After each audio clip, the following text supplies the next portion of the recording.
Coach Robb Beams is back in the building. And get in front of every parent and every vet rider and say, exhaustion, it's not guaranteed. Yeah. And it is avoidable. And what we do is we have the capabilities of scraping Garmin in real time, and then we run it through 25 platforms of evaluation. You look good in the mirror, you feel good, but your resting heart rate was up, HRV was there, body battery was low. Our job is to figure out why. My big thing is no matter what Ben Townley asks you to do, I'm going to make sure you can do it for as long. Physically, you can. You're going to have the strength, the flexibility, sprint speed, and the endurance, and you're going to have the mental confidence, and you're going to have the dialed nutrition. So I drove across town. Next thing I know, I'm sitting in an ER room. I've got pipe V's. I've got blunt thinners. On that Wednesday night, he said I had a complete heart attack. He said, I don't know how you made it through that night. My entire left aorta was completely blocked. And they said if I hadn't gone in for the EKG that Saturday morning, I would not have seen Sunday morning.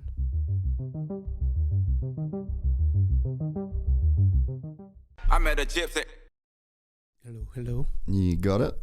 It sounds good. You sound good. Yeah, we're on. Coach Robb Beams is back in the building after a while. And, mate, it's been a bit of a saga, unfortunately, to get you on. You were the last guest that we did in the first studio in the US. Okay. And then that didn't happen because the audio recorder literally broke the day that you were coming on. So you flew in to do the pod, and then we were just kind of like stranded. Yeah. And now you're here in our second US studio. You've been now to 4 Gypsy Tale studios. So you've literally been in every single studio that we've ever had. I think you're the only one. I'll take that as a compliment. Absolutely. No, it's not to dote all over each other, but it's just so good to see and to see the progress. I mean, as we were talking about before we got on the show, I mean, when my daughter first came over, she was just starting the 8th grade. That is so crazy. And she just left the college. She just left for college, and we're converting her room into a YouTube studio. So yeah, it's, as I always tease Michaela, our children are getting older, but we're not. Yeah. It's just a number. Yeah. So as long as I can stay ahead of the number, stay active, that's what it's all about. So. Yeah, well, you definitely are one of the people that has been there from the very beginning. Like, that's definitely safe to say. Like, the first studio you were in was in Corey Parker's house. Yep. It was like literally just in his basement. And then you did the warehouse. Yeah, next to Todd's. Yep. And then there was the second one that we did there, and then the California 1, and California 2. Yeah. So congratulations. No, thanks, mate. This is unbelievable. Yeah, well, this hopefully now that the dust has settled on like World Vets and all of the training, which we're definitely going to get into. Yeah. But yeah, this hopefully will turn this into like a new flagship location. But well, and just the building you're in, you know what they really do, cool. And you know, energy creates energy, and there's a lot of synergy. Yeah. When I came in, I was, and I said to you, I said, I saw the motorcycles on live stream. I'm like, whoa, what is this? Yeah. And, it's pretty cool. Very cool partnership. How it all worked out. So what's going on in your world, mate? You're always pretty busy. Oh, it's so crazy as we record this, right? It's we're towards the end of we break everything into our businesses into quarters, and our goal at the end of Q3 was to launch our Complete Med Solutions, which is a complete blood evaluation service. Yep. So we got that launched, and that's why we were in Costa Rica last week. That's why I couldn't come out and see you at World Vets. Okay. Anybody who follows me knows that I'm very big into rewards. Yeah. And not in a hokey way, but like whenever, as a business, whenever we have a huge milestone of achievement, I'm always like, what do we want to do to celebrate that? And so for myself, my oasis is the beach. Love the beach. And Michaela and I had a chance to go to Costa Rica a couple of years ago. So I said, it's all right. So nice, eh? Incredible. Yeah. Absolutely incredible. So our goal was we get the Complete Med Solutions up and running, and let's go to the beach. Well, I screwed up. I didn't give her the dates of World Vets, and the gentleman that we rent the house from, which you'll appreciate this, we're 2K from literally at Playa de Negro, where the beach is at. You go literally 2 kilometers on top of a mountain. If you don't have a 4-wheel drive, you're not getting up there. 2 standalone buildings, its own fadeaway pool, jacuzzi, and literally the monkeys were in so they were moving through the trees. That's so spectacular. Sick. Yeah, absolutely spectacular. It's pretty crazy there. I went there in, I want to say like 2014 or something. Yeah. When Austin Faulkner was on a Super Mini. And we did like a Fox thing there with Carmichael. It's crazy, isn't it? Yeah, it was really cool. I'd love to go back. It was one of those like gnarly work trips, where you don't really like enjoy it. We saw tons of shit, but didn't really get to enjoy it. Yeah. So that's why I didn't get a chance to go to Worlds, because I had a half a dozen riders there. We picked up a couple top 10s. We got a second, a seventh, I think a 12th, and then unfortunately some mechanicals on our other guy. Yeah. And but yeah, with you coming out and being able to do it, I was like, man, I've got to get out there. Well, I screwed up and didn't give Michaela the dates, and the gentleman we arranged with, those were available, so they booked them, and I was like, it's not her fault. I screwed the pooch on that one, but that's all good. That's become such a big event on my athlete's calendar. Yeah, that's cool. I really want to know that. Oh yeah. So it was awesome, man. Like, it's definitely worth going to, I guess, like, even spectate. You know, absolutely. Like McGrath was racing. Yeah, Ryan Morris was racing.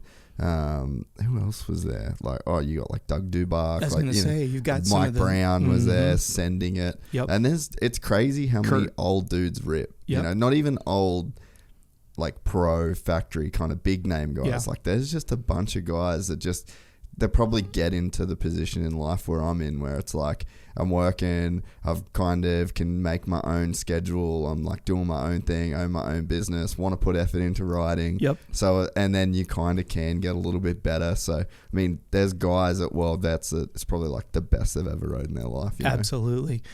Well, and it's interesting, and we'll probably get into this a little bit later. What's always a challenge for me is when I'm talking to parents that have 65, 85 riders, they think they're too young. They think fitness is a little bit too premature until they jump to that 125, as you referred to them, and then they yard dart themselves, and they're like, oh, those bigger wheels, slightly faster motor does make a big difference. Super mini to 125's not that big. Yeah. It's the bigger wheel size, and as we always say, the faster you go, the harder you hit. Yeah. Then you jump to the other end of the spectrum. I didn't get a chance to talk to you about this yet, but we just inked Josh Gilbert for MXGP. Oh, sweet. Yeah, super cool guy. So you've got one end of the spectrum. We've got guys getting ready for MXGPs. We have somebody that you know very well, Liam Owens. He's going to be making an announcement later this week for his deal. And we've worked with him the last couple of years under the tutelage of Todd Waters. Yeah. So that all came together. And we've actually are working on an international development program, because here stateside, I've had an elite team for 14 years, which is the junior development side. And for the last 5 years, I've been going over and planting some seeds in the UK, Ireland, and all these other places. So what our ultimate goal is, and it was so interesting when you and Prado were talking about this. I was going to text you. I'm like, shh, don't get my idea. No, I'm just kidding. I just loved, first of all, how authentic he was. Dude, he was so good. I couldn't believe it. Yeah. And same, to be honest. So open. Yeah. He didn't mince any words. No. When he was talking about the KTM, like the frame stuff, I was like, shit. Like, he's really going in. He was all in. Yeah, which is good though. It was awesome. Hey, fucking respect. Like, more guys should be like that, you know, like, he just respects his worth. He knows that he's as valuable, like, he's very valuable to KTM. And so it's like he made his feelings known. And Absolutely. and it was respectful. There was no shit talk. It was pretty cool. You take that whole spectrum. So when I'm trying to get something together with young, parents with their young kids, trying to get them to not create scar tissue, not have a history of broken bones, because once that scar tissue sits in, then it becomes inelastic. Now we have biomechanical issues. I hate it because they usually wait till they get broken a couple good times, then they call, we got to fix that. Or you get into that 250 up to the pro, let's say 250B up to pro. Yeah. Now you've got all the residual for things that they didn't do right, worked way too hard, ran themselves into the ground, maybe even have an adrenal fatigue issue going all the way through. Then you have somebody, because we'll get back to Prado, and he made a couple comments that I just thought were absolutely priceless. You look at the idea that, like, look at Liam Owens, 15 years old, going over to do MXGPs. Yeah. Well, at that age, is he fresh enough that he can get onto that? And I don't want to call it a grind, because we know all athletics at that level are difficult. Yeah. But be 15 years old and be fresh and ready to jump into that, like Jet and Hunter did. And you use that as an example, as that's the new model, whether people want to admit it or not. Yeah. You could say Osborne did it. I still think the Lawrences are going to be probably the best example of it. Like, the Osborne did it because he didn't have any choice. No choice. But how did it work out for him? Because then he came back and got the number one. Positive. Absolutely. Yeah. And you could do that with Max Anstey, and you could do that obviously with the Lawrence brothers. And then, if you take that, that's where, to me, this pendulum always goes back and forth. Yeah. Because I'll have a young athlete. I'm actually going to be making notes this podcast. I never do it, but so if I'm writing, keep talking, no worries. I'm just making notes. And what I thought was so interesting, bringing the conversation back to Prado, what I loved about it was if I'm talking to a young parent and they think that fitness and strength doesn't really matter, and then by the time they have that epiphany that it does, I hate to say it, but it's too late. Yeah. And then you have the ones that are so naturally talented, some of the Kawasaki boys that came out of the amateur ranks the last couple of years. Yeah, yeah. You know, not to diss on them Just at hasn't all. worked out. Well, the part that disturbs me is when you see somebody who has adrenal fatigue related issues, that's avoidable. Yeah. Fatigue is avoidable. Exhaustion is avoidable. And my heart, I know it sounds a little, soft, but my heart breaks because now when they should be really, they've come off this red carpet ride as an amateur. Now let's go make some big jack, and they're exhausted. Yeah. And I look at Liam Owens, and, props to him and thanks to Todd and his toolage, because the four of us talk a lot. Yeah. And Todd's big thing is don't overdo it. Yeah. So here you are. Obviously, he's been that guy. Like, he's definitely done it before. It's just like a he who grinds the most wins kind of thing. The show that we did with you and I and Todd, how much did he talk about that? Yeah. And he continually reminds Liam of that. It's like, look, I'm not just trying to coddle you here. Springboard this. And it's very difficult because that's my wheelhouse. So when somebody comes to me, and this is where it becomes a very difficult conversation, I don't want to wait till someone comes to me and they're smoked. But if you could try to get ahead of it, they're like, oh, yeah, you just want to drag this out. I'm like, no, I know what and I know, especially in our sport, we can't think about 3 days, much less 3 years. Yeah, yeah. And that to me is why I've been trying to plant this international development program where, and you've said it on your own show, you've got these kids on 85s racing Lomal. Yeah. And they don't go and race for 6 minutes. They're out there for 20 and 30 minutes. And so when you look at that, you're like, okay, who are we doing a disservice to? The kids, the parents. Now you get into that. Here I am talking about going and riding or racing Lomal. What kind of a fatigue is that going to put on a young athlete? Quite a bit, which then brings the conversation right back to the value of recovery. Yeah, but then when you balance. know, exactly. Now come to Prado in your conversation with him. I was literally getting goosebumps. I do not to drag this conversation about the team out, but I have 4 race teams. I have off-road team and I have a motocross team, and it's both here and in Australia. And believe it or not, we have a team in the UK with NORA, the governing body. Yeah. They came to us, and Roy's got a great, incredible visionary. He's like, I want a junior development program exactly like you're doing in the States, and as a governing body, we'll back it. Oh, that's sick. It's incredible. So the reason why I bring all that up is you've got Roy, who understands the value of the big plan, the big vision. So we work very closely with USMCA, with Mark and Lindsay and stuff. And every coach that we produce, which we'll talk a little bit more about it, but we have a coaching certification program. Oh, yeah. So what my goal is while Liam has been getting educated indirectly as an athlete, when he's done with his racing career, if he wants to go on and continue to coach, he has the ability to come with us. We have an undergraduate and an actual graduate program specific to motocross. So all of our CRS coaches are CRS certified, but they must be USMCA certified first, because I love what they're doing. They make sure that gate of entry is clean and crisp, and then we'll leverage it. Yeah. So think about Todd's experience. Can you imagine if he wasn't still in the sport? What a disservice to the up-and-coming kids. So when we say we want to grow the sport, all I've been trying to do is find a way to close the loop. I mentioned this to you in one of our shows that we did previously. My brother was the first person in Florida to go from high school to a professional baseball program with the Houston Astros in '86. Where's that in motocross? Yeah. I mean, literally, we saw it with Deegan. Yeah. Literally, you could be at Loretta's, and 3 weeks later, you're on the starting gate. Yeah. Where do you see that in baseball? No one's coming from 8th grade Pony League baseball lining up for AAA. Yeah. Or majors for that matter. Even when you watch like college football, like obviously it's college season right now, and Anna, it's her first time like seeing football and all that kind of shit. We were literally in the hotel watching football on Saturday, and then it zoomed in on the quarterback's face, and then she's like, oh, he's just a baby. And I'm like, he's probably 22. Mm-hmm. And it's like, dude, Deegan was 16. That's right. Prado winning his first ever race at 15. Yep. Like, our sport is crazy when it comes to how early you can get into pros. Like, there's probably an amazing argument to make, and I'm actually I'm really hoping that I'm going to get Davey Coombs and Dave Prater on the podcast Very cool. together at Very the same cool. time. Yep. And we can talk about some ideas, like with the combine right now and the futures class, like we should legit make a college series. It's like just college boy. They can be on teams. But give the kids like 3 years where they have to play in that. And like maybe if you win a championship, you can go pro so that you don't get stuck in a class you don't want to be in.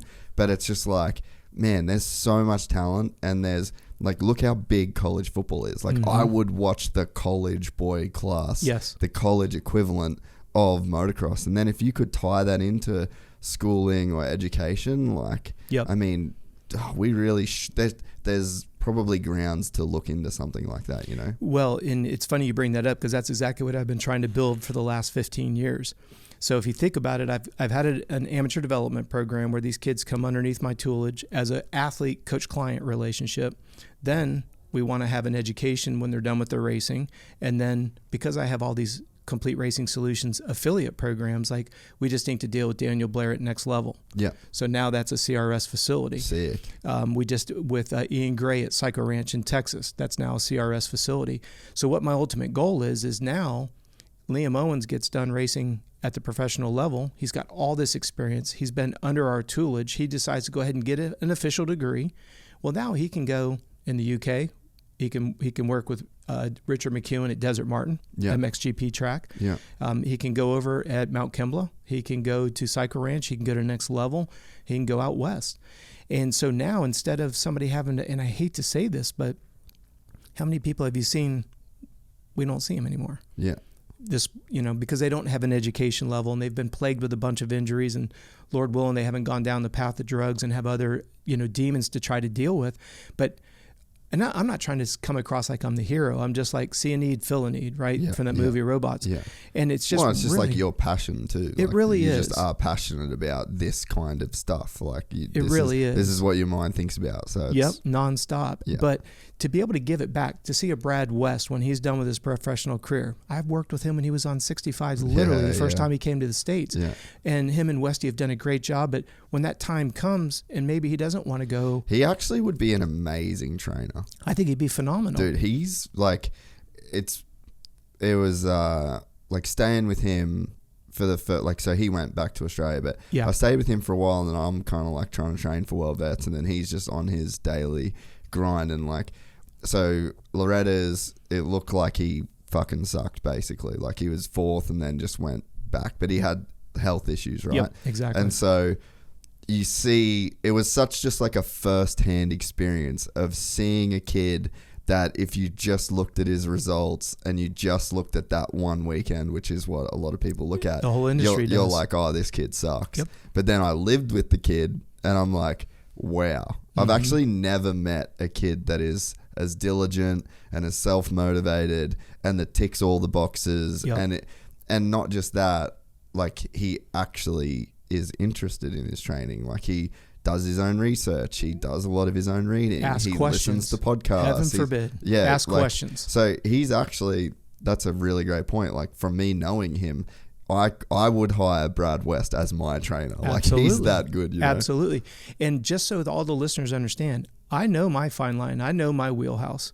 I'm not going to argue whether you should have 2 fingers on the front brake. Yeah. I'm not going to argue whether you should stand up or sit down. Go talk to Ben Townley. Go talk to Ronnie Tishner. Go talk to these guys that know their stuff, right?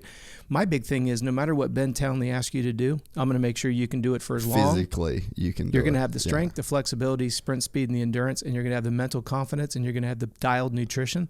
Nutrition isn't as sophisticated as people like to make it out to be. But now, because Ben's been very nice, he's, pardon me, he has sent a couple of his athletes over, Zara Gray, and we've had a chance to work with some of his athletes for a couple of years. And when you have that kind of knowledge, and you saw, and I've seen it, you put it on your video on how much he improved just by just thinking a little bit different, changing that mental mindset, body positioning, obviously. But then you take his academy where you can buy things in what I call silos, I'm partners with the Elevate group. So that's David Pingree, and that's got Grant Langston, Rhino, and the whole group over there. So that's my responsibility. When you join Elevate, right, and all of a sudden these guys are showing you how to do something, I come right behind and show you what you need to do physically, whether it be strength, flexibility, or a combination of the two. Yeah. That's my wheelhouse. That's my area. Where what we're doing as a company is a little bit different, is we're trying to invest. I say this very, very respectfully and humbly. The first couple of years we did it, we went to all the big races and we scouted, a legitimate scout. We had a dozen people, you would know all of them, that we would go and ask, hey, these are the 20 people, we've narrowed it down. So we'd run it by Kevin Kelly, David Iser. We'd run it by the guys that were the gurus of the sport. Give us a little bit of background on the family, you know. Yeah. We that really know like the humans. Absolutely. Yeah. What we wanted was, and this is just kind of something that's close to my heart, I wanted somebody who was on a shoestring budget. I wanted the kid that had duct taped boots. I wanted the kid that was turning his tires backwards. Because that's the guy that'll ride the wheels off the bike, not the one that's got 3 practice bikes and is complaining because the track's clapped, you know? Yeah. Well, that was the first couple of years. Last year, we had 3,300 resumes for 20 spots. Wow. So you see that the acknowledgement of it is out there. Yeah. And then I've been very fortunate. I've got 5 outside the sport investors, and we put up $100,000 contingency for Loretta's just for our 10 riders that made it. Oh, wow. Yeah. That's sick. But it's one of those things that it's not about me. That's the thing I always want people to understand. I want that parent, and that's as an extension of what we're talking about right now. We're choosing a young man, Chase Dashel. You'll see him on my social media. Our goal is right now, I'm working with the things that are going on with Liam and with the things that are going on with Josh. We're in a position now where I'm figuring out what's the budget, and I'm going to take Chase on an 85, and we've got HP Development that's agreeing to help us with motors. We're going to put him on a 3-year plan. 2 years, right now he's on an 85, super mini, 125, go to Europe. Yeah. And we're going to pay for it. Yeah. We're going to find a team that says, yes, we will take that rider in, accommodations, travel, practice coach, training facility. You tell me what I need to raise stateside so that I can get Chase to go over to Europe and spend 3 years and do exactly what Jet and Hunter did. Yeah.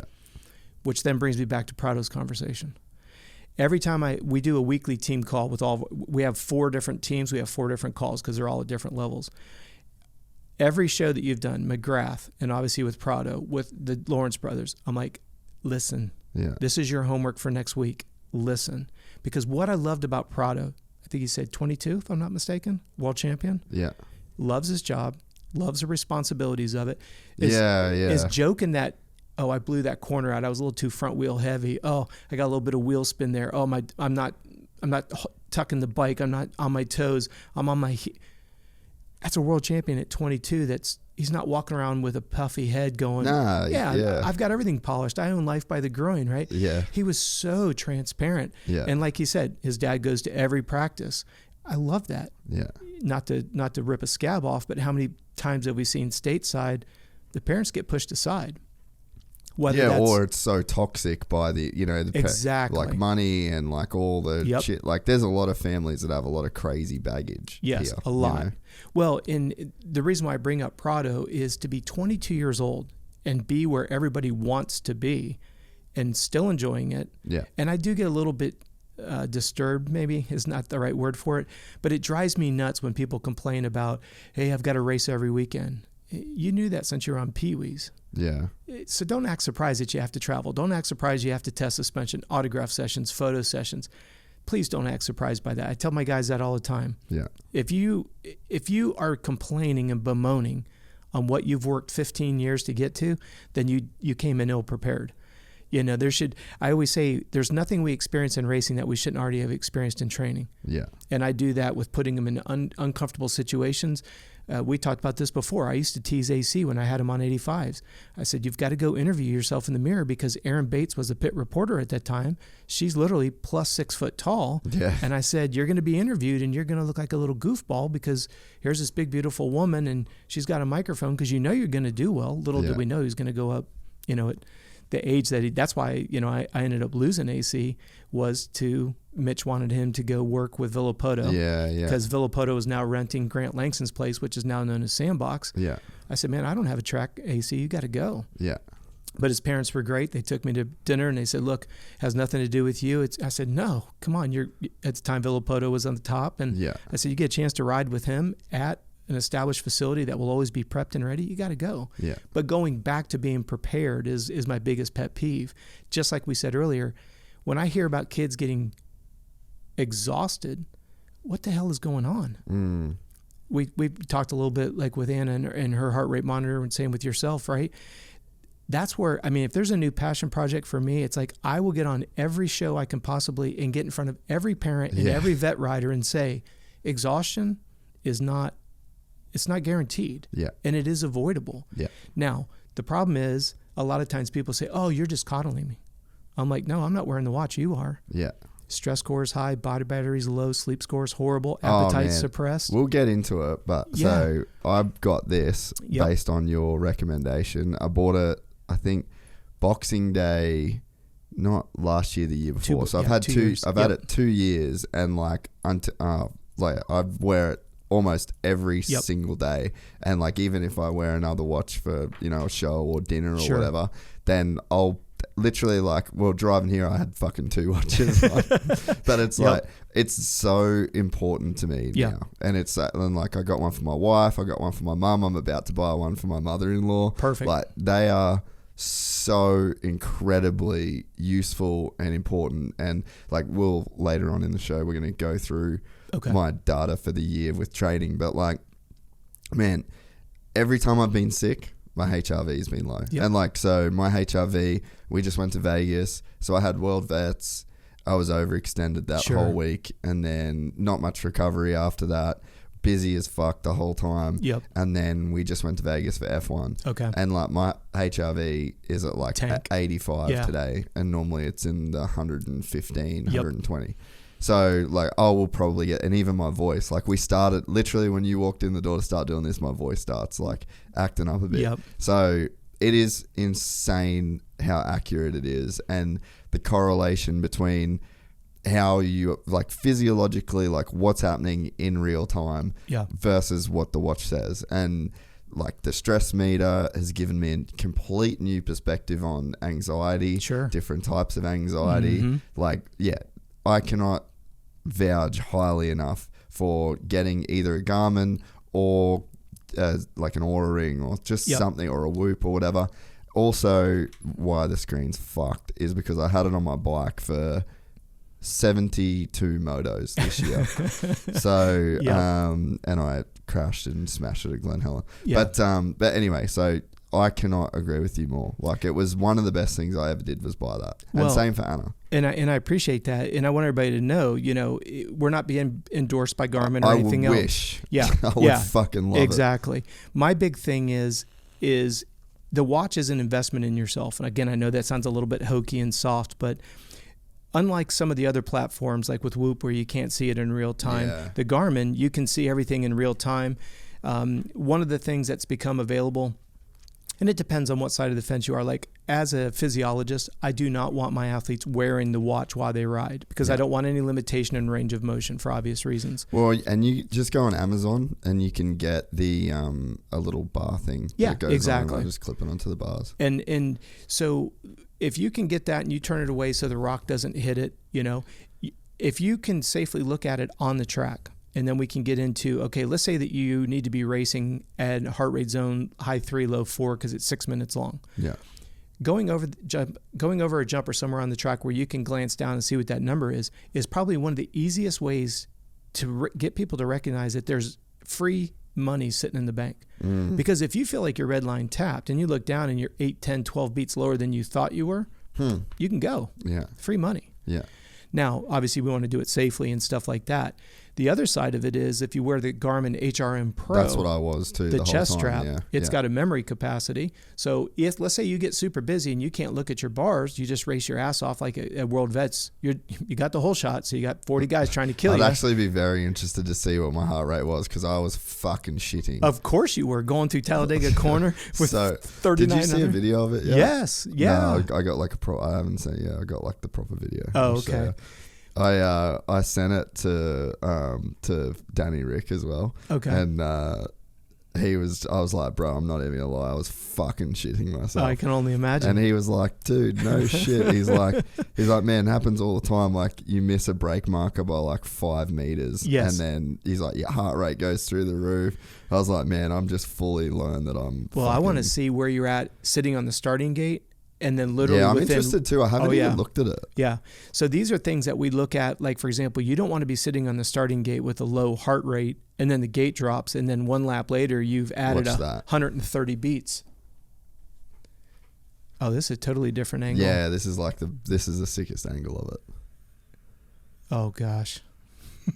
It was worth the purple monster is out front. Oh. That's insane. But the crazy thing too is like awesome. I hadn't hit that turn from the inside at all, like ever. Yeah. And then there you are. And then I had the engine braking like up way too much. Oh. And so like I was wide open and then I just slammed the brake. Like I was like an anchor on the road, on the track. I was like, fuck, I just knew I screwed up. Who was that on the cowie that went around you on the outside? I don't know, but he was like way on the outside. I saw another angle of it and like, dude, I had the Stark fucking pinned. Like it was the best start I'd done on it. I just drove. I got like really good drive. Yeah. Like I was able to like really get my weight back. Whereas the other starts I was still over the front the whole time. Yeah. But so I ripped it and that dude was on the outside and he ripped it. Like he must not have shut off at all. Well, that's the video. That's the angle that I've seen was when it was on the other side. Yeah, and you see him come around the outside, and I was like, man. Props to that guy. I don't know who he is, but that was a sick start. That was very, very good. And that's, we kind of bounce back and forth here. Now you go back to a vet rider, like you say, has discretionary funds, has the extra time, wants to invest in his health and wellness, and is probably doing more than the pros are doing. Yeah. Because I always say when you add the work stress and the family stress and think about everything that you do as a rock in your backpack. And I always say this to all my vet riders, right? Yeah. Take somebody 20 years old out of school and bring them in here and say, okay, run my podcast. They'd freak. Someone who's been married, you're newly married, but somebody's been married for 25 years, a couple children. All right, I want you to literally just go take his role, pay his bills, keep his kids out of trouble, keep his wife happy. All right. And then, oh, by the way, you like to ride, so make sure because you're still playing mechanic, right? You're still cleaning your bikes. You're still doing the mechanic. Oh, yeah, by the way, don't forget, you got to load your truck up. Remember, you got to unload.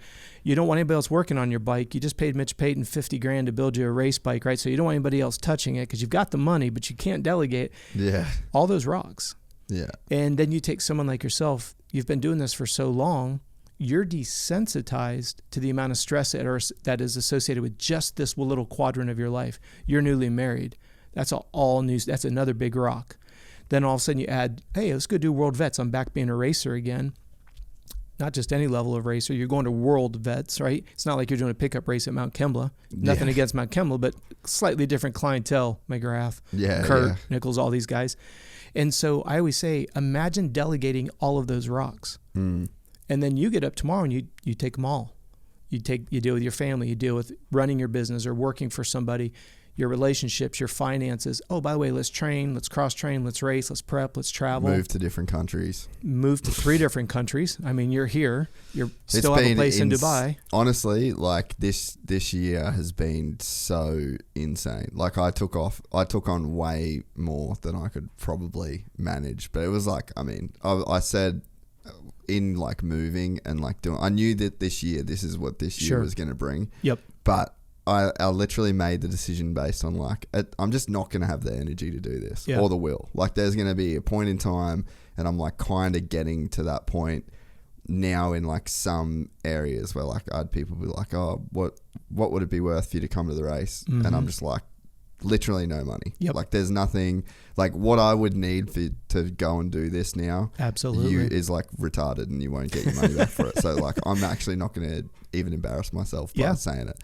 But it's just, there's only a certain time I guess you've like got that energy. But I definitely found that out this year that it was like it's a great analogy that it's just rocks and you just take. But there's only so long you can like carry it. And you have to be so smart about like where you put your energy and recovery. Like I did my best this year with sleep. Like I was and I mean, I'm pretty good about it in general anyway, but just like really followed my sleep, really did, like I didn't train with my HRV was low if I could avoid it. Sure. And, you know, like just being conscious and having that data, like I just don't even know if I could have got through this year without being as, I guess, focused on the data side of it as I was, you know.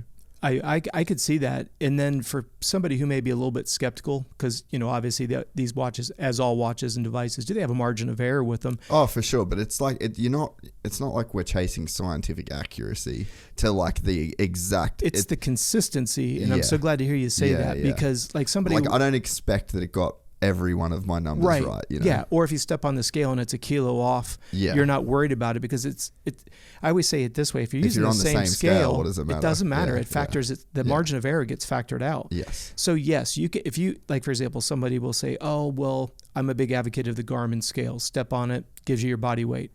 I only want body weight in the morning and body weight in the evening because that tells me whether you're hydrated or not. Yeah. It does not give you body composition. We do that with tape measurements.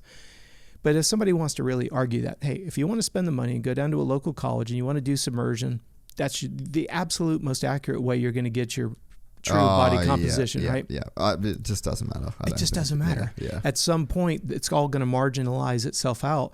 And that's the thing I always look at. Like, for example, I always want you to go to the track with an old-fashioned spin scale because I don't want you to accidentally drop your center of your boot into the glass face of a Garmin digital scale that costs you $200. If you step on the scale, you just need a number. Yeah, because it's just a reference. It's just a reference point. Yeah. If you started at 180 and you finished at 175, no, you lost 5 pounds, bro. You lost 5 plus the fluid you took in. Yeah. So as long as you document that, and we have a spreadsheet that we provide for everybody for free, so that all you got to do is have those 3 numbers. Yeah. The reason why I bring it up, though, is it's the only 3 numbers this doesn't catch. Yeah, right. Unless you step on a digital scale, then it does catch it. Oh, that's why you got the Garmin. I wondered why people. Yep. So, all right. I've sold so many Garmin watches this year. Absolutely. I actually wish I had a sponsorship from him. But Wes Williams. Yes. You need to call him again because he's fucking running himself into the ground.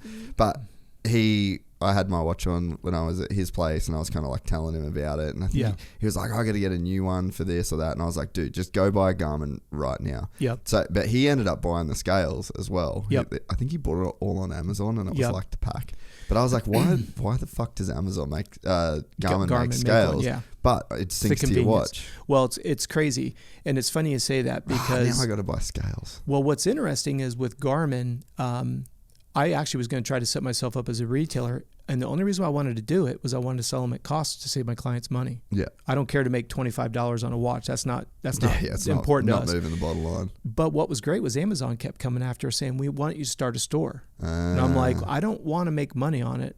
So if you go to any of my videos on YouTube and you go to the description box, we have an Amazon store and we have a heart rate monitor area. Sick. And everybody's like, cool, I've been able to get it inexpensive. And I'm like, bingo, that's what it's all about. Oh, nice. But I want to bring up something that you just said about the Garmin scale. You and Anna, it reads the blueprint of your foot. So when you step on it, it'll register your foot and it'll say Jace and it'll get all of your numbers and it goes immediately to your phone, goes right to your watch that then goes to your phone. Anna comes in, because that's what Michaela and I do every day. I think it'll do up to 10 people. Yeah, this all makes sense now. So I guess I didn't think about it. So like with the guys that we're working with in Europe, where we're doing more of a team deal. And then you can see the data straight away as well. Now, it's not that hard. I mean, if you want to go into the Garmin, go to the 3 dots in the bottom right. You go to more, go to weight, and it gives you a place to put it in. Nah, too hard. But that's what I'm saying. I can't get guys to step on. So for me, because we all get busy, I'll always take my spin scale. I'll have my gear bag. I put it on top of my gear bag. So I can't get into my gear bag without physically moving that damn scale. Yeah. Because you know how it is. You get your knee braces on your side. You're like, shoot, I forgot to weigh in. You're not going to take your knee braces off. Yeah. But then when you're all geared up, put that scale right back on that gear bag so you can't put your wet, nasty stuff in without moving that scale. Yeah. And then you do have to manually put it in. But for all intents and purposes, and I don't want the listeners to get confused, morning to evening is going to give hydration, what we call basal metabolic needs. You should always be at least 3 to 5 pounds heavier, at least 1, preferably 2 kilos heavier every night. That means you're hydrated. Yeah. Well, what if you work out during the day? We have to factor in sweat rate. See, people get that screwed up. If you're just somebody who doesn't do anything physically active, then you've got a certain amount of hydration, and it's a very simple formula. Take your body weight in pounds, divide it by 2, and that's how many ounces over the course of a full day. Now add into that what you're losing in sweat. So when you go moto down for 30 minutes at an average heart rate of 190, you're going to have a higher sweat rate than when you're running with Brad, 5K at a 135, 140 heart rate, just based on how much muscle is being used. Yeah. That's why moto is always the hardest, because we're pushing and pulling, big bikes are 220 pounds with fluid at velocity, offsetting other things. Yeah. So there's no demand on the body that matches. Like we do quite a bit in the triathlon world. Just not even close. Not even close. Yeah. Not even remotely close. So that's what's so cool about this is that's why I so appreciate you sharing time, because I know you're extremely busy. That's why I text you, what the world are you doing in Dubai? You're like, it's the easiest place to get in and out of. I'm like, that makes so much sense. Yeah. Well, that's how I feel with the Garmin. Yeah. If you invested in it, let me help you understand.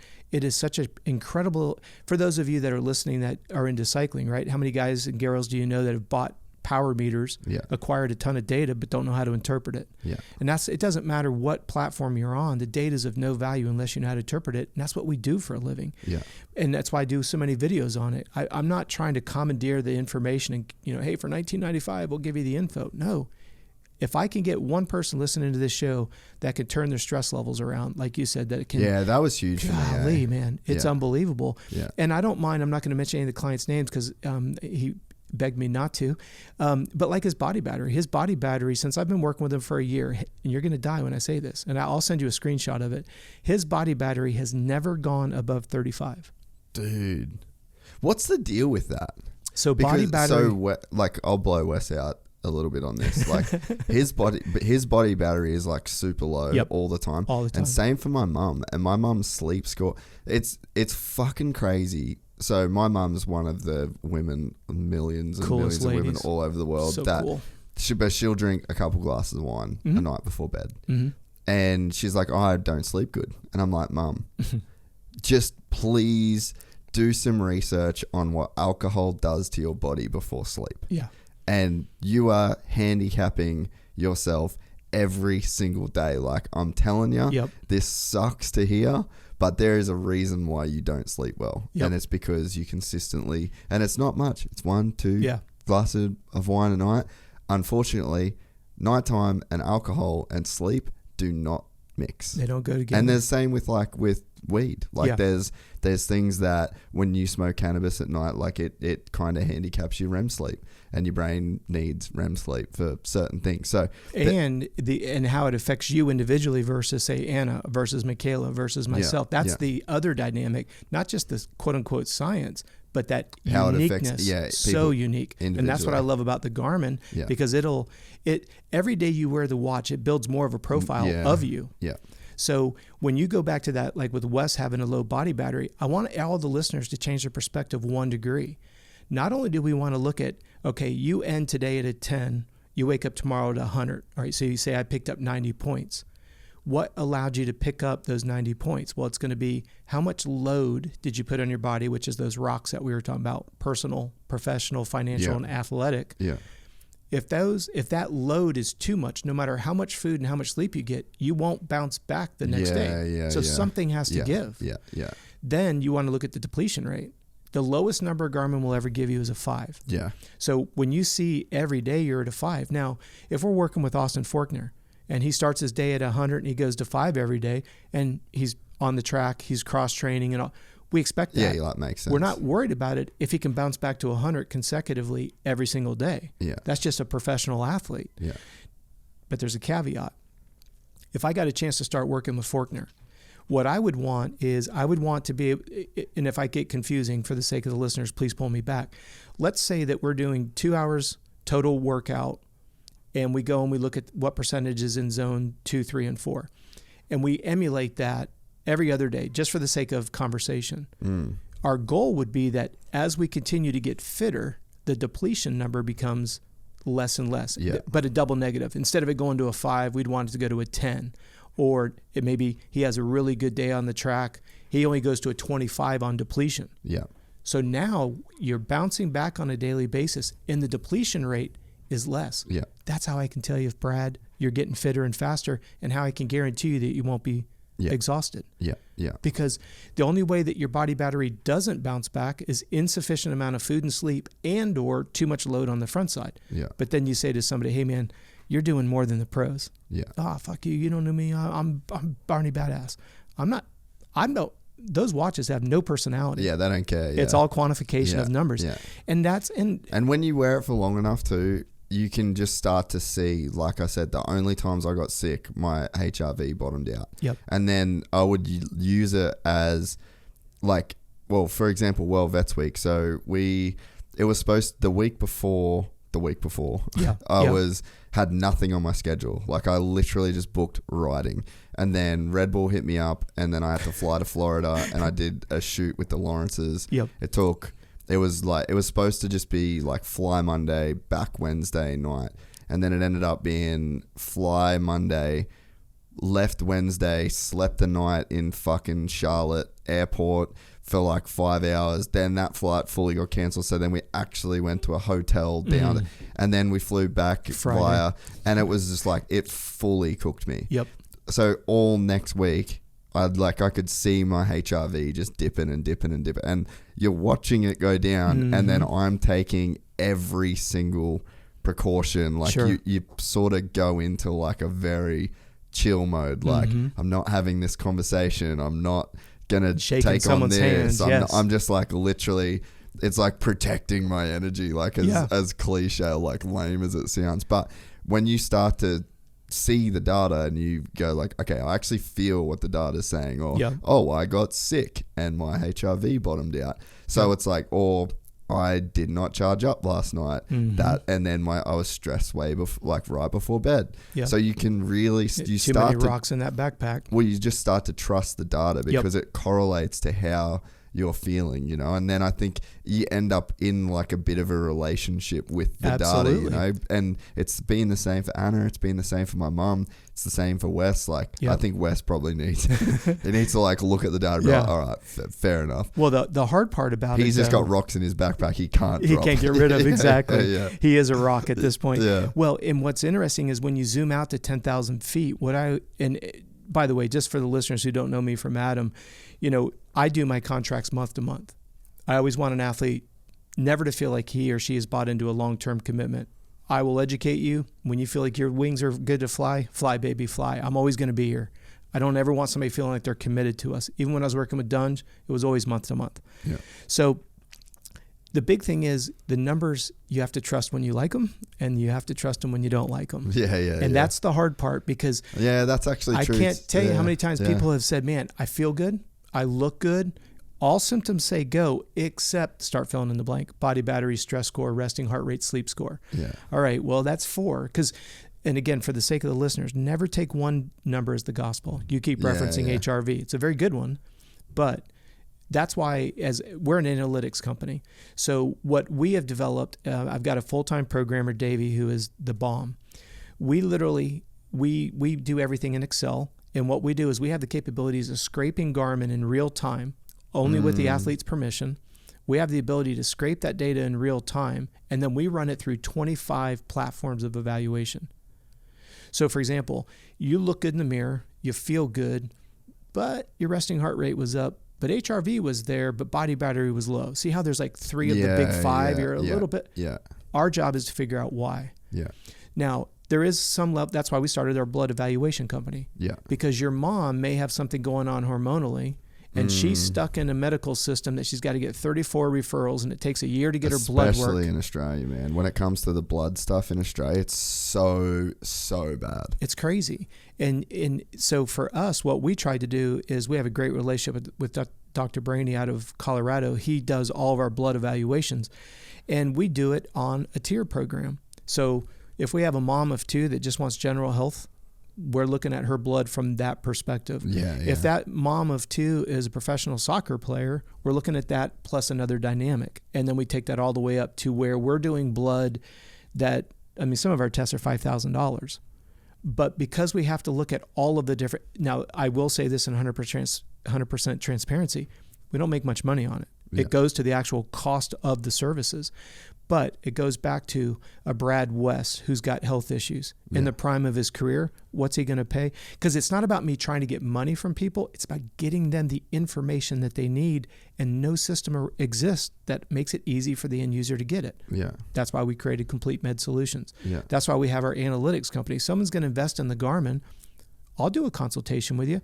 Now, you do have to trust me enough to allow me access to your dashboard. The good news is with Garmin, you give me your information once. All I've got to do is look you up by email. But when we're done with our consultation, I delete that login. I can't. Or I'll say, Jace, change your password. That way you know I can't get in. Because I'm not interested in confidential information.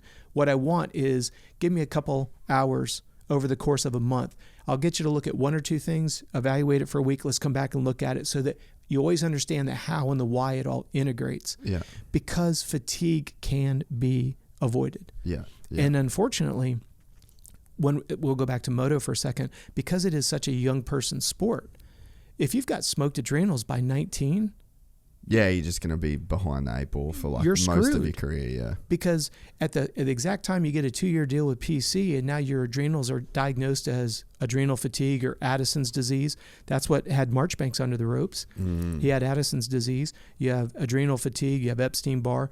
They're not the same, but for the sake of this conversation, let's put them under the same umbrella. Bottom line is, it doesn't matter what your contract is.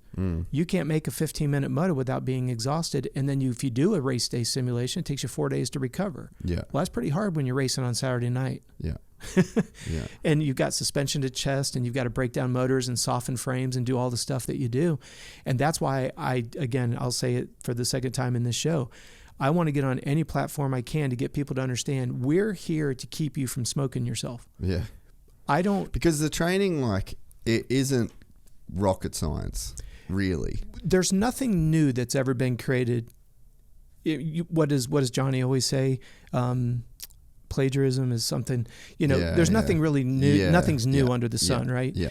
There's not a single, and I don't consider myself a trainer, just so everybody's on the same page. I consider myself a human performance specialist. Yeah. I'm looking at blood, I'm looking at heart rate, I'm looking at lactate, I'm looking at core body temperature, I'm looking at all this other. We have a whole vertical of services where we literally study the core body temperature. You swallow a pill and I have a device. Yeah. And we do this with our triathletes at Ironman Hawaii. And for a 112-mile bike, we stop them every 20 miles and we actually measure their core temperature, and we come up with a hydration strategy so that they can go. That's mental. But think about it. If you're a pro and the marginal differences between first and third at the Ironman now is sometimes less than a minute. And what used to be an 8-hour threshold is now 7:42 to 7:43. Guys running 2:40s. No, I take that back. Patrick Lange is sitting at a 2:30 marathon. So gnarly, dude. Off a 112-mile bike. I actually can't, I had started running this year, and it was the first time ever. Like, it's just never been. You just said it was convenient. I so just didn't like. Yeah, it was more. It's funny.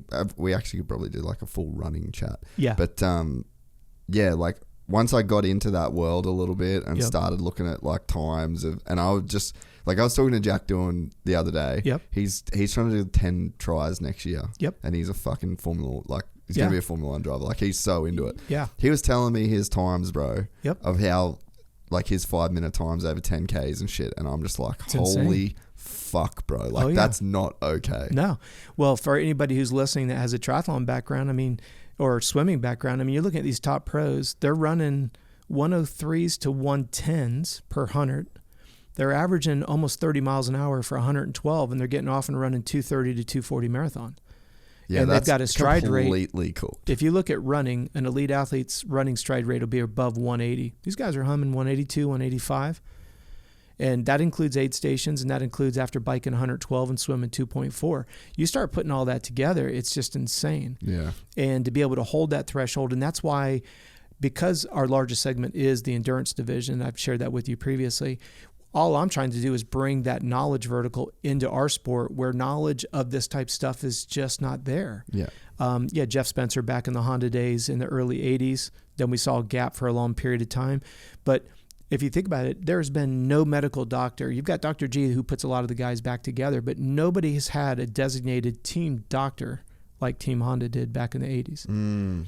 It's cost prohibitive. There's a lot of legalities that are associated with it and stuff. Now, I'm not a doctor, but I've got doctors on staff to do the things that are outside my vertical, outside of my wheelhouse, because A, it's illegal, and B, I want the very best to help interpret the data so that the end user gets exactly what he or she's looking for instead of this freaking rat race that everybody's being put under. Yeah. If you wake up and you're exhausted, and if you go back to the beginning of our conversation, we've become so desensitized that exhaustion, this last year for you, you've only had one gear. Like when I texted you, why are you in Dubai? I was just intrigued. So I'm like, of all places, and very simply you wrote, it's the easiest place to get in and out of. And I was like, that's brilliant. Yeah. I would have never thought about that. And I even said to Michaela, I said, that made me realize that didn't make so much sense that I'm that tired. Like I literally had to text him to ask him, why in the hell would you move there? Yeah. Knowing that he travels a lot. Like sometimes I feel like I should have that deductive reasoning to be able to figure it out. And that's when I'm just like, red flags up, man. Yeah. It's like you've gotten desensitized to where, I haven't shared this with you, but I actually had a heart attack in October. No shit. October 21st. Yeah. Was it bad? Yeah. I got a whole heart cath and everything else. Oh yeah. Fuck. Oh yeah. But the reason why I bring it up is I had become desensitized to all the symptoms. Yeah. I was tired all the time. Yeah. I just turned 55 and I was having some short-term memory. I kind of chalked it up to age, but wouldn't admit it, Yeah. And then you go and you look at long COVID. I was like, man, short-term memory. I couldn't bend over and put my boxers on. Lack of mobility is long COVID. Yeah. Loss of aerobic capacity, long COVID. Yeah, So I was causating a lot of stuff. Yeah. And come to find out, for 2 years, I've had multiple heart attacks. Fuck. And I lost 25% of my heart capacity. Wow. And long story short, bringing it back to the original comment, the reason why I say that is Dr. Braney I kept saying, man, I could barely get to a warm-up and I feel like an elephant's on my chest. And he's like, that's not good, man. You just need to go get it looked at. Yeah. I'm like everybody else. I'm busy. I don't have the time. On Saturdays, Michaela and I, we do what's called a 90 at the gym. And my favorite is I'll do 30 minutes of weight, 30 minutes of treadmill, 30 minutes of swimming. Nothing like, it's not gut wrenching, but I just love doing that staggering of the three. And that day I was lifting weights and couldn't catch my breath doing the bench press. I was like, that's kind of weird. So I kind of blew that off, went to treadmill. I couldn't even get through the warm-up of 5 minutes. Like I was like, fuck. And then I was like, I love swimming. So I said, I'm just going to go swim nice and easy. I went down and back and was on the edge of the pool. And I literally thought, if you don't get out of this pool, you may be at the bottom of this pool. Yeah, you're going to drown. It was just like literally, I was starting to realize everything was wrong. Yeah. And Michaela, she gets on the treadmill. She likes to run for 90 minutes. And I came up and she just got ghost white. And she literally stopped her treadmill. She goes up. I go, I can't breathe. She goes, that's it. We're going to the ER, or not the ER, the walk-in clinic. And the reason why is Dr. Braney said, hey, go get a good cardiologist. So I called around. They wouldn't let me in without a fresh EKG. Yeah. So no big deal. So I went to the walk-in clinic, got an EKG, and this doctor comes flying in like Seinfeld, with him coming in. Yeah. Yeah. And she's like, there's a problem here. And like, you need to go to ER. Like, I'm not saying go home, get your clothes. She's like, go now. So I drove across town, went in there, and next thing I know, I'm sitting in an ER room. I've got IVs, I've got blood thinners. It was like, and I'm talking to them like, I don't feel like anything's wrong, but I had all these little symptoms. Well, that was on a Saturday, and the Wednesday before, I was laying in bed and couldn't catch my breath. And I was just like, man, something's weird. But that night, it just seemed to really culminate. And for whatever reason, I rolled over and I grabbed my phone and I texted my two boys, I love you. I'm proud of you. Don't know why. Yeah, you just had that weird feeling. Mm-hmm. Yeah. And Michaela, she goes, should we go to the doctor or go to the ER? And I said, no, I'm good. Because I kept feeling this sensation. What did it feel like? Literally like an elephant was on my chest and I couldn't catch my breath. Like you'd run 100 meters as fast as you could and you only had 4 seconds rest and you were going to do it again. That's where it was all the time. And when Michaela and I would go work out, it didn't matter if we were running or cycling, I'd have to, like if we were running, I could run for 5 minutes and I'd have to walk. Then I could run 8 minutes and then we'd have to walk. I could kind of prime the engine. And this will resonate with our listeners that ride moto. Remember when you used to siphon the gas out of your lawnmower to be able to ride your motorcycle? Yeah. And you get a little bit of that gas in your, I had that all the time. Yeah. And it was weird because when I exercised, I could push through it. And then I could go run for 90 minutes and it'd be no problem. But I had to prime that engine. Well, it started getting to where I could run shorter and shorter, and it took longer and longer to get going. Well, as I say it to you now, it's like, well, duh. But at the time, it's just correlation, causation. Did you have any like red flags in your Garmin data? All the time. All the time. Well, this is where I don't want to sound like a hypocrite. I was one of the businesses that we're going to launch in January is our corporate wellness program. I've been building that big time. We were trying to launch complete med solutions by the end of Q3. We have been traveling quite a bit. We were over in the UK. We opened up a couple facilities there. We built the thing with Nora. So there was a lot of things that were going on. I just correlated them. Hey, you're not sleeping well because you can't turn your brain off, because I'm always mind mapping. Like you were saying, I get that mental epiphany and start writing it down. So I could almost justify, I could kind of sell myself on it. But I was like, all right, hey, only 3 more months, man, and I'll have this done, right? I kept putting those benchmarks this whole year for you. You're like, it's only 1 year, I can do this. So that was the big thing for me, was when I did start, and I did a lot of research without Michaela knowing about it, because like as I speak with you right now, my left arm is completely numb. And I think it's because I've got a pinched nerve in my neck. But while I was going through the heart attack and stuff, you always hear, the numbness. They said like numbness is part of long COVID. So I just correlated all that together. And then, it was pretty weird, because the doctor comes in, and he's a very, very nice guy, young man. And he's like trying to be gentle about it, but he's like, we're going to go see what's going on here, but we got to be honest, it doesn't look good. He goes, I just got to let you know that. And I'm like, it's not like your son got in a car accident and you're like, no, not sure he's going to make it. I'm talking to him like I am talking to you. I'm like, when I visioned a heart attack, I pictured, oh, my chest hurts, plump, you fall over, right? On that Wednesday night, he said I had a complete heart attack. He said, I don't know how you made it through that night, because my entire left aorta was completely blocked. That's crazy. And they said if I hadn't gone in for the EKG that Saturday morning, I would not have seen Sunday morning, because they put me in that night. And that doctor was like pushing people out of everything he could to get me in, because he saw something. And I don't know, man, that whole experience is just something that it was a huge eye opener for me, because it was, again, I thought I knew what a heart attack was. And I'm not going to get into the sticky subjects of the jab, and I don't want to jeopardize the YouTube league or anything like that. But I didn't have any history of LDLs that would cause that to be clogged or anything like that. I did have to, because of international travel, I couldn't get in. And I'm not here to start a controversy for or against it. That's not what I'm about. But it was a real eye opener for me, because now I've lost 25% of my heart capacity due to a heart attack that I never, and evidently I'd had half a dozen of them over this longer period of time. I bring all that back all full circle was, what was the delay of me going? I needed to be quick. I need sufficient amount of information in a short period of time with the right people. That was a catalyst for Complete Med Solutions. Ironically, almost got it finished at the same time I almost died. And so now if it's just about health and wellness and your mom wants blood work, we can get it done now. If it's somebody that's listening that is trying to figure out, where the heck do I start? I think everybody should do it, eh? Well, and to me, your blood is the benchmark of everything. So if you come in and yes, we might have some physiological, I'm tired, low sex drive, craving simple sugars, night sweats, the typical adrenal fatigue issues. Then when they hear me say, please stop doing high intensity interval training, they go, well, he's a dick. That's my favorite. I love it, man. It's a bro network. We go down, we sweat our balls off. I get it. I understand that.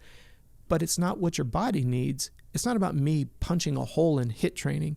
When you see people going into intermittent fasting, I understand from a textbook standpoint what it does. I'm a physiologist. I understand it. Just like I understand HIIT training and what it does. But if you're there's just a time and a place. Well, if you're bringing a tired body in, if I said to you, I've got a great idea for you, Jace. I've got a 450 that has 340 hours on it, and I think that's your vet bike. I'm like, pass.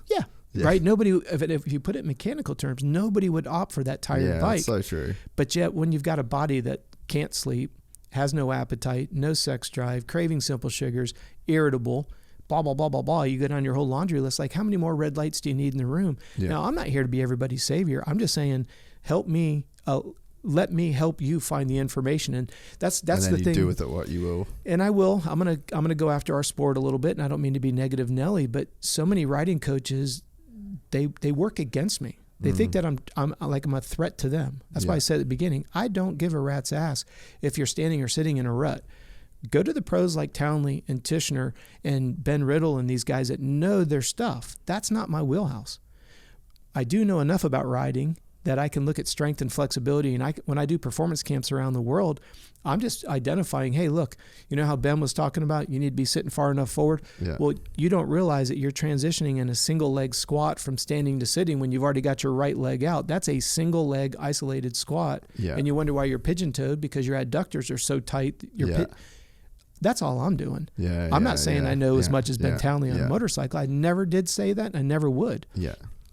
Ironically, I've tried to work with a lot of riding coaches, and they've literally stabbed me in the back. Yeah.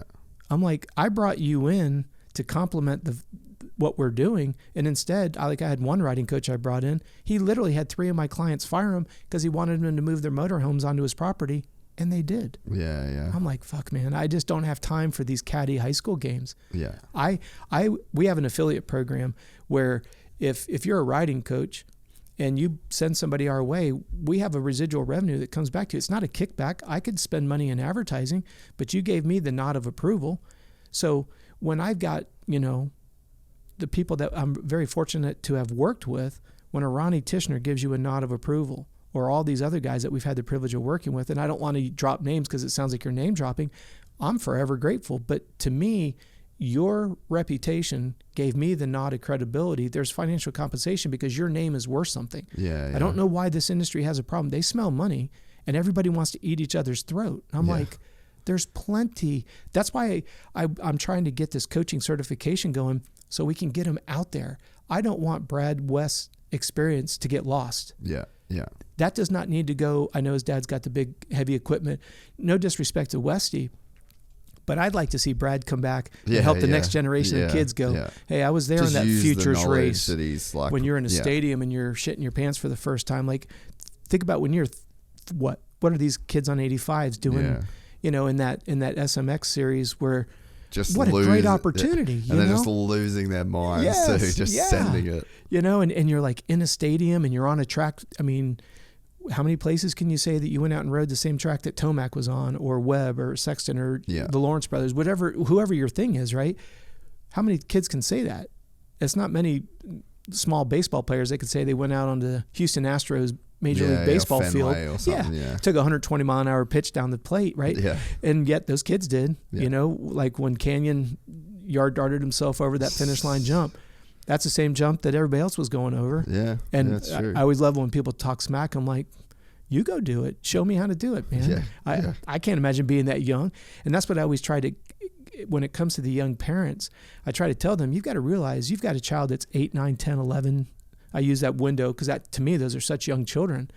They're learning physics of a motorcycle, suspension setup, 2-stroke oil mixing numbers. It doesn't seem like that big of a deal, but now you're going to start. There's an education there. There's a tremendous, and then every time the dirt changes, we got to change this. We got to lighten we got to change tire pressure. We're going to add a rear to the child's like, huh?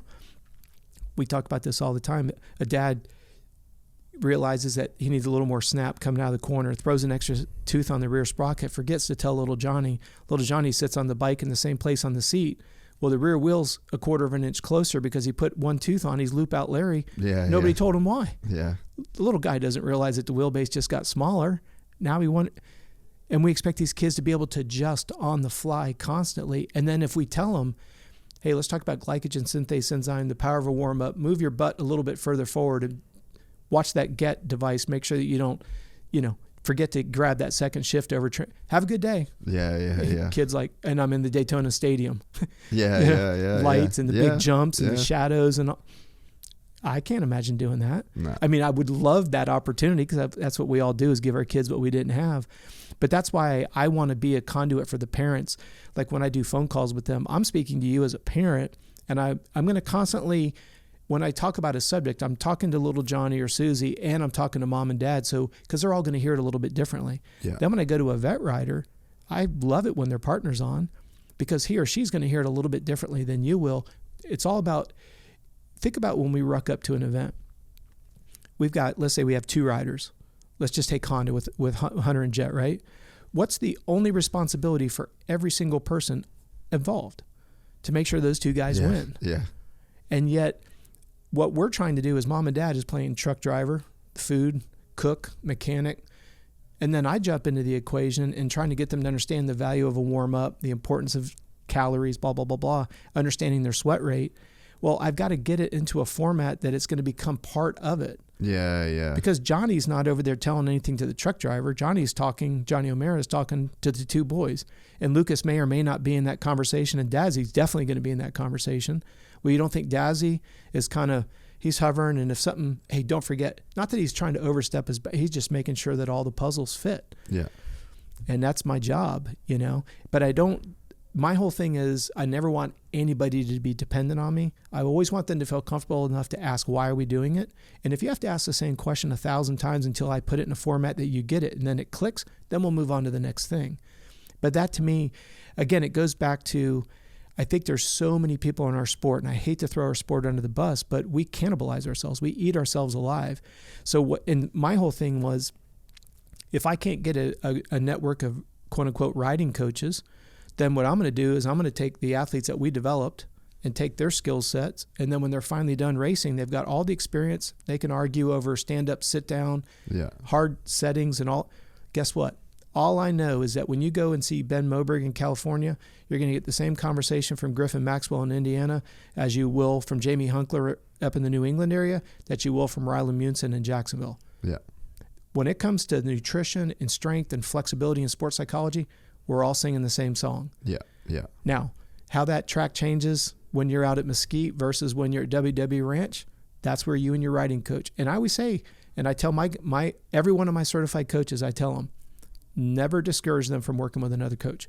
Don't do it, because they're going to hear something. They may or may not like the way that another coach teaches, but it may change their perspective.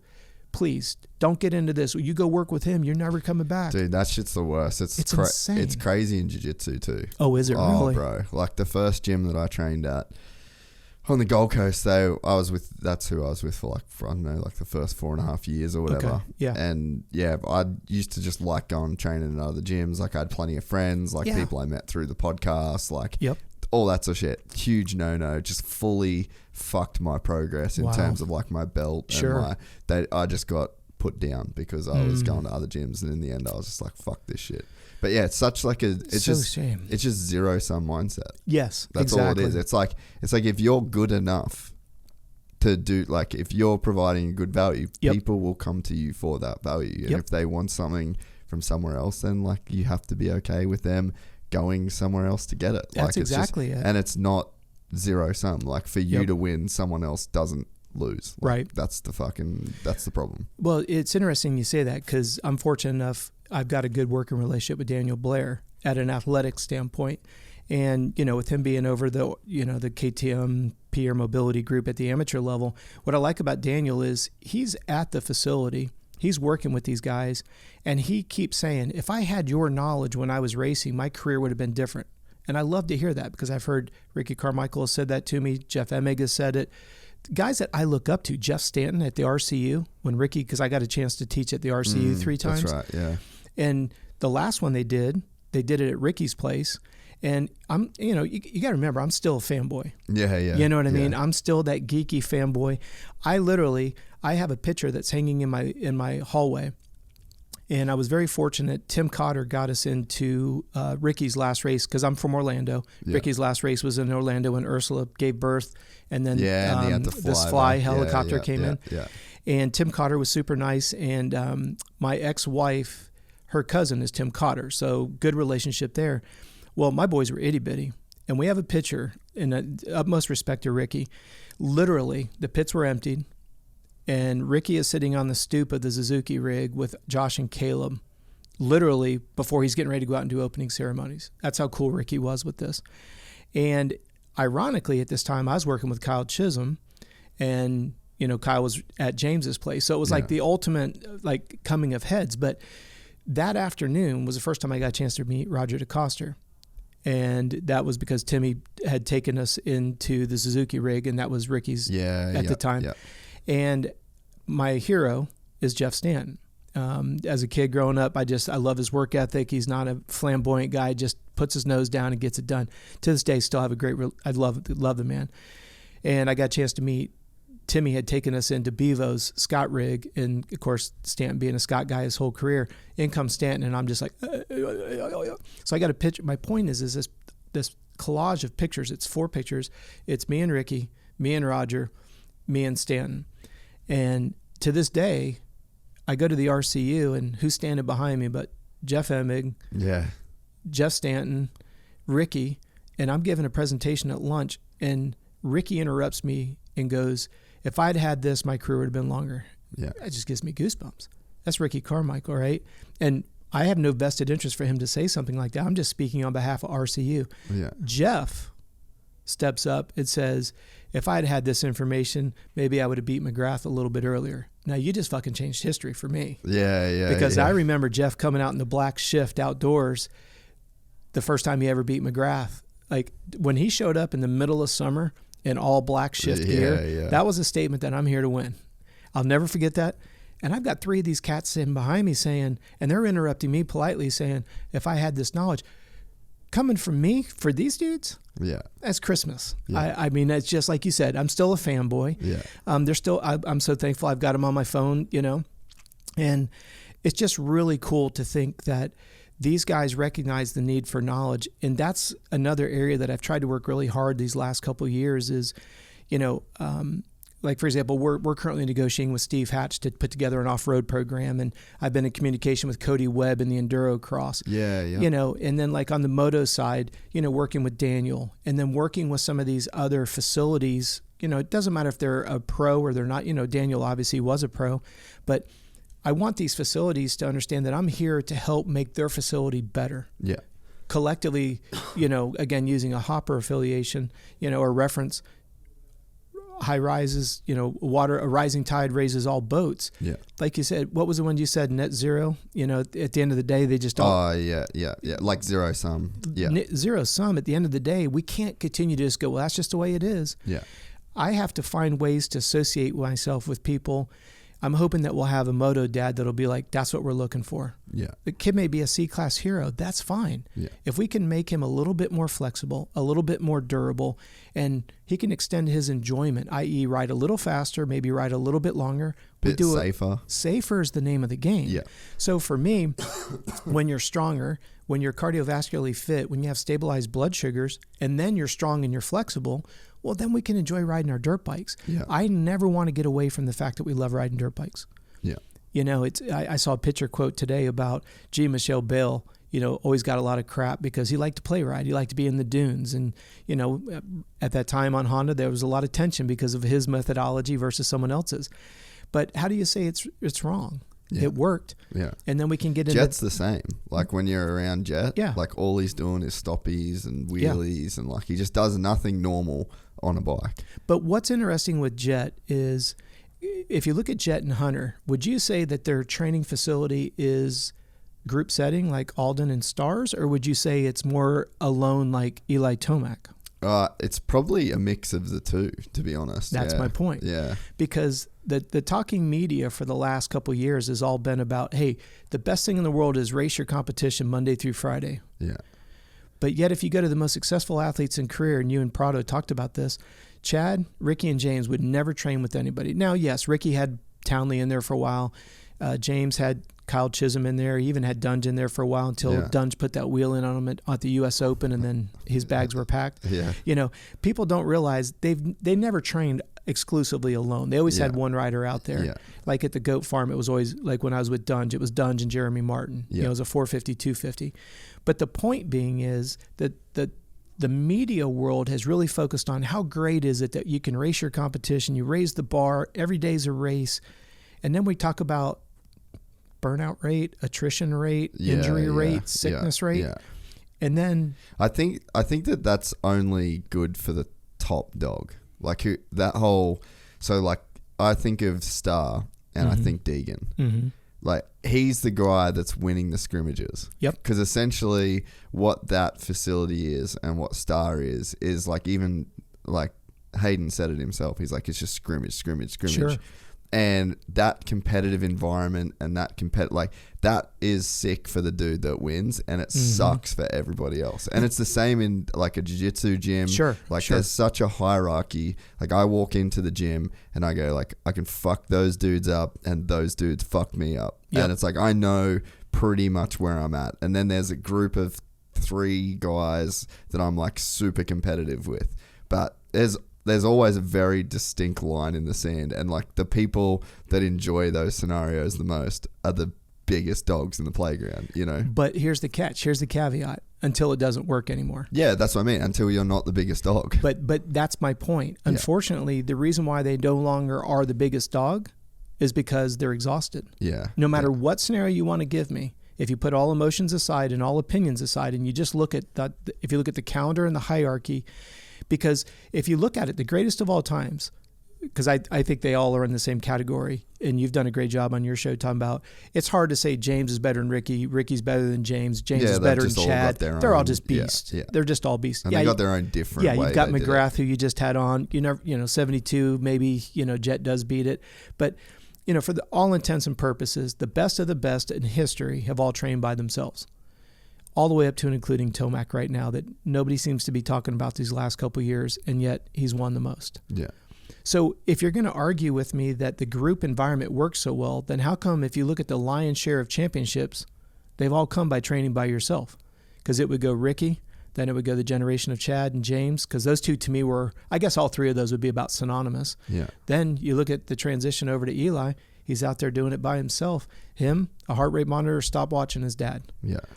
And so, you look at like last summer, look at Star Yamaha. They didn't have a 250 rider out there outdoors all season long. They had to put Chisholm in because there was no representation on the track. How does that not send a red flag up? Yeah. Yeah, I wonder, like with the whole Star thing. Because Jay Coop was the man at Star until what? Until Deegan was the man. No, until he got sick. Oh, yeah. He got sick and he got hurt. Because remember last summer, he jacked that little wrist bone up, going up that, just a weird little thing. But I mean, how can you be that fragile? And I know these guys are hauling the mail, but I look at some of the diggers look at Bradshaw taking out Matasevich. I mean, remember that one, obviously, because Paris was just this weekend, when he ghost rode and just freaking plastered Matasevich up against the wall. They walked away from it. Yeah. And, I hate it like when Faulkner nose picked through the whoops and he hit that left-hander. I was like, man, it just didn't seem like, and again, I'm not saying that you and I could have gotten away from that. Yeah. I just compare the history, and I know the bikes are faster and stuff like that, but I still have to go off of the parameters of what's different. Yeah. When you look at Jay Coop, he no disrespect to Deegan, the guy just completely blew everybody's mind this last year, but Jay Coop made it easier for Deegan to become the top guy because Deegan's the freshest. Yeah, yeah. Deegan was racing future. I mean, my goodness, Deegan was racing Mini-O's last year this week. Yeah, that's crazy. As we sit right now, Mini-O's is going on right now. Yeah, yeah. So, and again, I have mad respect for Brian Deegan. I felt like he did a great job. In fact, he mentioned it in your interview with you. And again, every one of your shows, I have my team members listen to. It's part of their homework before we do our weekly calls. Poor bastards. Seriously, no, it's good because, like I say to them, is I always want you to realize everything I share with you is happening in real world. If you saw my it's like good to get the perspective of people actually. Well, especially when it's their heroes, right? Yeah, like I always, whenever I do a performance camp, I'm like, how many of you guys set your SAG today? Very rarely will you get somebody who raises their hand unless they're a pro. Just head to Motorsport and get that SAG tool, mate. That's literally the easiest way. Just get it there, put on Boom. Your bars. And so yesterday I took a picture of it because there's Roxon. He's getting ready to go out and he pumps, stands up, and guy pulls out there, And I'm like, we've talked about this, about so many guys are chasing suspension setup and you don't have a relationship with a suspension specialist and you don't even set your own SAG. You have a $10,000 A kit and you didn't even set SAG in the back. That shit's useless. Can I tell you a rule of mine that like this is kind of, it just speaks to that, right? Yeah. It's like, why focus on the 1% when you haven't done the 99? Amen. And that's just so across life. Yeah. And we step over $1 to pick up a penny. That's what I always say. Yeah. And it's so true. Like, and if you're in like anything that you're doing, it's just like, are you doing the 99%? Yep. And I have to check myself sure all the time because I'll be almost like 5 steps ahead of myself in where, like the podcast and this. I got this. I got this plan. But then it's like, dude, you're cooking it. You haven't even done these ads. You haven't. It's like the 99% isn't done, and it's like, buying a kit suspension, but you don't check the sag. That's it's right. like you've done this like final 1%. Yep. Or just, that's what for me with the World Vets thing this year is like my only goal was just I wanted to be fit enough to do all the races and enjoy the race. Like I know I was going to get tired. Sure, I know lap times are going to drop. Like I'm not a professional. Yep. But in the past when I would race, I couldn't race. Mm-hmm. Like when I did Manji those 2 years, like it was dangerous for me to be out there. Like I was out there because we were filming, not because I was fucking ready. And I was like, that's what I don't want. So that then becomes doing the 99%. And like when I got here, I struggled for ages to get a bike. I actually thought I'd be able to get a bike really easily, but turns out I'm not big enough. Oh, wow. But then, so anyway, my friend Steve, he has an XCF 350, not even a motocross bike. Yeah. And I was like, fuck it. Let's go. Yep. And then when I couldn't ride the big track at Parla because the suspension was too soft, like with the Enduro. So what did I do? I just did motos on the vet track, and it was like I wanted to just for the first time do the 99% and not stress the 1%, not stress all of the little bullshit that kind of derails you. Yeah. And you focus on because it's like glittery and shiny. Yep. It's like, no, just do the 99%. Put in the work. Well, and that's what I loved about what Deegan said is when he made the comment, I had Hayden on a skateboard, I had him on a pump track, I had him on a BMX track. He goes, was that the right way? I don't know. We'll see. Yeah. And that to me sums it up because, I grew up in BMX, ironically race against Jeremy McGrath, right? So Jeremy brings buttering the backsides on the full throttle. Then you can add the knack and all the cool stuff that goes with it. And then even McGrath said, I just brought my BMX skills into moto, kind of caught some people off guard, which I think is what Jet's doing right now. Yeah. And so you look at when Brian, and that's what I said to, again, I'm going to kind of strike a nerve. I absolutely have a disdain when you have Kenny and you have Chase and you have Jet standing up in the whoops, and now every riding coach says that's the only way to ride. And everybody's online, this is the only way to ride, never sit, it's a waste of time, blah, blah, blah, blah, blah, blah, blah, right? When we both know there's a time and a place for both, but because those three guys, they're all at the top and they're all making it look super easy, it makes no sense to sit down in any corner, which is absurd. And then I love when Deegan came out and he says, you asked him that question, he just kind of has his own riding style, a little bit of bulldog, a little bit of hanging it out there. And when Brian made that comment, we tried everything. And I don't know if it's going to work, but we're going to find out. And then when he mentioned that he had set the bar really high and he was very respectful, but he's like, the bar wasn't as high as we thought it was, which I thought was interesting because like when I was working with AC, when you're already the pinnacle and you're the guy everyone's shooting for, we trained with Zach Freeberg. So our goal was always to try to be faster than Zach, even though Zach was on a 250. Because you have to keep that highly successful person still motivated for something, which goes full circle of, and you see this at a lot of the amateur facilities. The amateur facilities will market that they have one really fast kid. And if you look at history, usually that fast kid ends up being the piece that makes everyone else fast and he ends up going backwards. Yeah, yeah. Because like you said, he's the pinnacle. He's the one that everyone... So this guy moves from being the lead guy to being the one that everyone's chasing, and eventually the fatigue and the whole psychological platform changes. Yeah. You're no longer out there knowing that you can dominate. You just started to get physically and emotionally exhausted, that then you start to fear being chased. Yeah. And it's been at almost every facility. Yeah, the whole like ego aspect of it, again, like for everyone's going to get fucking annoyed, but like a jiu-jitsu gym is such a crazy place. I can't imagine. To just see the, like, it's very, and I've talked about it a bunch, but like I'd go in, one of my best friends, he's a black belt, like he's one of my coaches, and like when I started, he was just a purple belt. Oh, so really? Like, yeah. So okay. So you saw that progression. We've known each other for years. Yeah. But, so he's a black belt. He owns the gym now. Like it's full. That's all he does. His whole life's jiu-jitsu. Okay. And I'd say to him like, oh, so you never notice that all these people go here and where people sit and stretch, and like he just never paid attention to it. But to me, it was such like I was very introspective, and like you could just see how humans work and how ego works. And like I, from a white belt, would sit with and stretch with all the black belts. I'd put my drink bottle and my slides, like you put your slides on the side of the mat, and you put, everyone's kind of got, there's like a room, and then there's like two ends or like parallel of the rectangle mats where like people would put their shit, right? Gotcha. And you could just literally see like the people who had zero for anyone when they were rolling, like they just had no fight. They're just not gnarly. Like they're just kind of very passive. They would sit way back in the corner of the room. The dudes that kind of wanted the smoke would sort of hover on the fringe. The big dogs would sit here. Like that's what the whole facility world would be like. And you had a guy like Jason Anderson. He just ain't that dude. Yep. He wants to be doing his own thing on his own program.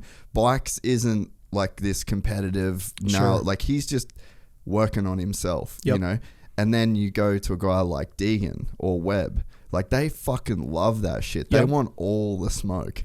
Absolutely. And there's these different kind of people and different personalities, and it would be like in the same way that it's a grind to like go to the gym. Like there's certain people that I just fucking hated with like they were just pieces of shit people that I did not want to be around. Hated training with them, hated rolling with them. It was just a war every time. Like, and they were much bigger physically, and it was like an ego check every single time. I had to like be in that room, and so those interactions, they get so tiring. Like it's stressful. There's the key word. And it's like literal anxiety. Like you get physical anxiety from dealing with that shit, and it's like.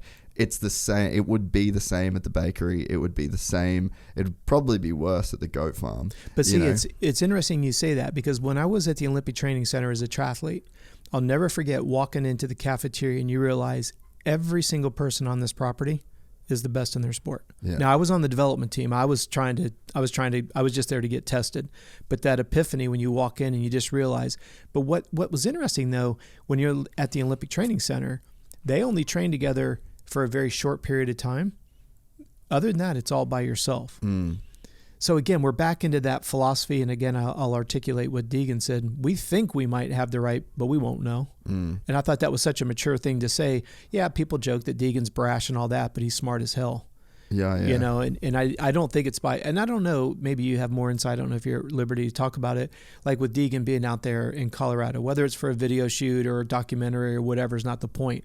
The fact that Brian is thinking, we know we're top dog at Goat Farm, Star Farm, and we get this opportunity to go out there with Deegan. You don't think that Brian's out there like a sponge? Oh, yeah. You know what I mean? He's just, and if he gets 3 months down the line and he feels like Hayden's starting to kind of get burnt out, for lack of better terminology, Brian's going to be on that like white on rice, and he's going to make a change. He's not going to, and I think that's the difference is, and Brian was very good about saying, we did a lot of research. Are you going to let us change the bike like he articulated to you? If you are, you're our team. He didn't want the stodgy, stuck up. And we're hearing it now maybe with Sexton going to KTM. Is that a better move? He said publicly that he liked the just a different group of people. He liked the people. We know that can go both directions. I think he just wants to get away from the Lawrences. I've never bought. If it was me, I'd want to get away from the Lawrences too. I've never bought a. If I'm chasing, I don't want to actually get away from the Lawrences. But it's just like, again, that's the same thing. Like you're stepping into that semi, and you've just got to walk. And there's a certain like social, like political mood vibe that's like getting 100%. Mad. And there's just a point in time, like the same way, like that gym. I'm like, I'm fucking sick of coming here. Yeah. Like I had one bad night there, and I was like, you know what? Fuck this. Like this isn't what this means to me. This isn't what, like, I'm not getting out of this what I want to get out of this project. So I'm gonna fucking bail. And it's exactly what Webb did at KTM. And that's what Sexton did as well. Day. Exactly. And it's like, and Levi Kitchen did it at Start. Like there's just a point in time where it should be okay to just be like, nah, fucking vibe shit. Yeah. I'm out. Well, but look at Sexton's. That doesn't mean it's a shit place to be. It just means it's a shit place to be for him. For you. Well, and they said Sexton's deal was done like what, 15 months ago. It's been a long time coming. Ages ago. So now that people are really talking about it, it goes full circle to what we're talking about is, look at Webb partying at KTM. middle of the season, something we've never seen before, something that the OEM actually went out and said, yep, we're letting him out. He's good to go. Tells you how bad that must have been. Exactly. And yet you've got somebody that will go to that environment and will thrive underneath it. Yeah. So well, Dunge was a perfect example. And they built the whole the modern KTM group with Alden, with the bakery, with just that whole setup was like, this worked for Dunge. So let's just find more Dungies and let's make it work for them. Yep. And I think Sexton's kind of a bit of a Dunge. You know, like when you've worked with Dunge, like he's the kind of guy that's like, jump, and he says how high. Yep. And if he believes in the person that's telling him how high, then he's going to achieve the results that you would want him to achieve, right? 100%. I think Chase is the same. Like Juju, I feel like Juju's probably the same. You know, like there's guys where it's like they've got that personality, they've got that belief. They don't want, like, Anderson's not that guy. No. And Roxon's not that guy. No. Like Kenny needs to be fun. I think he needs to kind of feel like the boss, you know, like he needs to feel like he can make the moves that he wants to make, and he has a bit of freedom and a bit of autonomy. Yep. And, you know, Deegan's the kind of guy where it's like, I think they'll basically just be, we're going to do what's best for us at all times, because you get one career, you get one chance. Like, we're doing it the way we want to do it, and then it's on our shoulders. Yep. You know, everyone's kind of got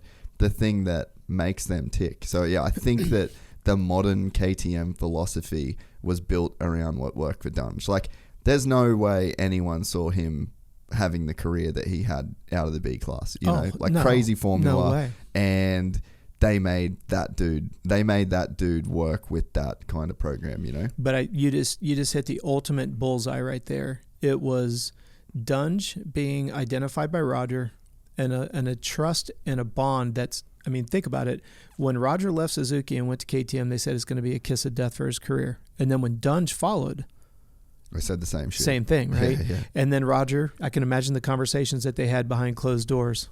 Trust me, Ryan would be fine. We'd build you anything you want. Yeah. And then you've got peers that's just like, here's the checkbook and look at them now, like you've said in your show.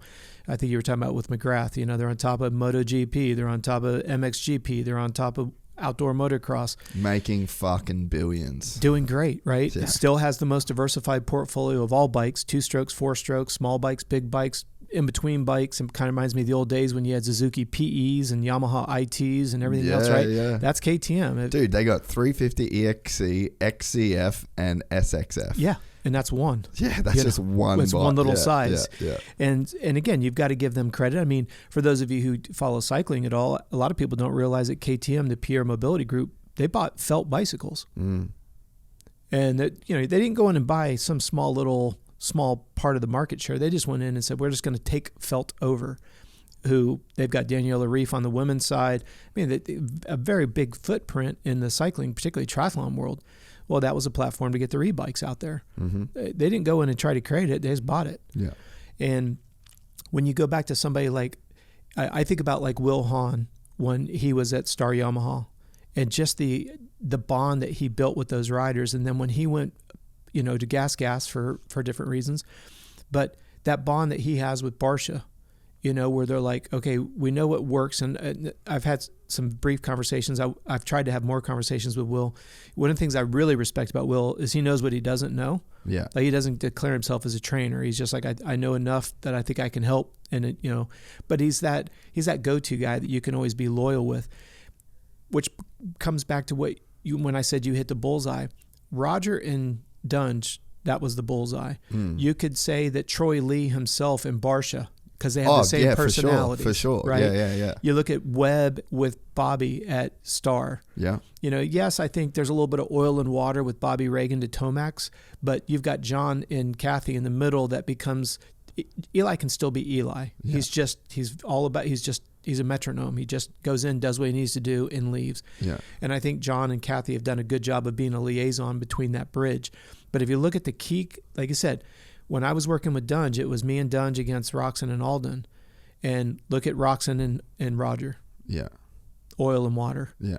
And then you get, you know, look at Astafin. Yeah. A great agent. Look at Lucas. A Yeah. great agent for what? The personality of his riders. Yeah. Lucas has had a tremendous amount of athletes that they just don't gel. Yeah. And I'm sure, every story's got 3 sides to it. But the reality of it is I think that's the ideal combo. You've got Dazzy, you've got Lucas, you've got 2 boys, and then you have the Honda program. Yeah. Look at what Lars has done this year. I've felt gutted for the guy. 4 number ones, he only gets to run 1 this year. Oh, I know. That's just such a kick in the balls. Yeah. Going so long since Ricky not getting a number 1 plate, and he gets 4 of them in 1 year and can only run 1. Wait, what one is he going to get to run? Just Jet. Oh, Jet and Just outdoors. Jet. Yeah, because Hunter's not going to run 250 indoor. Yeah. I mean, it's just like, oh man, Lars has got all the numbers. But yeah, but when you look at what we know about historical Honda, right? You think about how difficult it was for RJ because he went so much against the Honda grain. Bailey fit it like Dunge does with Roger. Yeah. Bailey was clean, crisp, like you said, stand on your head, pat your belly, sing Kumbaya if you ask him to. Yeah. That's what you were going to get out of David. And then you have somebody like a Ron Lachine. Why did Ron, not do well at Honda? For obvious reasons. Yeah. Yeah, he's just, it's oil and water. But if you look at it over the years, look at Jeff Ward. If I were to ask anybody who's watching this show, who are the 3 main sponsors for Jeff Ward? Never changed. Oakley, Cinecelo, Kawasaki. Yeah. It's just those 3 are synonymous. He just fit. Yeah. Yes. Yeah. And I think that's what we will end up saying with AC. Yeah. AC has been a Cowie, Fox guy, Scott guy from day 1 till the day he dies. Yeah. Unless something, I think there might be some opportunities with Ducati and with Triumph in 25, just the way the contracts are starting to come together. You look at that 250 class, I still think Deegan's going to be the biggest chess play in that Ducati Triumph. Yeah, 100%. In 2 years. Give those guys a couple of years to figure out the platform. I mean, my goodness, they've got Savacci on the 250 this year. That's going to be a huge shakedown. I don't know. If you're looking at who's the top dogs, those top 2 or 3 guys in the 250 class that are just getting in there, like you say, the Beaumaires of the world, the Deegans of the world, that Triumph Ducati money, people are like, oh, they're going to get a guy that's on his way out, but they want to, no, they don't. They're going to go for, look what they've done in MotoGP. Yeah. They're no disrespect to AC, and I'm not saying that at all, but I'm saying a lot of people. It's just not going to be as clean cut as there's just more options. Well, now. I think they're approaching Ducati and Triumph like JGR did, where we're going to go 4 or 5 years with some second tier guys. We'll work out the bugs, and then we'll come and try to go get James. Yeah, whereas you think they're going to do the opposite. Oh, I think that's why are they holding off till 25 to bring a 450 out? Yeah, well, man, I there's a lot of R&D behind it, but I wonder if there's a big part of me, like my fun conspiracy for the whole Ducati thing is that, dude, they're just like, they know how KTM is pretty close to just dominating MotoGP, and pretty close is an exaggeration, but if you follow trends, sure. Like I'm just projecting, and at some point that bike is going to be the bike, and then they'll probably have Pedro Acosta, which is like the next guy. Yeah. So it's like they're really trending into we're just going to fuck shit up in MotoGP for a long time. And it's like, all right, what's one way to stop KTM doing that? All right, let's make them refocus their energy, because if anyone knows the inner workings of KTM or whatever, like, they've pulled back a lot. Flat track team's gone. Yeah. Like if you look or if you know people, like you can hear, oh, they're changing. Sure. Like they've really changed these last few years, and it's for MotoGP. Yep. So it's like that. That's my like fun conspiracy where I'm like, they just don't want KTM to just keep going all in MotoGP. But add one more dynamic, because you brought it to my attention on your show. It's only been, what'd you say, 2 years since they surpassed Honda and Yamaha. I mean, when you really put that into perspective, it's not like, it's a company that's been in that sport for 25 years and figured it out. Yeah. When you look at the timeline and then who they were able to surpass, when you made that comment, it was a huge epiphany for me. I was like, holy smokes, yeah, because how many years have they had that top notch, and then they just get out of my way, here I come. And now these 2 guys, we still have to laugh about this, right? My first motorcycle was a 78 RM80. What'd you think of a Husqvarna? What, back then? I mean, think about it. I mean, it was an enduro bike. It was a sewing machine. Yeah. You put it back there with Can-Am. Dude, I remember there was a kid, Jake Wright, Yeah. that raced in Jacob Wright. No, not Okay. Jacob Wright. Gotcha. Different, yeah. Okay. But same age. They Yep. were in the same class. Oh, And, really? Yeah, he rode the Huskies like back in the day. Huskies, the biggest boxes of shit. Yeah. So like Rattle we would boxes. watch them all, and they're like Pieces falling off Yeah. of them. Yep. Rattle boxes. yeah. But he fucking rode the wheels off the thing. But yeah, that's what you think of. Well, you know? think about KTM. I mean, even back to David Pingree, or even when McGrath was talking about, they couldn't keep the damn things together. I mean, the freaking forks came off on the one, right? And again, you go back to that transition from Raj and Dunge leaving Suzuki to go there, and everyone's like, career suicide. Yeah. Look where we're at, 10 years, Yeah. And that's where I see Ducati and Triumph. It's like they've sat back long enough, figured out, like you said, whether you want to say they're following the curtails of KTM, but when they pounce, it's going to be a big pounce. Yeah. It's going to be quite, and I love Bobby Hewitt. He doesn't Yeah, do he's anything the man. half-ass. Yeah. And like you say, there's another good example of Anderson's personality, Yeah, with him. Bobby Hewitt's loyalty to the core, Yeah. able to work with that, send him home. Your ass isn't in shape. Yeah. Come back when you're ready. We would have never seen that. Most people would have given you a pink slip or just let you go to us wad yourself up. Yeah. Just go get yourself killed, and then we'll pull an accident clause and you'll be done. Yeah. Not Bobby. Yeah. It's an investment. Jalik Swall, investment. Yeah. And I'm kind of hoping that this year will be a real break for Jalik, because they just, with all the stuff that Jalik's been through with his dad and stuff like that, I think Bobby has been that anchor for Jalik, and I think Jalik back underneath that environment, I think you're just gonna, because Jalik was just really blossoming because remember, he was coming out of the amateur ranks like Casey Cochran's doing now, and did very, very well. Yeah. But I think it was because of Bobby. Yeah. Yeah, and just Such that a class act. environment. Yeah. Let's go through this dashboard, and then, because I think we're probably going to branch off a bunch, so I don't want to run out of time. Have you got all the login stuff there? Yeah, I can log into it real quick. And then I'm going to record the screen so we can actually have some references. Oh, the internet's there. Password. Perfect. Thank you. Yeah, so everyone that's just listening, if you go to our YouTube channel, you'll be able to see some of the data. But if not, just follow along. But yeah, so basically, I guess 2 years ago now, I bought my Garmin. I bought the Polar Garmin Phoenix 6 Solar. So that's why Polar Solar. Yeah, I'm with you. But yeah, so I've been running this thing for 2 years now, basically. And yeah, so this year I think I recorded 72 motos, but I had 3 or 4 days in Dubai where I forgot to take my watch. So there's probably maybe 10 motos there that I didn't record, and probably just forgot a couple. But so 72 times 20 minutes is 1,440 minutes. That's incredible. Of motos. So yeah, definitely the most riding I've ever done, and I learned pretty quick in Moto 1 that I just got very good at practicing and not that good at racing. I ended up just shitting myself off that stuff. Are you okay with that? Oh, yeah. I'm just going to... No, I'm saying... No, I'm not recording yet. No, I'm saying in regards to sharing your data, you want me to do Anna's data, or do you want me to do somebody that... No, because I have all my clients' permission. No, just do mine. Okay. Because I just figured you could reference stuff that is going to resonate with... Yeah, I always love it. All right, so I'm recording on that screen now. Okay.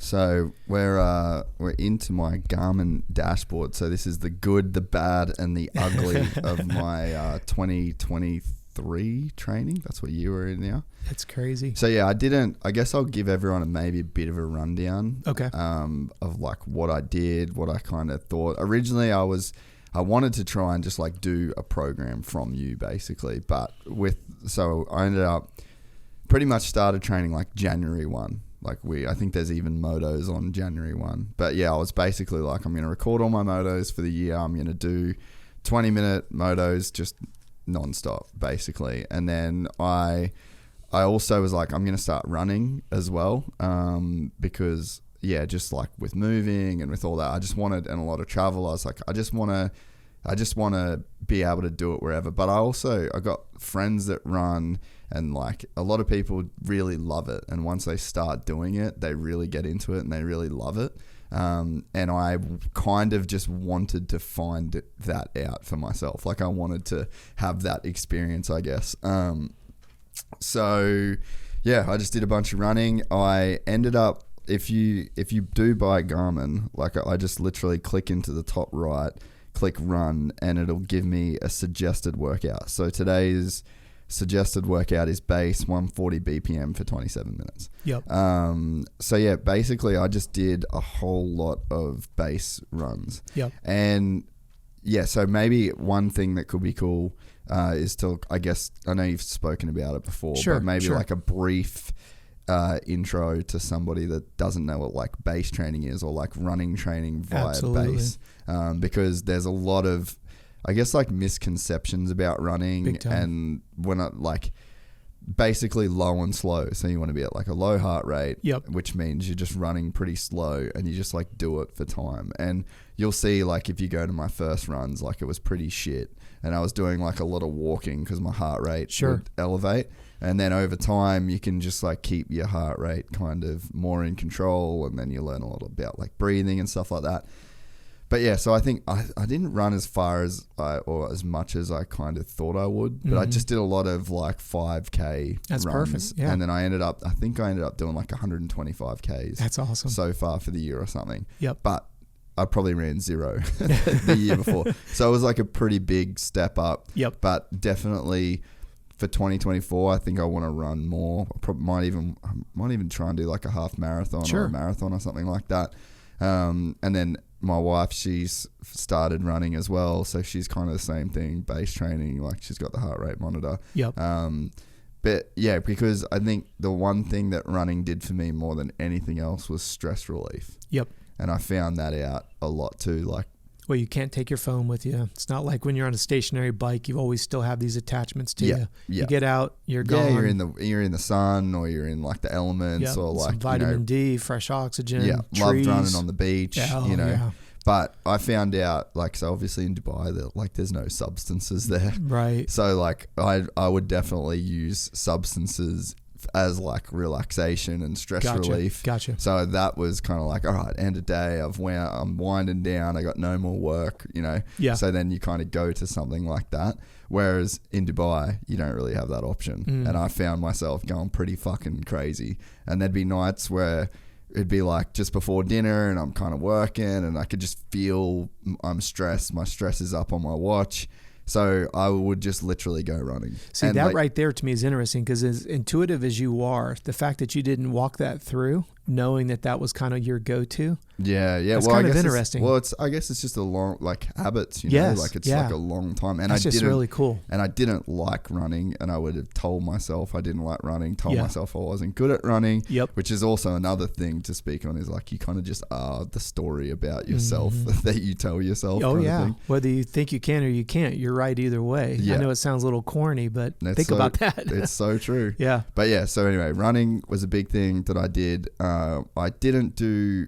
Well, when we were in Dubai, I did a lot of jiu-jitsu because it was just so good. Like, the gym was awesome. That's like amazing. The facility, it was unbelievable. So I did a lot of jiu-jitsu there, but I just didn't do that much jiu-jitsu this year because I didn't want to get hurt. Yeah. And I just didn't want to be fatigued when I was riding. And I was just so, like, it's so hard on your body. Physically, it ruins you. And then I also would, like, I get a lot of like ankle and foot, not injuries, but like twists and torques. You just always like you can't. I don't know. Always have a niggle of some sort going on for sure, always. And especially in like my ankles and stuff and my knees. So anyway, didn't do a lot of jiu-jitsu, did a bit of running, but I just really prioritized doing those motos. So maybe we'll break this up into like looking through some of the data, and then maybe at the end I'd talk about what I would think I'd do differently, then maybe get your opinion. Sure. So anyway, this is a little bit different to how we normally do it, but I thought we got heaps of data. You're a data guy. It could be just cool for people to maybe see a bit more about this like style of training, and I don't know, could be interesting. So no, I think people enjoy it because of what you said. There's a lot of misinformation. Something that I want to pull the train back a little bit on. You mentioned jiu-jitsu. It's very explosive. We could look at what it's like. Well, jiu-jitsu, I want people to think about it. It's very explosive, and it's what we refer to as an anaerobic type of intensity. You could almost put it in the category of a HIIT, high intensity interval training. Yeah, it's intervals. Very for sure. explosive. The type of muscle the muscle type that's utilized is going to be more of a quick twitch muscle fiber type A versus a slow twitch muscle fiber type B. Yeah. Think about a marathoner as a B, sprinter as an A. You're doing A. Yeah. What's very interesting for the listeners is I'm a slow twitch guy. You put me in jiu-jitsu, it's going to be 10 times harder because I'm soliciting muscles that are not what I'm intuitively born with. Yeah. So for me to even be remotely good, I have to warm up almost an hour to trick my body into thinking I've already been on the mat for an hour. Otherwise, I'm always going to get smoked. Yeah. Keep that in mind. You mentioned the fact that it's so fatiguing. It's because it's all explosive. Yeah. It's like a marathoner going to the track every day and running 100-yard intervals. Yeah. That's all they do, or 100-meter intervals or 400 meters. It's different types of training, and it's very important because people will hear this podcast and go, hey, I'm over here doing HIIT training, when really my sprint speed isn't my issue. It's that late race endurance. Yeah. I've been doing the wrong energy. I've been developing the wrong energy system, just not understanding fundamentals. Yeah. So I wanted to make sure when you mentioned that. The easiest illustration I could give our fans is if you and I were going to gamble a $100 bill and I have a radar detector and I say the first motorcycle that gets to 60 miles an hour, you're going to get to $100. You can either take the 85 or you can take the 450. Which one are you going to jump on? I guess more people would go on the 450, but I'm guessing there's a catch. But I want them to think that same thing, right? Yeah. Because what's the only difference? It's still a bike, it's got two wheels, it's got forks, handlebars, and all. It's exactly the same. The only difference is the displacement of that piston and the size of that carburetor and the size of the pipe. Notice all three. Yeah. Piston, carb, and pipe. Yeah. Go with me here on the 450s. I know there's very few that have carb and pipe. But I get you. All right. So I see where you're going. Exactly. So when you're working on your overall physical strength, just think about big bore. The stronger you are, easier it is to go fast. If I put a KX500 carburetor on a KX85, I can stuff all the air fuel I want. I'm not going to create new power out of this 85 piston, even though I'm stuffing air fuel. Yeah. Your carburetor is your aerobic engine. Yeah. So when you made that comment about going long and slow, you're just building a big bore motor is all you're doing. Yeah. That's why strength training always has to be complemented with cardio, because when you put those two together, I don't mean to create kind of a bunny trail here. If I have a 500cc piston and I've got an 85 carb, it isn't going to get to its potential, and I can reverse those. So I felt that this year, like coming into this, knowing myself and knowing how I'd felt in the past, that I was kind of pointless in me doing strength training. Mm-hmm. It was kind of pointless in me doing other things until I kind of just had a base and just built so I kind of felt I didn't do much weight training of really at all. Like I did a fair bit in Dubai, but that was like a 3-month period, you know. But again, I prioritized riding over and then obviously like all the other shit that and you've to me do. Riding always supersedes everything. And again, I don't want, as you say, I don't want the listeners to get irritated.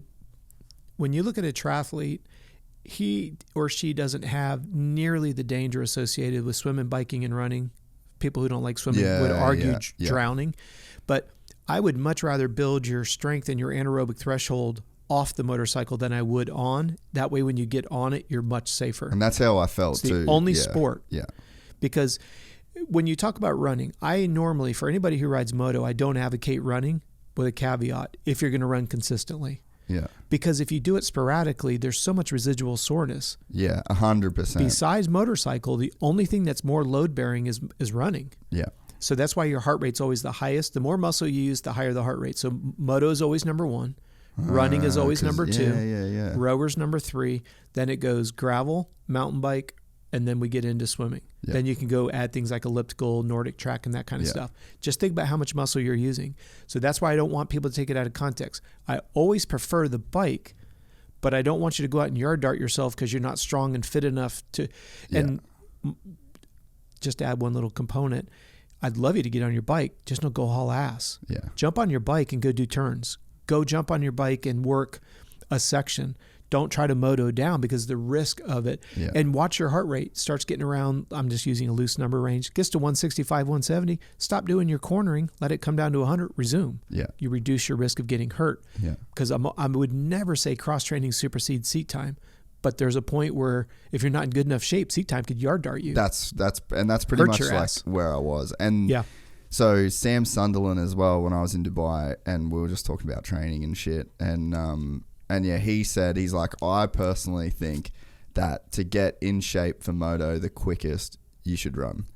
And he just said it puts like you put K's on your legs, and I noticed that my legs definitely got a lot more endurance, but I got a bit thicker, like a bit more muscle in durability there. is what we're after. And I could tell, especially when I was doing all the motos in Dubai in the sand, that it actually really helped my lower back and my legs. Lower strength. back is where it's going to be. And then I had crazy soreness when I first started running. Yeah.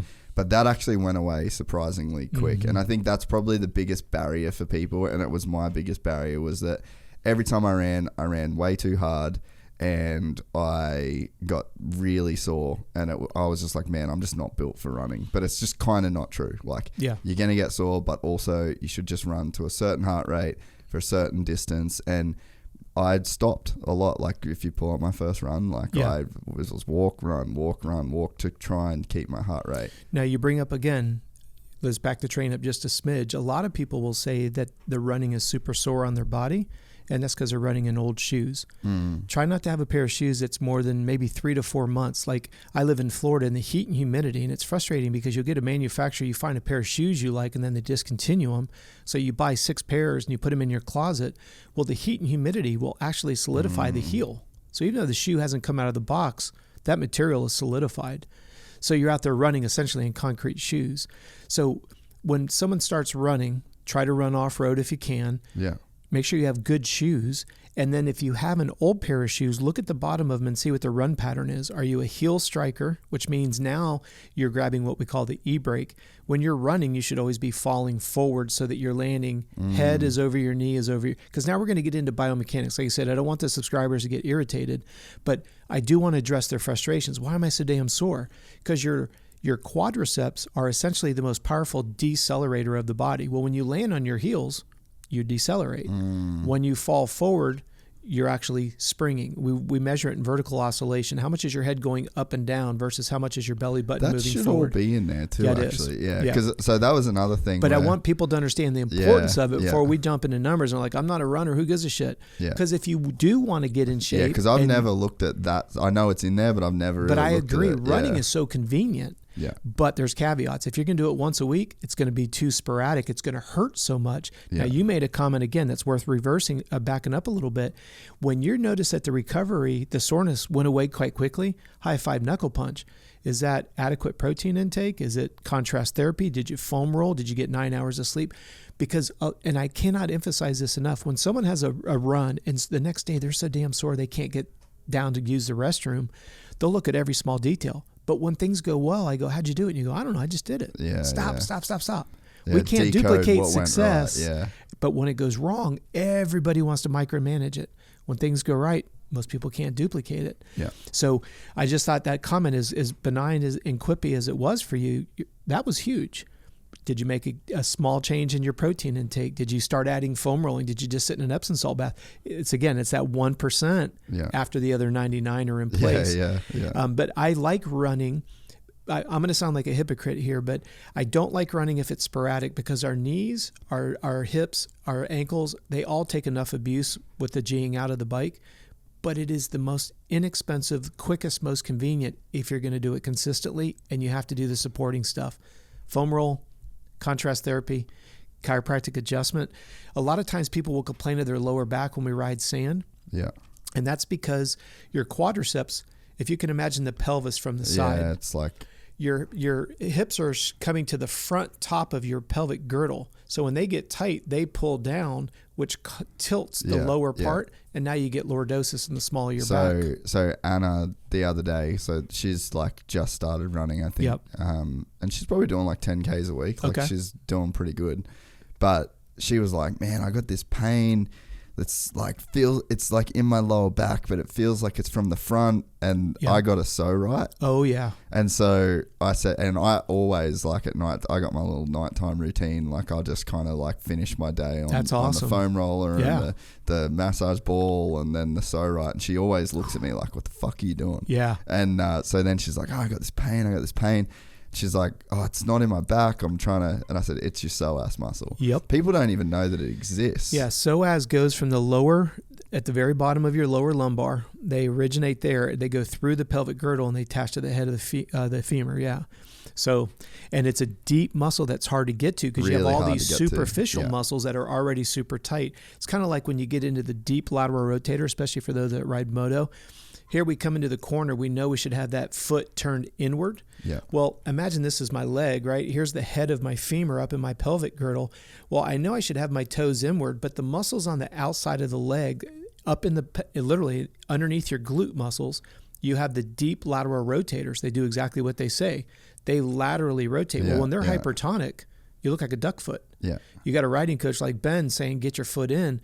Well, it's not that you don't want to. You physically just can't because they're so tight.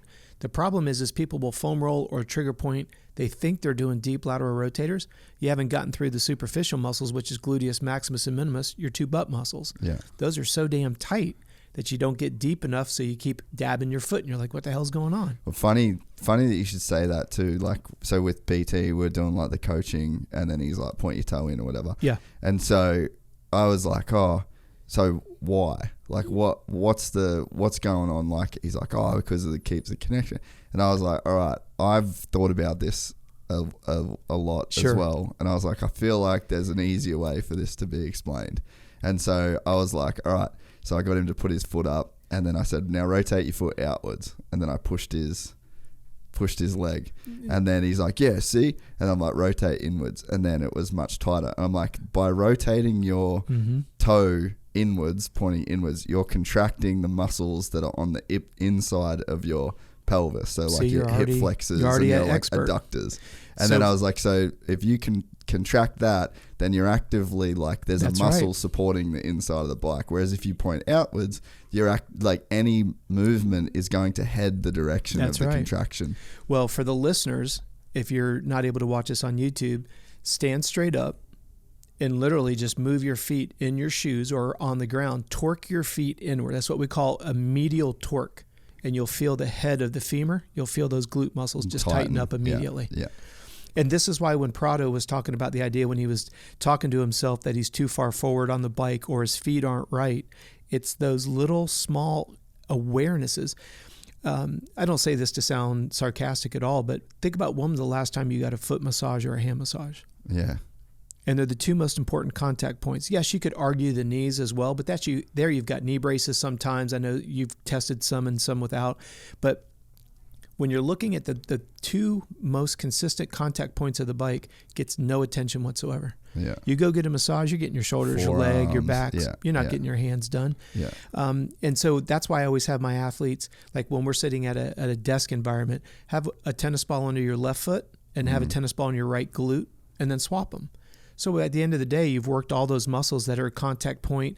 When you're driving down the road, just grab the meaty part. Even if you do it right now, it hurts like hell because you don't ever give it any attention, but yet we ask it to do all the controls. Yeah. It's just little things like that. But again, I love your question as to why. That's what I want the listeners. Ask why. But there is like biomechanical reasons. There's a reason for everything. For certain thing. And it's like it's a technique. Yeah. But it's like, what does that facilitate? And it's like that's as simple the difference as, between a pain site and a pain source. My low back hurts, which is where it hurts. Like but the source of it is the quads. Yeah. Because the quads are so tight, it anteriorly tilts the pelvis, which creates the lordosis. That's what we want the listeners to understand. We're actually working on a digital product called The Anatomy of an Injury. Yeah. It's exactly along these lines. Because you have three types of athletes. One that's never been hurt, one that's hurt and trying to recover. One that's going to get hurt. Exactly. And that's where we get into that age spectrum all over again. Yeah. But the idea is it's like, if I can get you to understand why, then you'll go do the strength training, whether it's the analogy of a big bore motor, able to go faster. We can get super technical. What a lot of people don't realize is when we lift weights, we think about just the primary muscle that it's strengthening. But you also have to think about two other things. Secondary muscle groups. So when the primary are getting fatigued, secondary step up. And you also have to think about it from a neuromuscular. If you go to lift a gallon of milk, over the years, your brain's begun to realize that a full gallon of milk is 8 pounds. Yeah. It's half empty. The neuromuscular message is going to shoot 8 pounds of lift. It's only 4. So what happens? You ram it across the top. That's the best example, and I've used it every time I've ever been asked about it. It's the easiest way for people to understand the neuromuscular benefits of lifting weights. So all of a sudden you come into a corner and the front end goes away from you. Your body intuitively has the power to counterbalance that to not endo or knife pick it or nose pick it or whatever it may be. One of the biggest examples I can give you is we all know what to do when we're nose heavy. Tap that rear brake. We all know panic rev if we're nose down. Yeah. But when that bike starts to go side to side and we get that dreaded side swap, that's where you want that intuitive balance. It's called proprioceptive balance. This is what you alluded to with Jet and his background in dance. As much as we joke about him being able to hip hop and all that, watch him on the motorcycle. Yeah, yeah.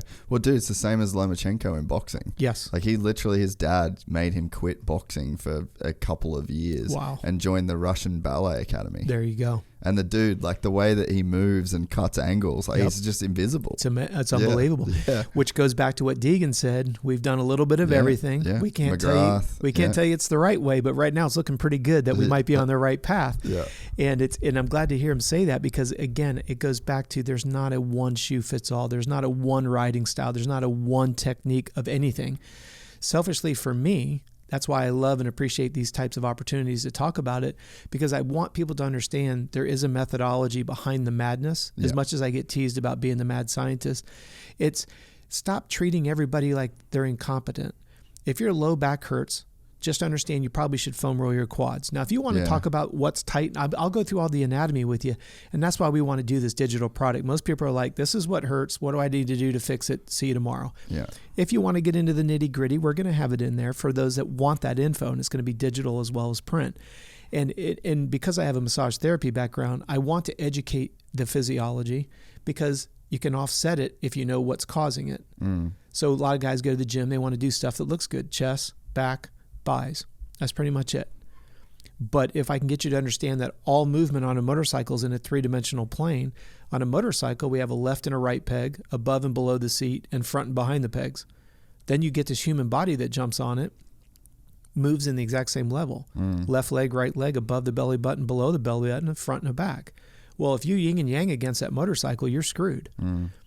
That's why HIIT training is not ideal for motocross. Now, I know people are going to give me some nasty comments, and that's fine. Just doing this for 38 years, I can tell you that the HIIT training is being misapplied. Does it work? Yes, when applied correctly. But you can never tell me that there's not a time that somebody doing, as you go back to the base training, there's not one listener that wouldn't benefit from doing more aerobic capacity. Because it goes back to you're only limited by one of two things, raw power or the ability to deliver oxygen. A lot of people think, no, it's the ability to dissipate lactic acid. That's not the case. The number one limiting factor in any level of performance is always aerobic capacity. Now, when you watch these top marathoners almost break the 2-hour mark, it almost seems like it's no aerobic base. It's all aerobic base. Yeah. If you look at their heart rate numbers, it's insane what they're running a 420 at. Yeah. It's all relative. If we tried to hang on to Phil and whoever, Sexton, Webb, Lawrence, whoever you want, our heart rate would be through the moon. For them, they're just buttering, right? Yeah. Equipment, their whole flojo, the whole base. It's all base. Yeah. It's always going to be, and that's why it goes back to what we said at the beginning of today's conversation. I don't care if you're on a 65, you've got to be strong and flexible and have a good aerobic engine, all the way to the vet rider, all the way to the pro. Yeah. It's just how that's being utilized. A 450 rider just indoors needs to be able to do 20 minutes.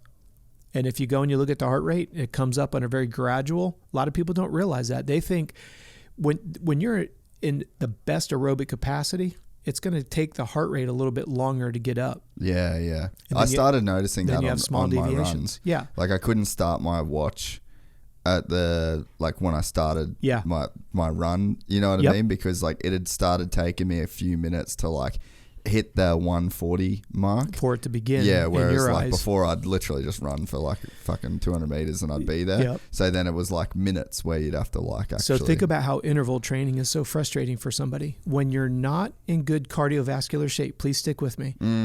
It takes very little time for it to go up and it takes forever for it to recover. Come down, yeah. Someone who's in great shape takes a long time to get up, and when you're done with that interval, it plummets, which means if you're doing a heart rate ladder, let's say you're doing a 160 to 150, it takes you 14 minutes to get it to 160 and it takes you 30 seconds to get it back down to 150. You're starting your next interval again. A lot of guys are like, well, damn, I'm getting punished for being in such good shape. You just have to have it utilize it with the right perspective. Yeah. So it goes back to what we said earlier. There's no quote unquote physical, I don't even like to use the word trainer. There's no physical training program that's unique. Heart rate ladders, negative splits, pacing tempos, all you're doing is adjusting. A pacing block in zone 4 is a pacing block in zone 2. Adjusted a heart rate for a different heart rate. It's heart rate based on you as an individual. Yeah. So when you can understand the number one limiting factor to going fast is being both strong and able to deliver oxygen, it's go back to moto. You have a carburetor with a pinched air fuel mixture. If it's only getting half of what it's supposed to, it will never see the power of that 500. Yeah. Well, if your aerobic capacity, it doesn't matter if you can lift a house off its foundation. If you can't fuel it with enough oxygen. Now, remember I said there's 3 parts, piston, carb, and a pipe. So if I take an 85 and I stick it on a 500, all that byproduct cannot get out, so it backs the motor up. That's the capillary beds in your muscles. Yeah, okay. And the only way you can enhance those is low intensity training. Yeah. So this is what takes on another dynamic of periodization.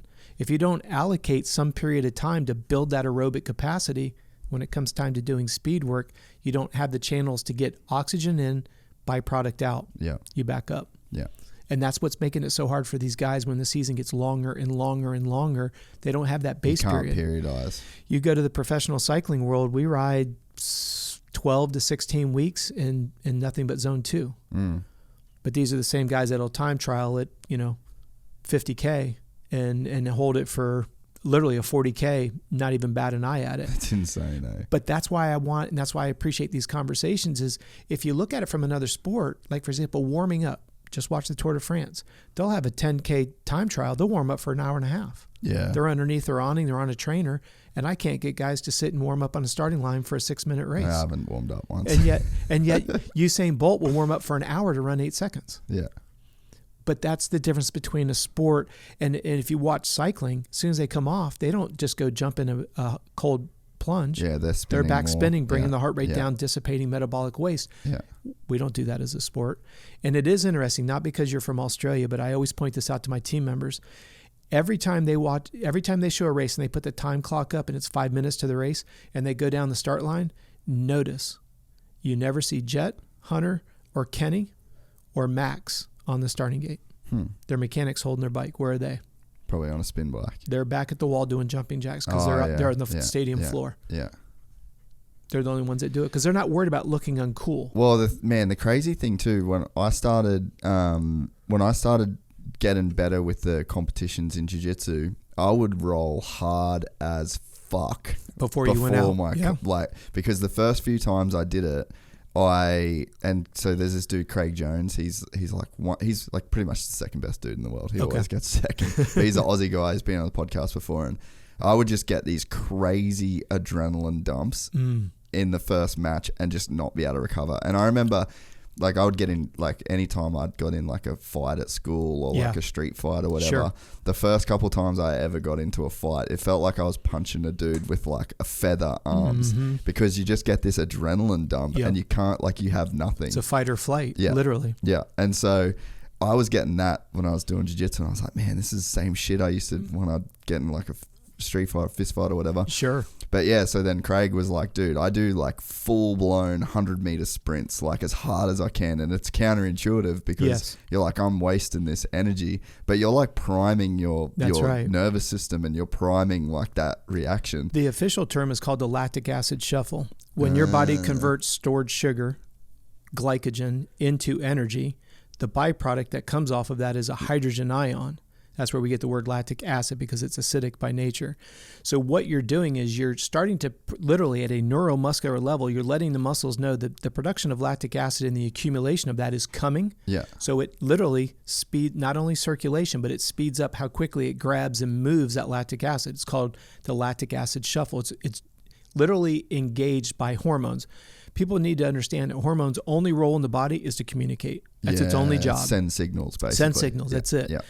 So now I get this all the time. Well, Rob, if I warm up that long, I'm going to be tired for the race. Well, you need to get in shape. Yeah. I don't want to sound I don't want to sound sarcastic at all. But when I had AC at Loretta's one year, there just happened to be one of the days that there was no racing for him. So in the morning, he would wake up. Before he would eat breakfast, we'd do the rower for 30 minutes. It's activating something known as a glycogen synthase enzyme. So if you can imagine a dry sponge, and if I take a droplet of water, that dry sponge will suck it right up. Well, by doing a little bit of physical activity, you activate the glycogen synthase enzyme because you're essentially activating an enzyme that says, I need sugar, and when I do, I'm gonna suck it right in. So we would have Adam do the rower. He would eat breakfast, and then before dinner, we weren't working out. We were 30 minutes, easy tempo, activating if I could get this glycogen synthase enzyme, I know that, and this has been proven over and over again, a stressed muscle tissue will store glycogen more efficiently than a rested. That's why you don't want to just rest the day before. Yeah. That's where we look at periodization of resting. Yeah. Well, everybody was saying I was having Adam work out on a Wednesday. And that was when Nico Izzy's dad had Nico up there running, intervals up and down the hill. When he was riding for Factory Suzuki, because it was still old school Rocky Balboa. You're going to get that extra workout in there, right? And no, with Adam, it was easy workout, eat a meal, workout, eat a meal to increase the storages of glycogen for the next day. Well, I feel better when I run in the morning. Like my whole day. Yeah, you get that metabolic lift. Training, everything. Like if I do jiu-jitsu in the morning, fully sets up my day. If I go for a run in the morning, fully sets up my day. Because the second set always feels easier than the first. And even though you're not working out a second time, your work at work seems easier because you've already done something. Yeah. And I think there's something to just like endorphins. Absolutely. It's all hormones again. Yeah, again. It's all hormones for sure. And that's where I think it's important if we go back to, are you quick twitch or slow twitch? If you're quick twitcher. How do you determine that? Well, pretty much you could do like 5 on a rower, do 5 by 500. And if you find yourself wanting to vomit, you probably are a slow twitch guy. Yeah, okay. Yeah, it's like if we went and ran quarter-mile intervals, a quick twitch guy can just blitz those, no problem. Slow twitch guy is going to be on struggle bus. But you get around 8 or 10 of them, and he's starting to come on strong, where the quick twitch guy by number 6 or 8 is like tapping out, I'm done. Yeah, okay. Now, I know it's a really short answer to a long question, but that's why we do field testing. I was going to say, there's like, we test it. We validate it. Yeah, it's very easy to identify. Like, for example, when you're racing, if you say to me, Rob, my muscles got tired before I ran out of breath and we need to work on strength and lactate tolerance. If it was, hey, man, I just couldn't catch my breath, or excuse me, if you're telling me that your muscles were loading up and they were shutting down, that's a strength and lactic acid accumulation. If you're telling me you ran out of breath at the end of the moto, that means you need to work on the aerobic capacity. That's why I'm saying they always have to work together. Yeah. And this is something that I always try to work with riding coaches is, just putting a cone up and saying, don't hit your brakes until you get to this point is really a foolish way to try to teach people, because you and I, every human being, we can only process speed based on our blood sugar levels in our liver. So you have 2 gas tanks. Your liver feeds your brain and the ability to process speed, and your muscles obviously fuel movement. So if I've already, let's say I eat dinner at 6 o'clock at night, next morning I get up, let's say I'm at the track, maybe I don't eat much breakfast at all, if anything. I get first couple practices in, it's now 10:30 or 11. You've gone 18 hours since your last meal. That liver in your gas tank to feed your brain is on empty. And here we are wanting to get faster input speeds, and our brain's like, nope. I've got low sugar. That little shifter that's down by your left foot, you're going to start tapping it down, because we don't realize how much we use that shifter until the brain gets comfortable on what the process speed is. And yet we're all going to the track trying to get higher process speed with a gas tank that's on empty, asking our brain to process the speed. Putting a cone up isn't going to change how quickly you can transition from standing to sitting and still hit and butter the apex. This is something that, and I say this very, very humbly, every performance camp I've ever hosted, if you take everybody's improvement in time as a group, the least amount of improvement we've ever had was 5 seconds per rider per lap. And I'm not a riding coach. Yeah, yeah. It's food, it's hydration, it's strength, it's flexibility, it's perspective, it's line choice. It's playing the game of chess with fitness. Yeah, and then that comes down to just doing that 99% Exactly. as well, like. But I've got to have a parent or a vet rider or a pro someone rider that's just down for the cause. that'll listen. Yeah. Because they're like, well, you weren't in a factory rig. No, I wasn't. I've worked with a lot of guys who have. I've put a lot of guys in there, and I say that very humbly. But I have to earn your trust. I told that to Dunge the first time I met him. I said that to Adam's parents the first time I met them. I have to earn your trust. I have 271 at the time of this recording. I have 271 amateur number one titles. I have 4 AMA number one pro plates. Doesn't mean squat to the listener until I can put it in terms that he or she gets it. Yeah. And if they don't see some level of incremental improvement quickly, you don't have their trust. And I'm not trying to create voodoo magic. It's like, hey, look, if you satisfy hunger before you go to bed, you're going to sleep better. And I'll prove it to you with the numbers. What do you mean? Well, if you have a 6-month-old baby, you give it a bath, you don't feed it, you lay him down, he's probably not going to sleep through the night. Yeah, that's called true. Hierarchy of needs. Yeah. So if you're asking yourself to go to bed because you want to try to starve yourself so you can put yourself into a state of ketosis and all this other textbook bullshit, yeah. But I would rather work with the law of physics. I'd rather work with the law of physiology and nutrition.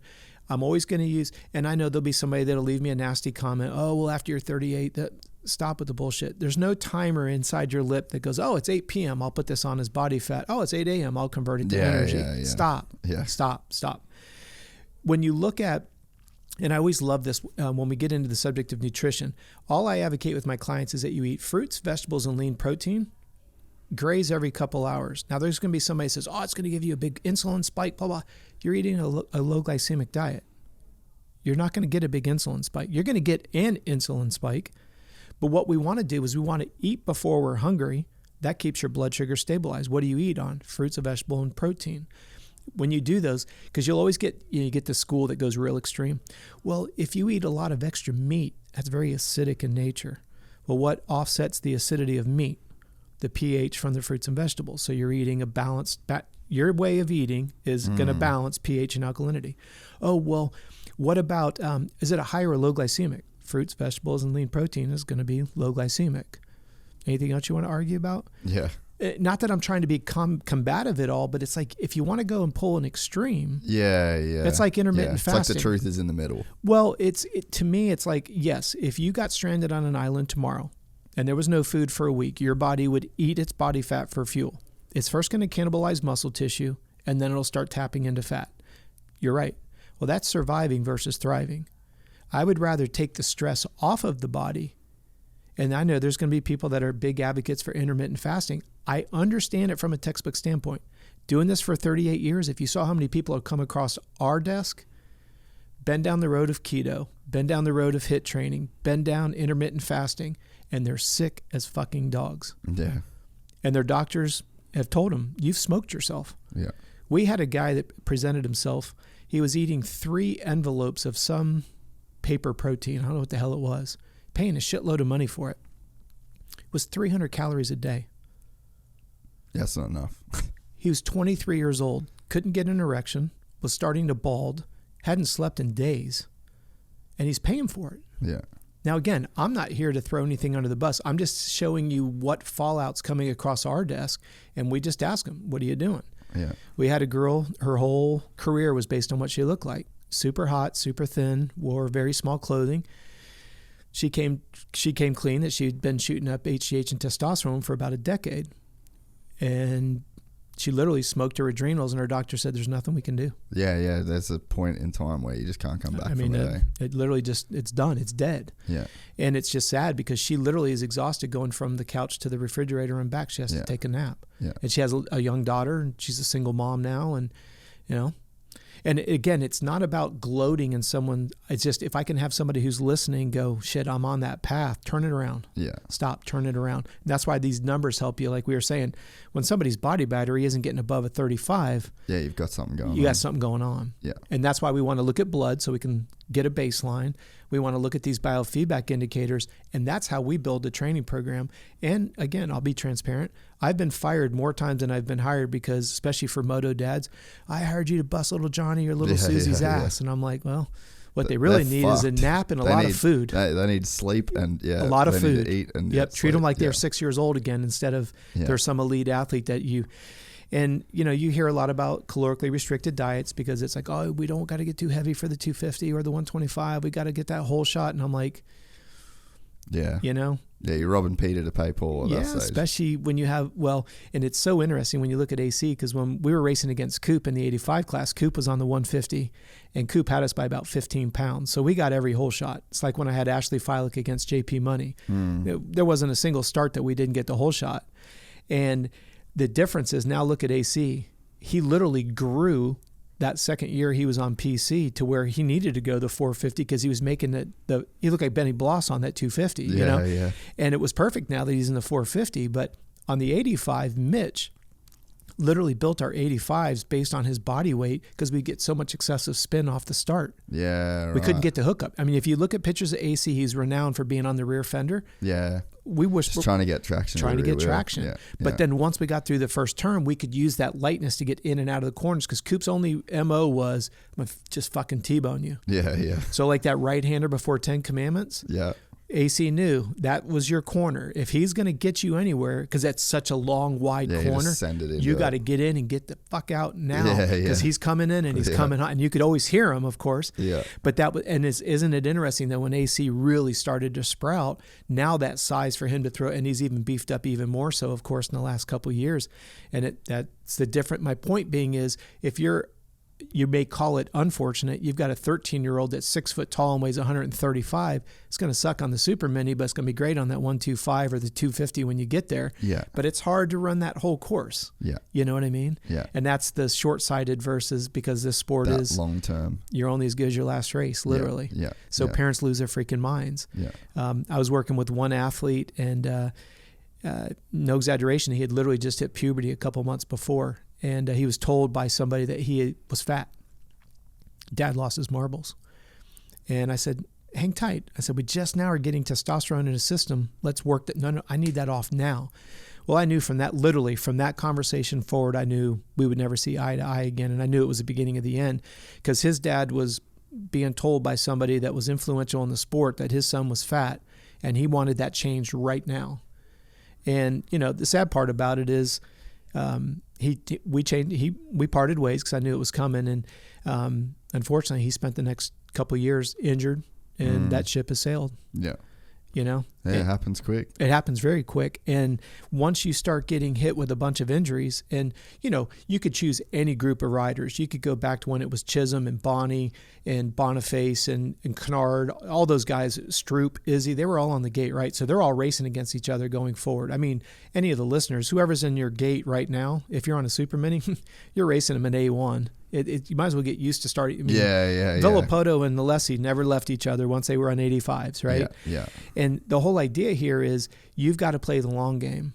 And unfortunately, like when you see somebody who gets hurt and the 2 or 3 guys you were racing with are now literally on a factory team, you're watching them on Saturday night and you're still at Mini O's racing in the pro sport class, all because you kind of worked in a mode of fear. And I know the sport's very big on that. They really feed on fear. Like you're not allowed to have an agent. There's a couple teams out there that are anti-agent policies and stuff like that. I have a problem with that because like I tell the parents, Lucas Myrtle is going to find you some money. I don't know what his percentage is. It's none of my business, but I don't care if it's 50%. Would you rather have 50% of something or 100% of nothing? Yeah. Focus on waking up, eating, riding, cross-training, sleeping, and repeating, and let your agent do their job. Yeah. Well, of course the teams don't like agents because they know what the fair market value of that rider is. Yeah. There's a reason why Joe and Hunter and Jet have donut deals. You saw that 100% deal that Lucas did. What about when they went to that, was it Nashville where they had Gibson guitars? Yeah, for fuck's sake. Yeah. Hunter and Jet weren't putting that. Dazzy wasn't putting that together. O'Mara wasn't putting that together. Yeah. That's Lucas spending 36 hours on a flight all over God's green earth setting that shit up. Yeah. I don't know why, but the point is you bring it all the way around. My job is to help parents see what they don't see and what they don't know, just like an agent, whether it's the fair market value, injury clauses. Yeah, what they're worth, get your championship bike. A lot of people don't realize that they don't give that to you out of generosity. Yeah, if it's not in your contract, you're not getting that bike. Yeah. You need an agent. That's right, But I know we're throwing a lot into the pot there, but that's what I want people to understand. Please don't just look at one number. Hey, I'm quick twitch, I'm slow twitch. Why warm up? I'm going to get tired. please look at the whole picture. Yeah. I mean, you and I could sit and spitball all night long, and I think the listeners would get something out of it. It's just a matter of what pain point are we going to hit based on what they've done in the last week, month, year, whatever it may be. Yeah. Getting injured or sick all the time, suppressed immune system, that shit shouldn't be happening. Yeah. Too many rocks in a backpack, not enough food, not enough sleep. Yeah. Definition of insanity. So let's go into these. Yes, sir. Tell me what you're thinking, mate. Tell me, or maybe like how the dashboard kind of gets like laid out and stuff like that. Yep, absolutely. So the first thing that I'm interested to know. Yeah. So the first thing that we're looking at here is a custom report that I programmed, and this is something that what I like to do with my athletes is I like to have people think about these as consolidation reports, because like this one right here, when we're looking at stress, this is a 7-day stress report, and I'm going to move really quick just so you can see. This is a 7-day, this is a 4-week report. And the reason why I call it a consolidation report is that those two tiles are actually found right over here. So there's the same report. This right here is what we just saw right here. See how when I do this in a consolidation report, you're not having to move around all different reports. You get one snapshot. So when we're looking at stress, how do you know that your today is not all the way over yet? So if we look at yesterday, how do we know that when we say that 29 is good or bad? Well, with my clients, and Jace, you and I have already spoken about this in the past, my goal is I always want my athletes to have an average stress score below 25. Yeah. Well, if you went out and rode Glen Helen and you motoed down, that would justify a 33. I'm not worried about it. What we would then look at... Vegas would also justify. Vegas, that's right. Excuse me, that's right. You were in Vegas for that. Yeah. So let's say that when you come back from Vegas, which we're already seeing, are you able to come off of that stress? Yeah. If we can justify why it went up, we're cool with that. Now we have to look at how quickly you can recover, and you can see you're already trending the right direction. Yeah. Then what we want to ask ourselves is, how does this week look in relationship to the last 4 weeks? So we go that here's the 4th, this is Glen Helen, this is the week of Worlds right here. Okay. Notice that your stress level is at a 48. Yeah. You're pinging. Yeah. We're not worried about it. How quickly could you recover from it? Check it out. Boom, it just plummeted. A+.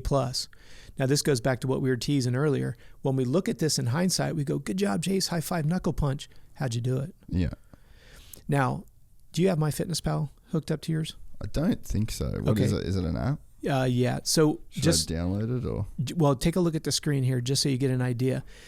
When we're looking at how quickly your body's recovered, we've already mentioned it a couple times in this podcast, your ability to recover. Because if anybody's taking notes, this would be something you definitely want to write down. The definition of overtraining is not how much you do, but how much you can absorb. So if you can't absorb, I go to the mats with you, I'll be fucking crucified. I have no background. I have no fitness. I have no nothing. Tomorrow you'd be like, doo, here we go. Yeah. So the idea is I've got to find the right ratio of food and sleep based on the impact of that workout. This is where consistency in training really works to your advantage. So one of the things that I always look at, and we could come back up here, one of the things that we always look at, and this is under health stats, and then you go to this report called calories in and out. If you had MyFitnessPal, this right here would have a chart, and it would actually show you how many calories you burnt versus how many have you taken in. Yeah. The beautiful part is this MyFitnessPal pushes into Garmin, so you don't have to do anything. If you update it on your MyFitnessPal, it automatically pushes into here. So it's another step that's done for you. It goes back to what we said earlier. Please don't download and by the way, do not pay for the paid version. The only thing you get out of the paid version is you can scan the barcode and it gives you all the nutrients. Okay. But it's like $10 a month. It gets pricey really quick. Yeah. My thing is you put in what you eat manually. You eat pretty consistently. After a while, you get an idea your breakfast is this amount, lunch is usually this amount. But here's what's really cool. Please eyeball this. So this is Monday the 20th. See how your total calories are 1265? Is that burnt? Yep. Yeah. All right, so here's your resting and here's active. But let me show you where this is at, because if you're willing to keep up with MyFitnessPal, it's going, and if I'm going too fast, Jace, let me know. No, you're good. It's easy to come here and say, oh man, my stress numbers, they're redlining, they're pinning, they're bouncing all over. Well, the first thing I'm going to look at is what's the gap between what you burnt versus what you took in. So if you're keeping track of MyFitnessPal, again, If you're not going to use the data, don't take the time to fill it in. It's a waste of your time. But please commit that number to memory, 1265, and I'll show you where they got that number from. So we come over here to reports, then we go to health and fitness, then we come over here to calories. And if I go to Monday, check out the screen. See 1265? All right. So one of the things, because obviously we're not done with your day and you're not wearing your Garmin right now, so it's not updating as we sit here. But I want you to notice a consistency here. Notice the blue. Look at resting in the pop-up box. See where it says 2163? See how it says 2163? Yeah, so like the actual, like my resting caloric spend is very consistent. And it goes back to what we said. Every day you wear the watch, it builds a profile. Yeah, so as you build muscle and drop body fat, this number changes. Yeah. Now, what becomes interesting is the total number. See here, 2219. Well, you had very little red. If we come over here, look at that. Now, let's go back to the week of Worlds. Look at your calorie burn rate on salary, 4,300 calories. Yeah. You burnt as many active calories as it takes for you to sustain life at 2163. That's insane, eh? Yeah. Now, what's interesting is if you look at that number, 4272? Yeah. So if I take 4272, which is your total calories, and divide that by 75, that's 57 extra large eggs that you burnt that day. An extra large egg yields 75 calories of energy. I always like to use that as whether you eat eggs or not. I do love eating eggs. 57 eggs. So if we could turn back time, knowing what we know, and you woke up in the morning and I laid out 57 eggs, 5 dozen eggs. I said, Jace, by the end of the day, you've got to eat all 57 of these eggs. Just to break even. Yeah. I don't know about you, but I can eat a 3-egg omelet and not need to eat all day long, because the only 2 macronutrients that satisfies hunger is protein and fat. An egg is all protein. That's why eggs are great if you're not allergic to them, because it yields only 75 calories against your total intake, but you feel full. Yeah. It's high quality amino acids, blah, blah, blah.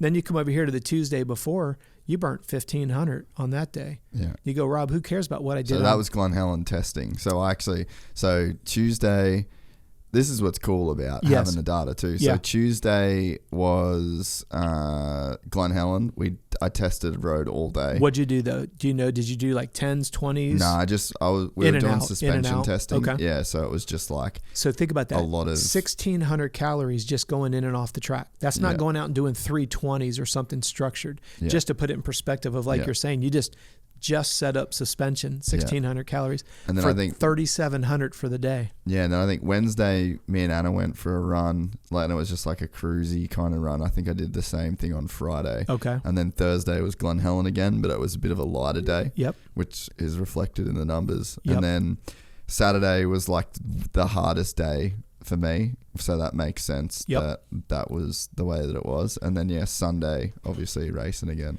Now let's go back to 10,000 foot. When somebody says my body is under stress, you and Anna could have gotten a fight. You could have closed your finger in a car door. Your dog could have gotten run over by a car. Stress is stress, right? Yeah. Or you could be dehydrated, or you could have not consumed enough calories by the end of the day. Remember we started earlier by saying your body battery's ability to bounce back can only happen if you get enough food and sleep. How much food do I need to eat, Rob? Here it is. It strips away, and especially when you have an easy day, because as you know, I want you as an athlete, I want you to have 1 day per week where you don't exercise at all. It gives the blood chemistry a chance, because think about it, you're eating your normal food, but you're not putting the drain on the blood. Your blood, it's actually called organelles. It's like when you're in biology, remember cytochrome C, all those little organelles. When you don't put the stress on the body, but you give it the nutrients, you top off your blood, you're going to be better. Yeah. But here's the key. Well, Rob, how much should I eat on a day that I'm not exercising? Well, if I go day by day, 2163, 2163, 2163. So if you're worried about overeating, use MyFitnessPal. Just don't go over 2,000 calories. But I want to take it a step further. What if you only took in 1,000 calories and you need 26? You just stress the system. Yeah.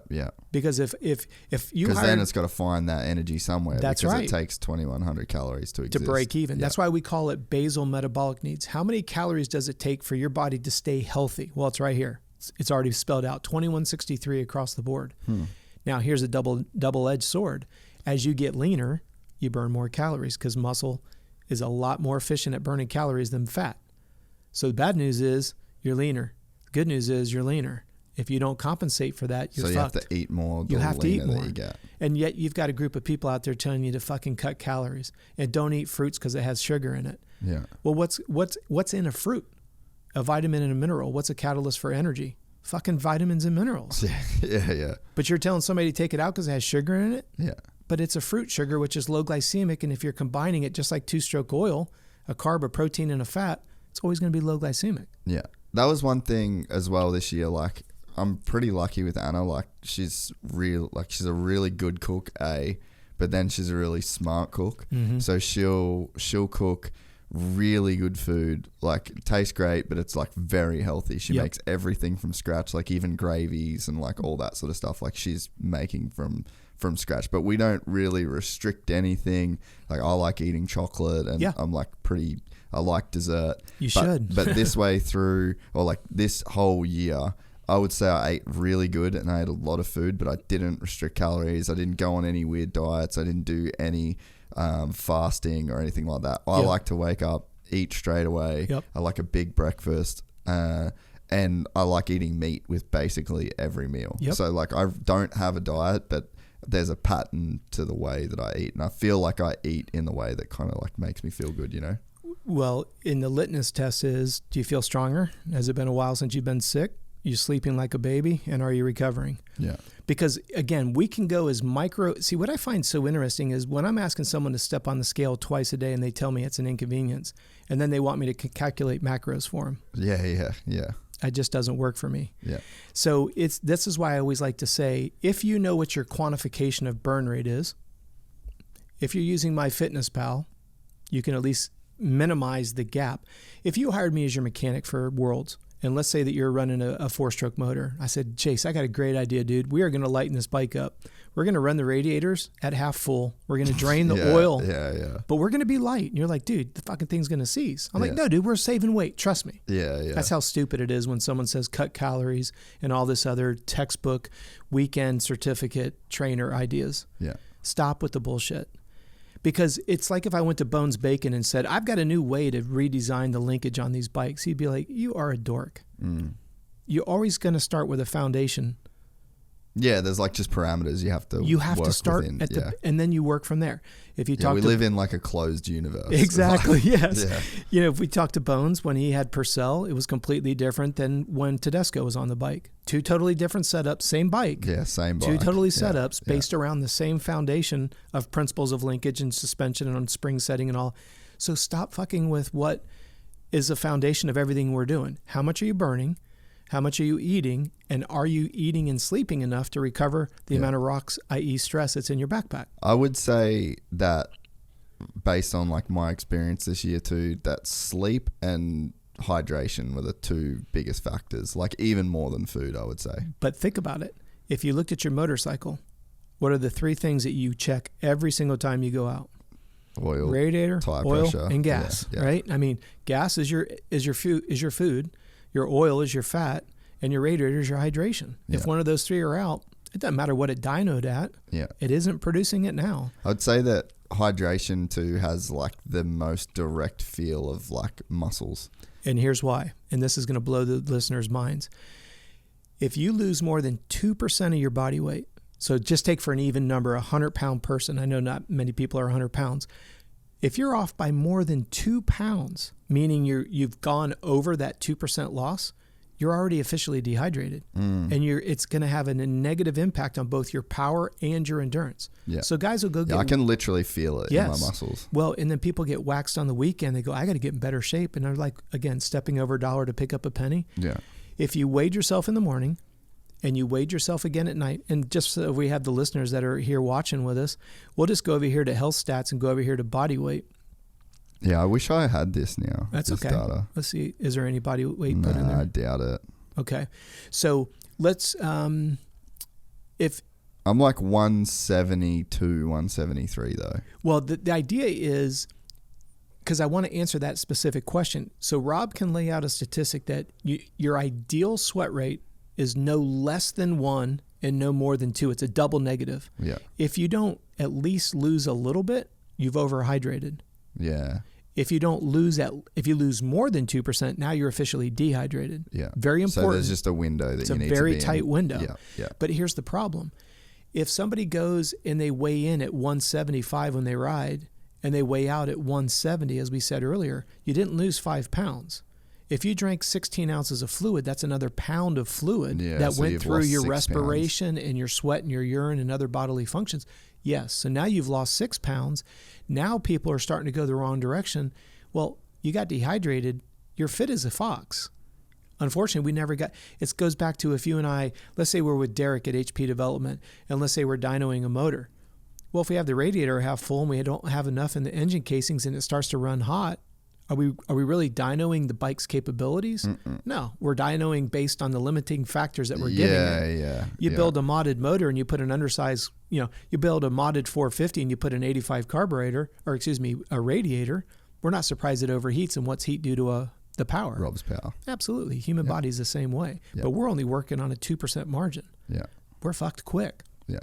And so that's why when people are like, who cares what I weigh? Everything. You just said it yourself. It's the first thing that you notice. Yeah. So if you're getting the pasty mouth, if you're not sweating here, it's hard with our jerseys. Like with our triathletes and runners, it's easy because you can look at their arm. They're either sweating or they're not. You're in a jersey.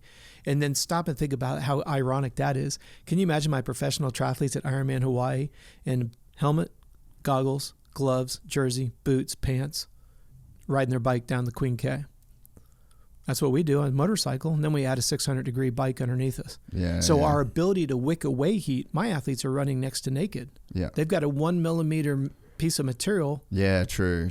Which wicks away the heat. Yes, you could argue that we have wind blowing ours, but if you don't have good wick like Todd Waters with T-Dub, he does a great job with his materials because it wicks away. Alpine Star has a great wick away material.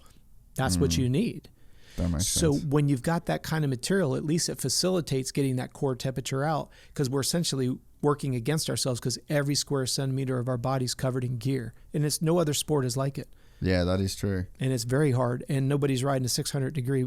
Now, you could argue like the car guys, but they at least have that internal circulation in their suits. It helps a little bit. Still hotter than heck, but so when we start putting all those together, that's why your weight does matter, which goes back to getting the digital scale just for use. Yeah. You should always be 3 to 5 pounds heavier every night based against your morning.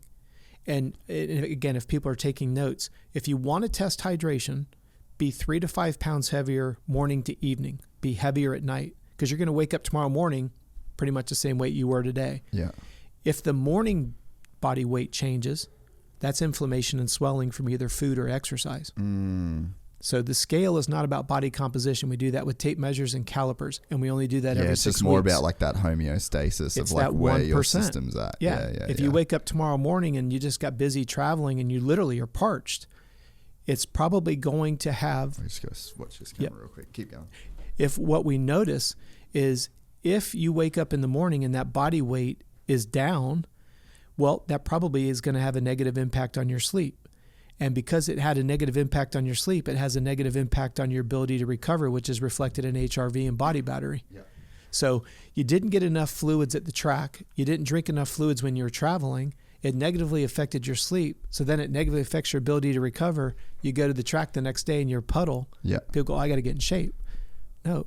The bad news is... It's just like you got to tick all the right boxes first. Well, it's a modded motor, right? Remember the summer during PC? 2 motos, AC's bike blue, and the next one, I think it was Faulkner's bike blue. Yeah. Right? Because on that modded motor, we're always, as the old saying goes, there's that fine line between being fit and fucked. Yeah. Right? So that's the whole idea. Is it's like, well, the good news is you're leaner. Well, that means you're burning more calories. You better be aware of it. Hey, when you're leaner, you have less adipose tissue between the muscle and the skin, so you're more efficient at sweating and dissipating heat. Now your sweat demands go up.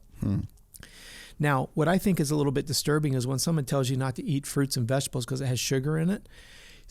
And I'm not asking this question to put you on the spot, but every athlete I've ever picked up, when I ask them, where do electrolytes come from? Most of them say they come out of a sports drink. I mean, in all fairness, right? 99% of society doesn't realize that the only place you get electrolytes from are fruits and vegetables. Well, electrolytes are important. Most people think about electrolytes absorbing fluid. So like I have my own sports drink company, Energy Fuel. We worked 5 years beta testing that, where we worked on what's the profile of the electrolytes, how much, and then the calorie content based on the availability of sugar. You can actually change the molecule because we use sugar cane. You just change how much of that you use on how quickly it can convert it. So we have 3 formulas based on intensity. Higher the intensity, the quicker it needs to burn. Well, as your heart rate goes higher, you produce more lactic acid. So we put a lactic acid buffer in it. So we have 3 formulas based on intensity and duration. Less than 1 hour, 1 to 3, and 3 and above. So it fits GNCCs, it fits moto, and it fits sprint racing. Well, it also fits marathon, half marathon, and 5K. It also fits Olympic distance triathlon all the way to full Ironmans. There's a science behind it. But if you come back and you ask somebody, where do electrolytes come from? They won't tell you it's fruits and vegetables. They think it's a sports drink. Yeah. But then someone tells you not to eat that. Well, have you ever noticed when you drink a sports drink how you urinate more? Because electrolytes facilitate the absorption of fluid. That's why you urinate more. It's how it hydrates you. Yeah. People also don't realize electrolytes play a significant role in muscle contraction. Yeah. So as that depletion level or that electrolyte level becomes depleted, your ability to contract, you may be in great shape, but you're electrolyte depleted. Yeah. Then it segues you to cramping. Cramping could be dehydration, electrolyte depletion, or too much load.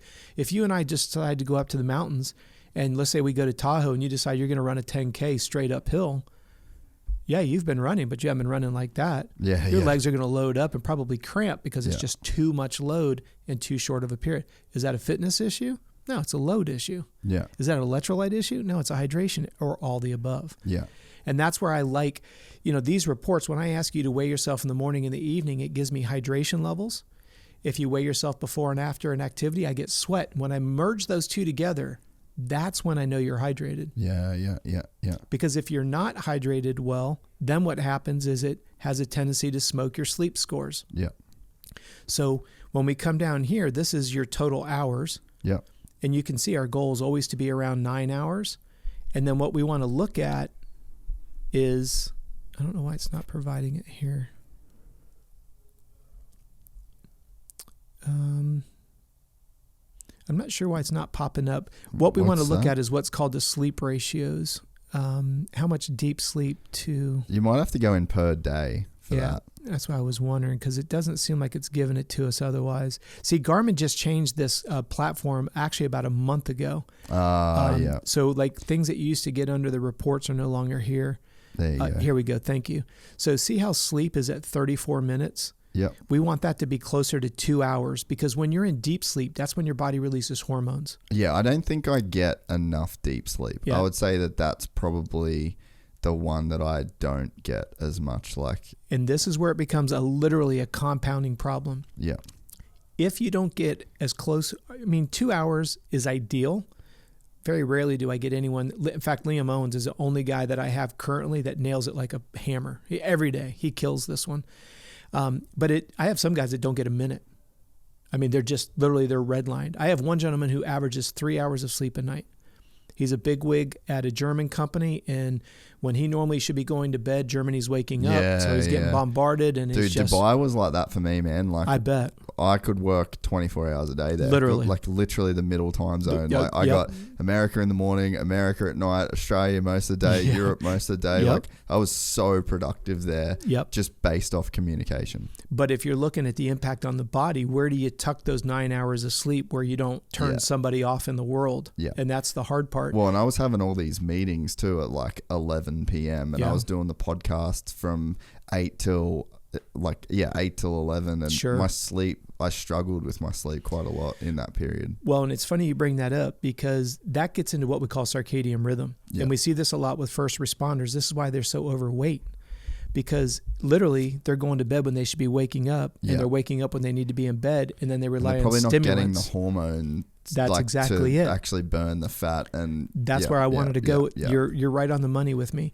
I want the listeners to understand that deep sleep is imperative, because that's where your body releases HGH, human growth hormone, and testosterone. Now, most people understand, well, maybe not, but HGH is the hormone that makes you naturally lean. Mm-hmm. You want that. Think about a fuel injector, just squirting HGH. It's just melting body fat. The testosterone, most people will go only after the sex hormone side. I want the listeners to take it a step further. if the testosterone levels are high, testosterone plays a significant role in the red blood cell count. Red blood cell carries oxygen. So if you're not getting deep sleep, you're not going to be producing testosterone. Not only will you have problems in the bedroom, but you're also going to have problems delivering enough oxygen because you don't have enough red blood cells. So this is why, like when the pros go on a PED program in any sport like triathlon or running or whatever, that's why HGH and testosterone makes them leaner, produces more testosterone, which means they carry more oxygen. Yeah. So what can you do to improve deep sleep? Like if you aren't getting deep sleep, like what is that a byproduct of? Well, and it's interesting because for the last couple hours we've been talking about, you literally can take all of that and precede sleep. If you're under too much stress, you got to back off on the stress. Now, where that comes from, and that's not always easy. If you're in a bad marriage, don't like your job, you're financially strapped, going through bankruptcy, life sucks. Yeah. You got to try to fix it. Just take it one day at a time. Once you get past that, and we're talking about what you and I can do, first thing is make the room cold, super cold. So that you could drop down that 2 degrees that you want to drop your body temperature? You want that, but keep the ambient room either 69 degrees Fahrenheit or 20 to 22 degrees Celsius. It's been proven over and over again. Get it below that temperature. 69 degrees. Fahrenheit, 22 Celsius. And if you can do that, what it does, it puts the body into a hibernation mode. It likes to be cold and then cover yourself up. Like I literally at home, we have the air conditioner at 68 and we sleep with a fan on. And then I have like 4 covers. And as soon as we started doing this a couple of years ago, it was a game changer for us. Because I read... Anna's going to hate that. I know you said that. She's like... and that's the hard part when you do have partners involved, because you have people who are like, get cold really easy. Well, she listens to you more than me, so this is good. Now, the first one is get the room cold. The second one is it's got to be absolutely dark. No lights, no phones coming to bed, no digital clocks. The sensors on the back of your eyes, as soon as it feels... That's why you wake up with the sunrise. It's amazing, the sensory. So if you have to sleep with a sleep mask, or if you could put like the blackout windows, that's the best way to go. I might try that. I do have a sleep mask. They do work. Yeah. They work incredibly well. And I think it's important to do it at home, because then when you travel, you can have it. You have it. Yeah. The third one would be noise. Our brains, as soon as it hears words, it wants to engage. So if it's a conversation in another room, a TV, a radio, a YouTube, our brains are nosy. It says, oh, what's going on in that conversation? Now, if you want to use white noise, that's cool. But what I have found, and again, same thing like with traveling, sleep with earplugs on. Because then if you're at the races and you've got a motorhome and there's people outside having a good time and you're there, you're racing, you're used to it. That's why there's another advantage why Roxanne and Tomac wear earplugs, is because when you take one sensory away, another one's heightened. Yeah. So if I take your hearing away, the sense of vibration, and on a 4-stroke, you could feel it even better. Because on 2 strokes, you and I, when we're listening, if we're bouncing off the rev limiter, we need to shift. On a 2-stroke, teaching the kids that fine line to where it's starting to sign off on power because it's already gone through the peak power band and now it's going into sign off mode. That's the hardest thing to get them to do. And it's interesting because when I worked with Ashley Feilich, most people know she was born deaf. We never missed a whole shot because she knew exactly when to switch that second. She was so in tune with the vibrations of the motorcycle. Especially when the 4-stroke came out. Yeah. Because she would never miss that next shift, because her sense of feeling, and that's why Tomac and Roxanne and those guys wear earplugs, is to be able to literally feel the bike that much more. Yeah. It's a pretty cool trick. So if we've got the room cold, we've got the room dark, and it's void of any words, the next one is satisfy hunger before you go to bed. Yeah. Kind of that hierarchy of needs. The 5th one is go to bed sexually satisfied. And I know people are like, oh, I can't believe we're talking about this. We're adults. Think about the hormonal release. You're never going to get a higher level of relaxation. Now, some people there's a huge stress release there. Yeah. Now, some people have said that kind of wires them. Again, it's back to individuality again. But as a general rule of thumb, if you go to bed sexually satisfied, we have that release of hormones. You've satisfied hunger. It's dark. It's cold. There's your perfect combination. For deep sleep. Deep sleep. Yeah. And when you start to see that, now we mentioned it a little bit earlier, when you're looking at adrenal fatigue, the 4 big ones are low sex drive, night sweats, tired and you can't sleep, craving simple sugars like a crack addict. When you have those external signs, that is an internal sign of adrenal fatigue. So when you're like want to kill somebody for some simple sugars, understand that's your adrenal that needs to be fed fat. Fat coming into the adrenal system is essentially what it feeds off of. That's why a high fat, when I say high fat, MCT, good fats, good like fats, avocado, raw coconut, raw nuts, extra virgin olive oil. If you're putting that, I always use a funnel as an example. If you're putting those fats in at the top of the funnel, then the funnel can excrete the hormones HGH and testosterone when it's met with dark, cold, quiet, and satisfied. Yep. So now you've got the ability to get to deep sleep. Now your fuel injector spurts out the HGH. You actually wake up leaner than you went to bed. Yeah. That's why I always say to my clients, you'll never get faster by riding a dirt bike, and you'll never get stronger by going to the gym. Yeah. You'll only get stronger and faster when you sleep and eat. Yeah. Now, a lot of times people fire me because they go, that just doesn't make sense. Well, it's because you're not willing to listen to how the body reacts. It's like you not putting a spark plug in and getting pissed off that your bike won't crank. Yeah. You've got gas, you've got oil, but it isn't cranking. Why? Because something's missing in the system. So when and we see this quite a bit in our running market, ironically with females, I don't know what it is, but we always tend to pick up a lot of female athletes training for marathons that are gaining weight while running a marathon because their coach is high volume. So there's a high level of what we call oxidative stress.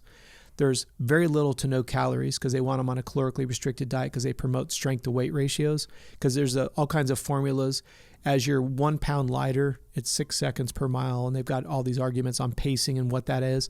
So these women are they're not eating enough and they're training too hard that they never sleep. So they actually put on body fat instead of lose body fat. Yeah. So we just do the reverse on that. Yeah. Okay. That actually makes sense. And what's interesting is, and I'm going to pick on our triathlete market for just a little bit. If you look at a lot of triathletes, a lot of them have a tendency to look pretty weathered, even at a young age. Yeah. And that's because of oxidative stress. And when we talk about oxidative stress, most people think about that only with high intensity interval training, which, when you're like pinning the ears back on the dog and it's just balls to the wall, you are producing a tremendous amount of oxidative stress. But when you do anything for an extended period of time and you run low on calories, low on fluids, low on electrolytes, all of those create stress on the system. Well, when the body gets put under a lot of stress, particularly at high heart rate levels, I want you to think about when you're sitting in your bike's idling. You put your hand back there at the pipe and you could feel there's some coming out, but you grab a handful of throttle and put your hand there, you can feel that extra combustion. Well, as you bring your heart rate up, you're metabolically dumping into the system. It's what we refer to as oxidative stress. Remember we talked about when your body converts stored glycogen, sugar, into energy? Well, the problem is oxidants in the blood, you know them as free radicals, and so do most of their listeners. Most people can't correlate free radicals to oxidative stress, but yet people eat fruits and vegetables because people tell them they're high in antioxidants. But most people don't know what an oxidant is. An oxidant is essentially a paraphrasing of oxidative stress. Fruits and vegetables offset the negative impact of high heart rate. So when someone says strip fruits and vegetables out of your diet, they're cooking it. I've got a problem. And we've been, because Anna is like massive, loves fruit. And I grew up in a place where there was so much fruit. And I just it was just always there. I never really was like the biggest fruit eater. My brother always really ate fruit. But we'd spend a decent chunk of change on berries a week. Because raspberries, blueberries, strawberries, I now pretty much eat raspberries or blueberries or strawberries every single day, and with breakfast too. Think about when you're in Costa Rica, how readily available was that stuff? Oh yeah, it's everywhere. And look at how lean everybody is down there. It's so true. They're eating the fish from the water. They're eating good fats. All good fats, fruits and vegetables. Go to bed with the sun, wake up with the sun, surf.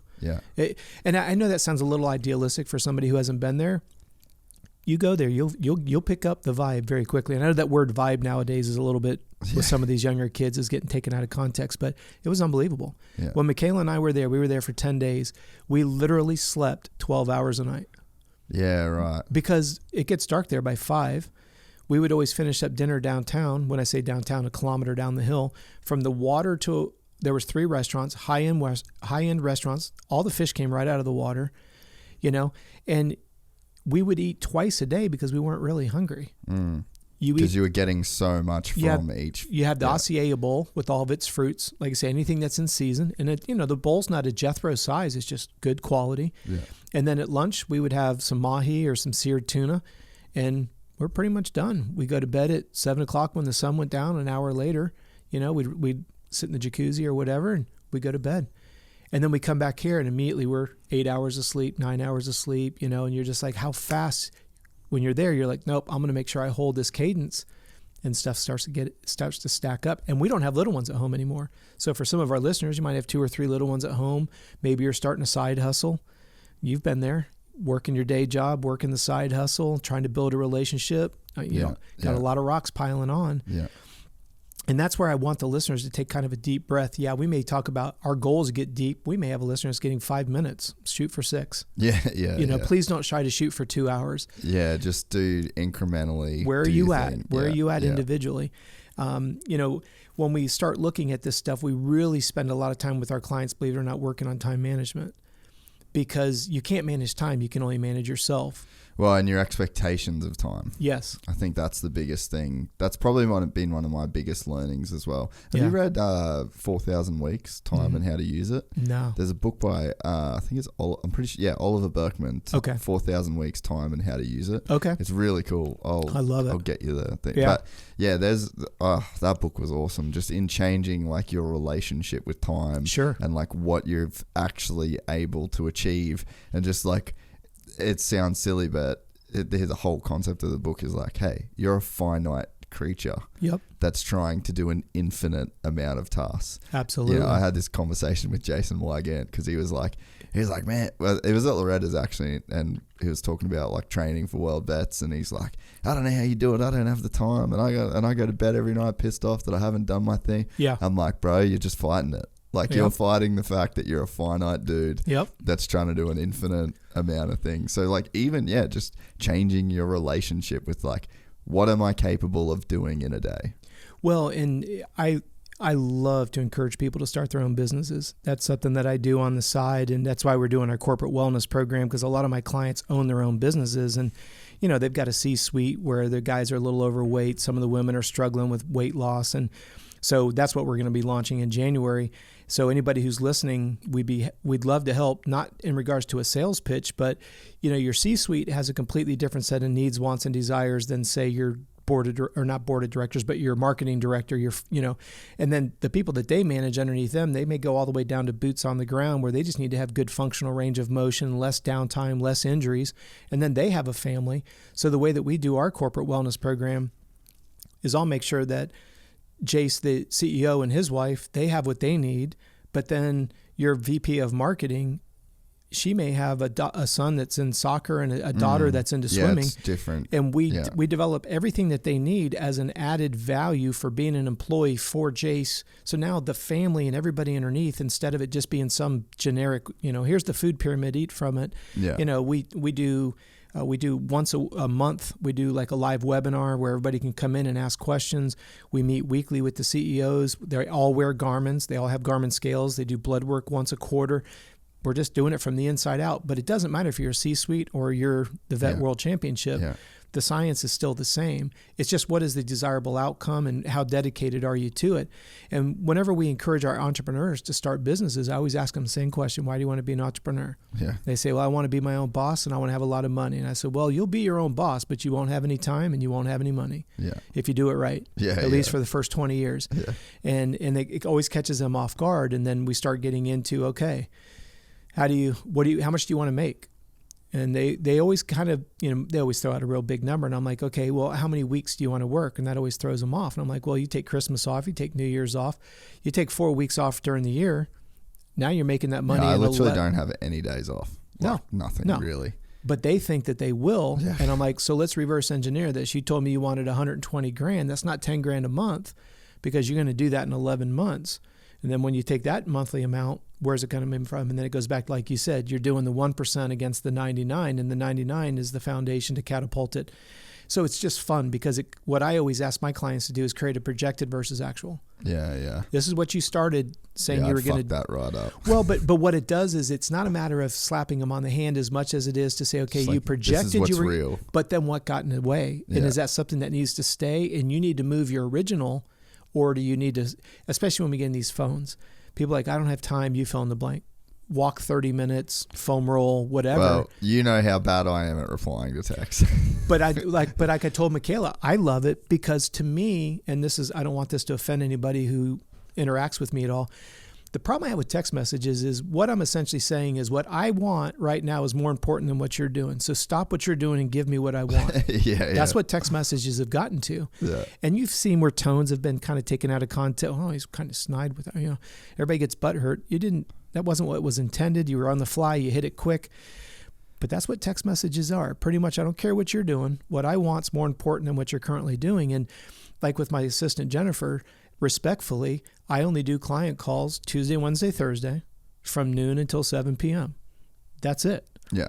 And she knows if I'm doing a new client interview or whatever, if it doesn't fit in that, not that I'm being mean or rude, because like you said, I could literally work 24 hours a day. Oh, 100%. That's not hard, right? Yeah. I mean, we have 4 verticals of business. We have digital products. We have coaching. We have membership. We have a sports drink, a supplement company. We've got new businesses. We just started 2 new businesses this year. Complete Med Solutions is one. We'll be adding a new vertical with corporate wellness. We got a digital product called the Blueprint or the Anatomy of Arm Pump that we're working on. Lots of fun things. Well, I could sit in studio all day long. Do it all day. If it's not storyboarding, I put up 5 videos a week on YouTube. I do a short every day. I do a Coach Robb podcast twice a month. I do Hopper's show every Friday. I could work whenever. Yeah. The point being is, I'm 55 and I don't have little ones home at all. But it's been an evolutionary type where, yes, I have the luxury that I don't have to wake up to an alarm anymore. Yeah. But I built my life so I could get there. I didn't just start there tomorrow. Don't just get there, I wanted to get there. And then when you go on vacation, you feel how good that is. And you're like, I want that more often. So I start by blocking out when I'm going to wake up and when I'm going to go to bed to get those 9 to 10 hours without an alarm. Yeah.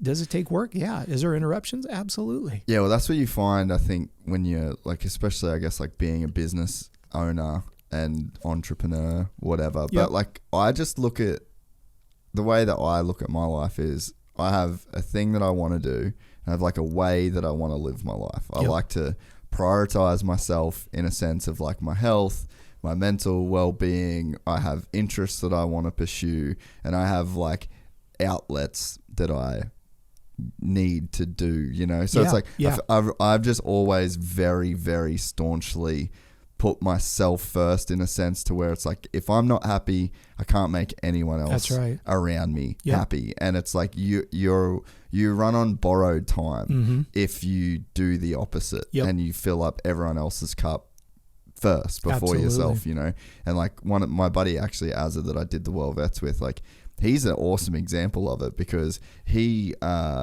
he's just spent his whole adult life racing and he does the world championships and he does he owns his own business and he does, like, he's fucking works flat out. He's got 2 kids, but his life, like, he comes first in a sense, and it probably sounds like counterintuitive to people, but it's just like, man, you need to be able to take care of yourself first, give yourself the tools and the freedom to then be able to, like, I guess, like, the outward facing. It's like you've got to take care of the inside before you can kind of, like, face outside. It's very counterintuitive to people. It is counterintuitive, but that's why there's very few billionaires because it's counterintuitive.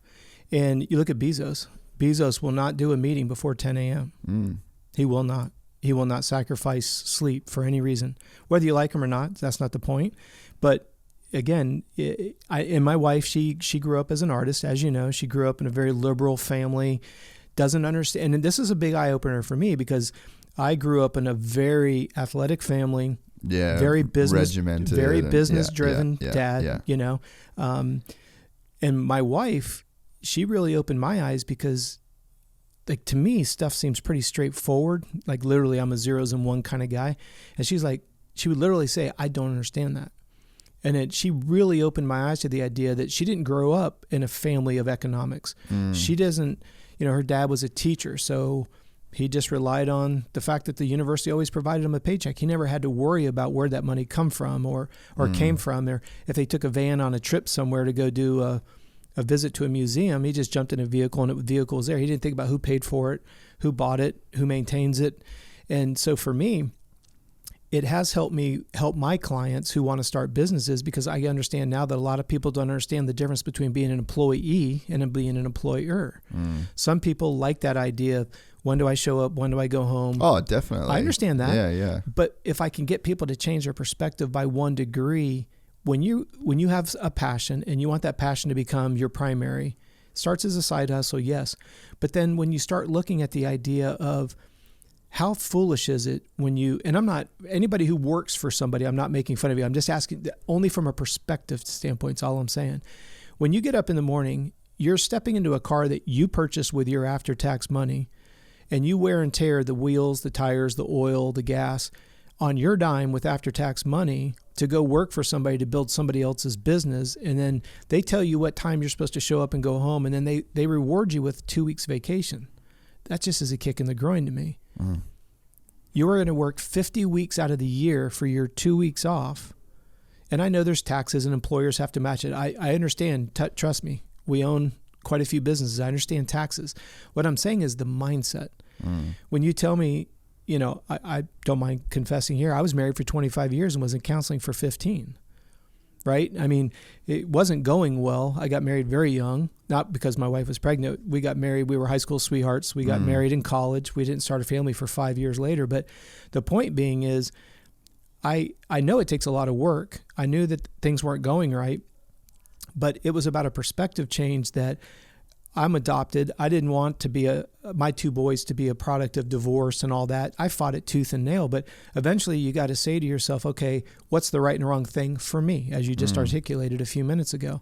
And yes, it was extreme. It was the hardest thing. I would never wish it on my worst enemy, to back away from that house for the first time, not going to bed with my boys. That was the hardest thing in my life, and I don't wish that on anybody, but I was not myself anymore.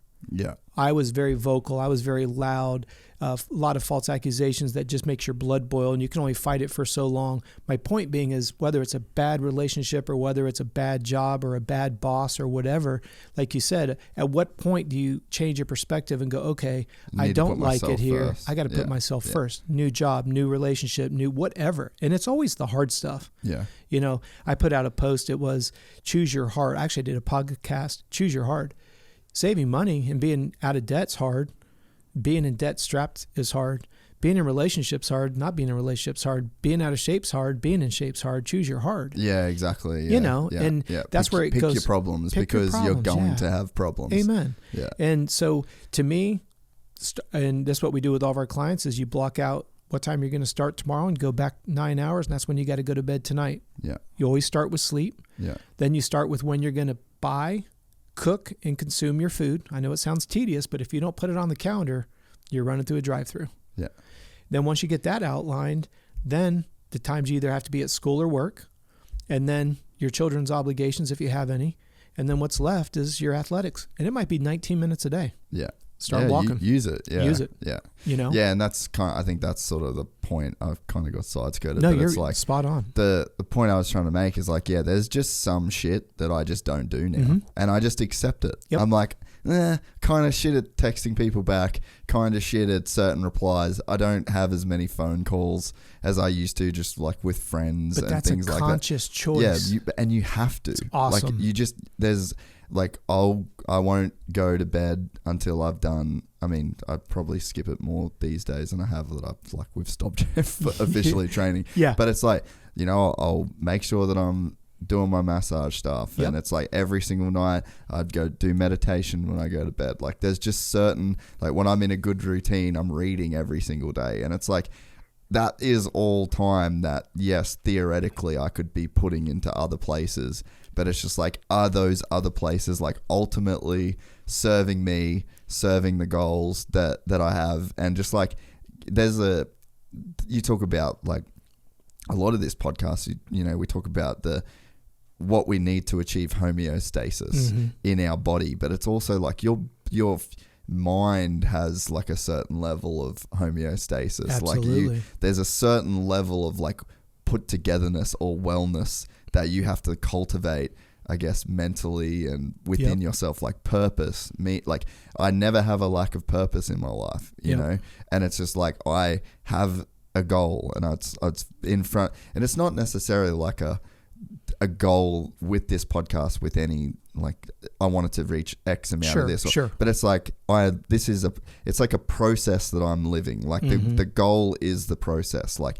am I getting better at this? Am I doing as much as I can do? Is it smooth? Is like the workflow dialed in? Do we have, like, where's the friction? Where's the sticking point? Like, just the process of doing this is like a goal to me. And I think that, that's your life. Like, you should kind of aim to where, like, just the process of living your life every single day is gratifying in itself. And it's like, you are right now, like, the person you want to be in the future. Like, everyone's got this ideal future self. Like, I want to be this, I want to hit this goal. Like, you're that future person right now. That's right. And it's like, what you do today dictates tomorrow, and what you do tomorrow dictates the next day. Like, you end up being in 5 years the person that you are right now. So it's like, you just have to intentionally live a life and intentionally make choices that are based on, like, you make choices today based on, like, who you want to be, and you seek fulfillment in kind of like everything Absolutely. that you do, And I think sometimes people have this, like, if then mindset. If I have this, then I'll be happy, or if I do this, then I'll get that, or if I buy this gym membership, that. It's just like, that if then is not the move. It's just like, who are you right now? Like, the person you are now is the person that you'll be tomorrow, and it's like, fill your life today with the things that you want to have tomorrow, essentially. And I think that's what was so impressive about Prado's interview. At 22 years old, he spoke like he was 45 and had already had a chance to look back on his career. Well, it's like, yourself. Yeah. When you're in that process. So he talked about his dad being with him, and I'd love to talk to his dad because, what is a book, right? You decide tomorrow you want to be a physician. You don't go out and try to figure out. You go to the library and you read and you study and you do, right? Yeah. You pick up what other people have written on and you take and leverage that. And to hear him at 22, like we said earlier, and to your point that you were just saying, the fact that he articulated that he's enjoying the process. Yeah. And how many times has Villapoto said he just hated it, every step of the way, pushing and kicking and screaming and crying. And how many people don't enjoy the process? And I know some people are like, oh, it's a nice little psychological cliche to throw out there. If you're not enjoying the process, what are you doing? But it means you're resisting it. You know what I mean? Like, I think that when you can't enjoy the process, or like when you're not enjoying the process of running or getting fit or like whatever it is, it's like there's some form of resistance. Is it a resistance or not having, goes back to your purpose again? Well, I like, think it's to me, I look at exercise as an investment, not a sacrifice, but that's a perspective more, because not every time you run, it's enjoyable. It does tend to hurt. It gets a little winded and whatever you're doing. But if you didn't like it, so there's a framing. So this is from Sam Harrison, the Waking Up app. He talks about, you've got two twin brothers that basically they go in and they do the exact same workout. And then their perspective on that workout, just same weight, same everything, they'd get the same level of soreness and pain. And you have one brother that has the perspective that he's like building muscle, and that it's like he's more of like a tomorrow kind of, and then he's like just accepted that this is what it takes to yield the results. And then the other brother, like, the pain is worse because of the way that he's like, oh, I'm not going to be able to do this, and now it hurts when I sit at my desk all day, blah, blah, blah. Yeah. So it's like the same thing with a different perspective yields a completely different result. And there's a a quote, or like a teaching from the Buddha where he talks about you don't want to get hit by the same arrow twice. So it's like, when let's say you do the workout and then you've got that soreness, if then you're like resisting the process, it's like you're getting shot by the same arrow twice. Like, you're feeling twice the pain. And that's what he would say to his, so that was in like a teaching to his original 5 students, where he's saying, like, basically, meditation and this like philosophy is not going to take the pain and the suffering out of your life. You don't have control over the things that I guess you call it, like, the universe throws at you, but you can not be hit by the same arrow twice when you just accept the situation that you find yourself in. I could see that when we're dealing with the psychological side of our program with athletes, again, whether they're on super minis or they're at A1 on the starting grid. And to me, it's always fun because with our type of business, there's a lot of guys that are using our nutritional program. There's a couple of guys that are using our sports psychology program. There's a couple of guys that are just using our strength program, but we can't market it because they pay us. That's the difference with sponsorship, right?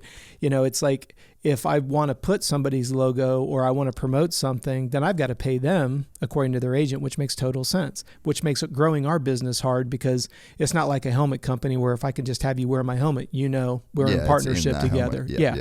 So when we're talking about along that same thread of thought about not getting hit by the arrow twice, I think one of the perception problems that are out there is like pressure. Like we teach our athletes there's no such thing as pressure.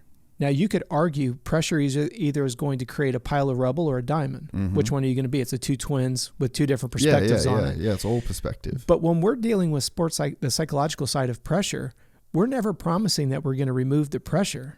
It's getting the body and the brain in a position to embrace that situation. That's why we don't use the word pressure. Yeah.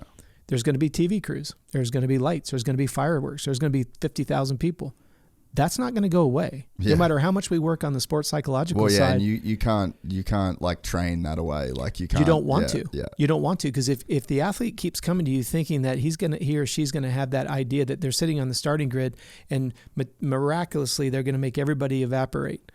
When you look at like working with Tiger Woods and stuff, think about the alley or the galley. You've got cameras are right there. You got X amount of people on either side. That's why Adderall is so big in the PGA. That's why, like when James was taking it, he had a TUE for it. But remember when he was seat bouncing that wall at Daytona? Yeah. That's Adderall. Yeah. Nobody would see that except him, right? Yeah, and it worked until it didn't. Yeah. But the point is, if you know anything, and you've said you've taken it like when you were doing some of your big projects for Verb, you had so much shit to do and you're like, all right, we're going to wire this. And you see how it just gives you laser focus. It's actually insane, yeah. And that's what the PGA guys are saying. You could be on that tee and all you see is that green. You literally don't, because you're looking through the eye of a needle, as you know. Yeah. Now, I'm not advocating Adderall, but the point is training the brain to, you're never going to remove pressure, just like you're not going to remove the 50,000 people sitting in the stands the first time you pull into A1. Like Deegan couldn't talk himself out of who was there at fill in the blank, whatever race, right? He just had, and Brian gave him props. He stepped up. That's what Michael Phelps at the Olympics is good at. You got to go there and put yourself in that situation enough. Michael Phelps is vocal about first time, pretty nervous. Second time, he started to know what to expect. By his fifth time, it's just another event. Yeah. And that's what, again, that's where experience, that's what military. You emulate it so many times that when the real deal comes, when they went after Osama bin Laden, they didn't land those helicopters and go, hey, Chase, where do you want to go? Yeah, it was just on. It was autopilot as soon as they hit. And that's what athletic, to me, when I say athletic, I'm talking about our listener that's a vet rider, high quality B rider. In a sense. We're all athletes. We're all working towards it. Could be just trying to get your kids to and from practice in a timely manner because you're always 10 minutes late or whatever. And the other thing too is I think when you go back to those two twins, I think it also goes back to reward system. You've seen that over and over again. There's one going around on Instagram right now where they offered a kid, I think it was $200 or something, or 2 Oreo cookies. And he took the 2 Oreo cookies because as a 5-year-old, your currency is that Oreo cookie. Cash has no value to you. Yeah. Well, could be your phone, could be your first car, could be your driver's license, it could be whatever, That is for you, yeah. It is. Yeah. And like, for example, I, not being boastful, if you come to my office, I have 7 bicycles. I've got a time trial bike. I've got 2 triathlon bikes. I've got 2 SB66 mountain bikes. I've got a DJ, a dirt jumper. Some people would look at the price of those bikes and go, that's nuts. That's a motorcycle. Your reward though. Well, but that's my currency. Because I'm willing to spend $6,000 on a carbon fiber. I actually have a squad bike that retails for $15,000. I bought it off a guy that used it twice, didn't like it, sold it for $6,000. Now I'm not throwing the numbers around that matter. My point is, if I told somebody if I told my dad I spent $6,000 on a motorcycle and it was more than his first car, he wouldn't make understand no sense, that. right? Yeah. Or you see a guy that likes moto and he's like, well, for $6,000 I could buy a pretty good used 450. Or it's everybody's currency is based on what is it you're working for and what are you going to spend your money on? Remodeling your house, moving to and from Dubai, moving to Dubai. Obviously, that took a lot. There had to be enough reward that was based on your most important currency, which was getting to Dubai. All the hurdles didn't keep you from going through what you wanted to go through. Well, and that's why I think that's why like you have to have some form of goal or like some kind of thing that you're working towards. And it's like, it doesn't, for me, it's more of like a business. It's like tied to business, but for the average person, like, or for someone that doesn't own a business, like, it's not like it has to be business. Like you could, but having that goal, having that vision or some kind of like belief or purpose, then it makes you able to walk through these things. And like, it's funny, over the last year, I would say I have like a new personal formula for success. It kind of falls in line with what you said about the rocks, but it's like, how much shit can you put on your back? And then how far can you walk with it? Yep. Like that's basically it, you know? It's like, in the sense of this podcast, it's like, okay, I already had a studio in Australia. Everything's kind of chilling there. Like I had a sick apartment, not right next to the beach. Everything was like 2 minutes, frictionless, so cool. Like frictionless life, easy life, right? Yep. But it's just like, okay, I threw all of that away because of like the vision and idea and like it just is in line with my purpose. And I was fucking so anxious the whole time. I spent so much money that I wish I didn't spend. Like you know, you can't plan for how much those kind of things are going to cost. And then the America thing comes up, and then it's like, okay, now I've got to do all of this again. And it's just like how like successful you can be in your life is based on how much stress you're willing to endure, how much you're willing to put on your back, and then how far can you carry that load. And there'll be a time when this podcast will probably just kind of plateau. And that's probably me just being like, cool, I'm where I'm at. This is sweet. I can coast now. Maybe some different things. Maybe it'll be kids. Maybe, you know, your values change, your purpose changes. But it's like, I think by having that target and having those big kind of goals, it's like the things that let you overcome all of life's small and shitty inconveniences. And it's like another little thing I would think about through, you know, over the last couple of years is like, fuck your feelings. Like, who cares? Like, I don't feel good. What the fuck does that actually matter? Or I feel like this, and then it's like, bro, is that in line with your goals and like the vision for how you see your life being and like the future you?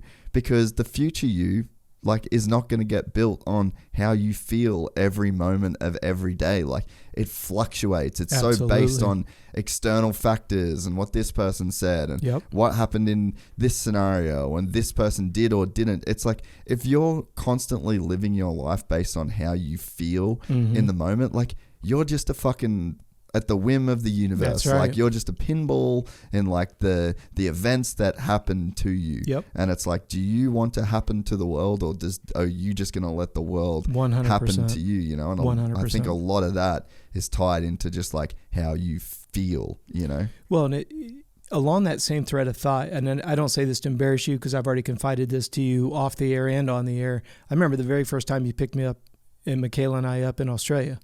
And I remember we were driving from the airport and we were talking about how do you fix the world's problems? And you said education. And I really piqued my interest. I shared that conversation with you and I still think about it to this day.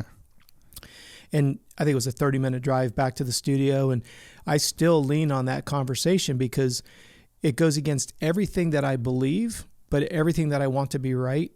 And because you have such a unique perspective on things, I don't mind telling you this live on the air. It's just like, I enjoy listening to the show.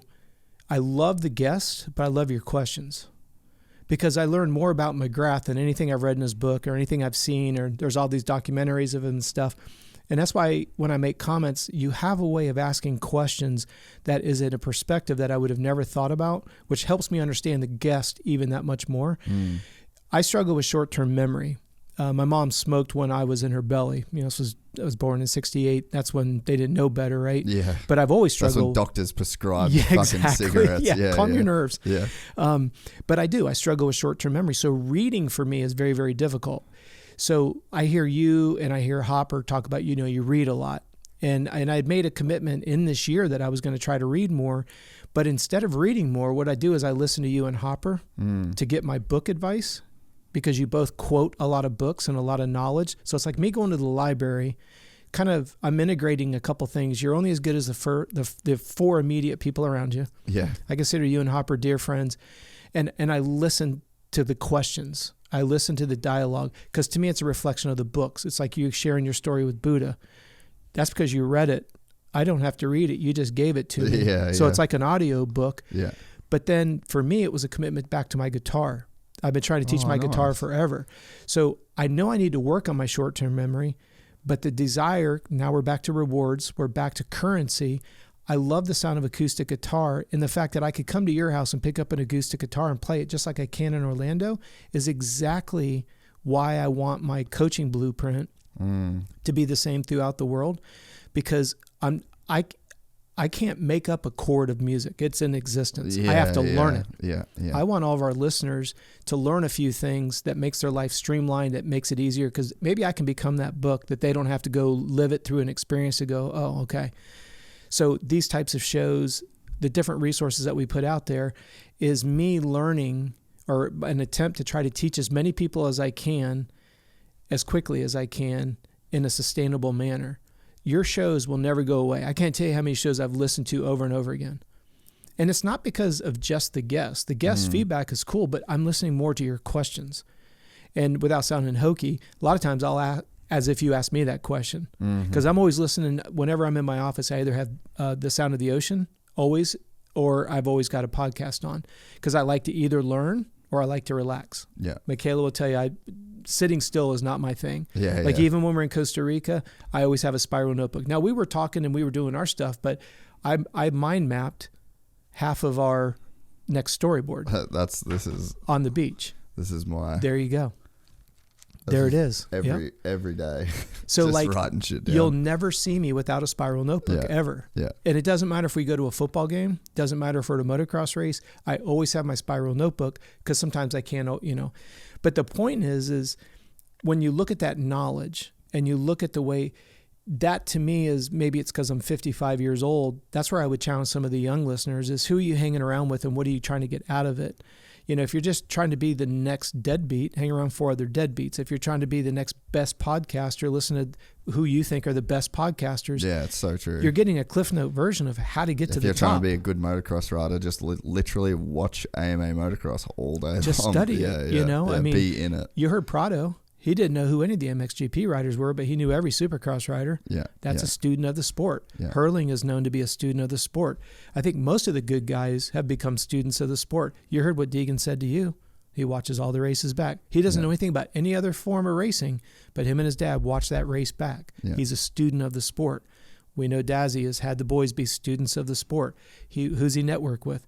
Johnny O'Mara, sharing his experience of the sport, how to handle the pressure. Ironically, it's still with Honda, which is cool. Good for Lucas. I think Lucas is going to have a desk there at Honda soon. He's got all the relation. But again, Lucas is doing what he does. And I know he's pissed off a lot of people, as most, I'm sure people would say that about you and I. There's people that just don't like us for whatever reason.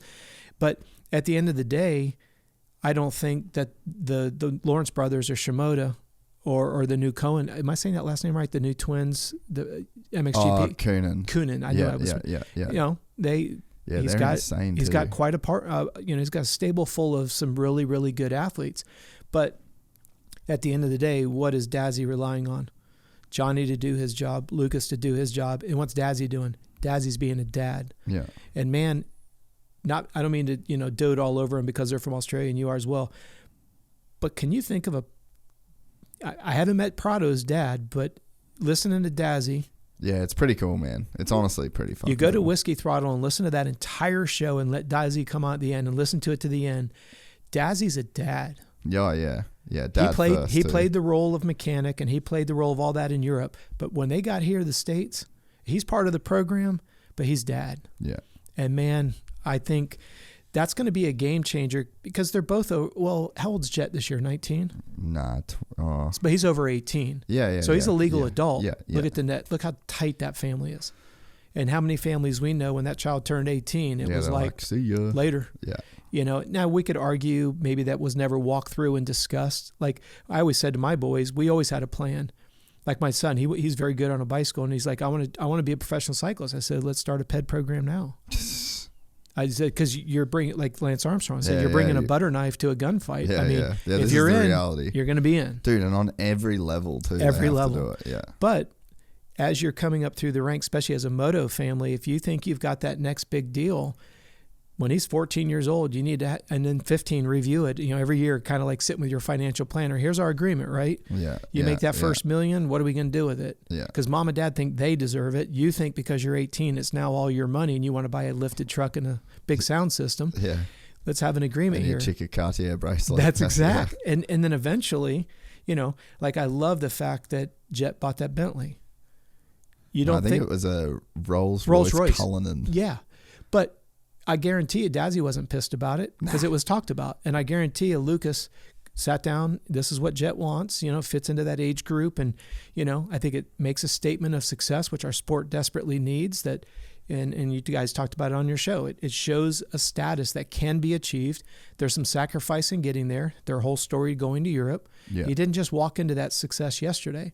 And, you know, I get into it, I don't get into it, but if you follow me at all, like on Hopper's show, or, you know, I always tease with the Moto Aftermath guys, you know, Travis and I always say to him, and Justin, I say, I think Hunter's a better rider.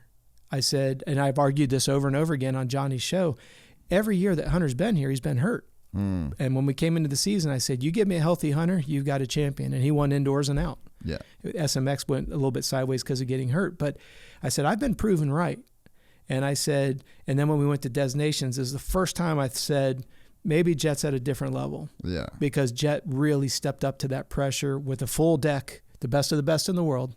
And I know Prado put him in his place here on the show, but all intents and purposes, I think Hunter, due to his age and the maturity and all that, I think he is a more well-rounded racer because of that experience over there in Europe. Yeah. You know, Jet's just a little kid playing in the dirt that jumps on an 85 and goes back to playing in the dirt. This year will be a very, very interesting year if Hunter can come in healthy. Yeah. If Hunter's back still bothering him, I will argue with Justin and Trav that we won't know that Hunter is or isn't better than Jet if Hunter comes in hurt again.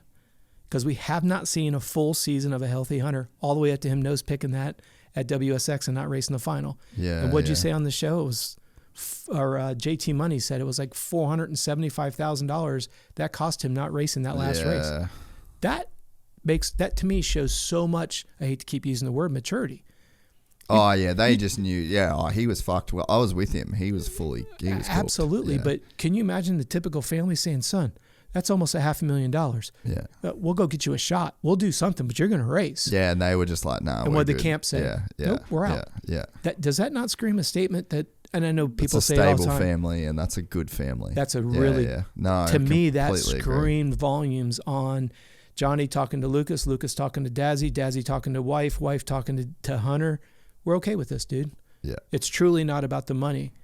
And I know that sounds arrogant, but to me, that's playing the long game. It's like 400. Sure. Yeah. That's a couple weekends win in the 450 class. We'll get that money back and then some. Yeah. Versus him blowing his back out. He's walking at and he just started a cascade of another round of problems. Yeah. But I'll stand by my gun. I think Hunter's a better all-around rider than Jet, only because of the age difference. And as Dazzy said, we've learned a lot through Hunter that Jet's reaped the benefits of, but I don't think that makes him a better rider. He's just less injured, fresher, smarter, Yeah. Like Dazzy was honest and said, we made a lot of mistakes with Hunter. Yeah. Kind of pushed him a little too hard, ran him in the ground. He came here, got hurt. Yeah. What did we say at the beginning of the show? Yeah, that's the factors. That's the factor. It's just like J. Coop getting injured makes Deegan look like the top dog in the 250 class at Star. Yeah.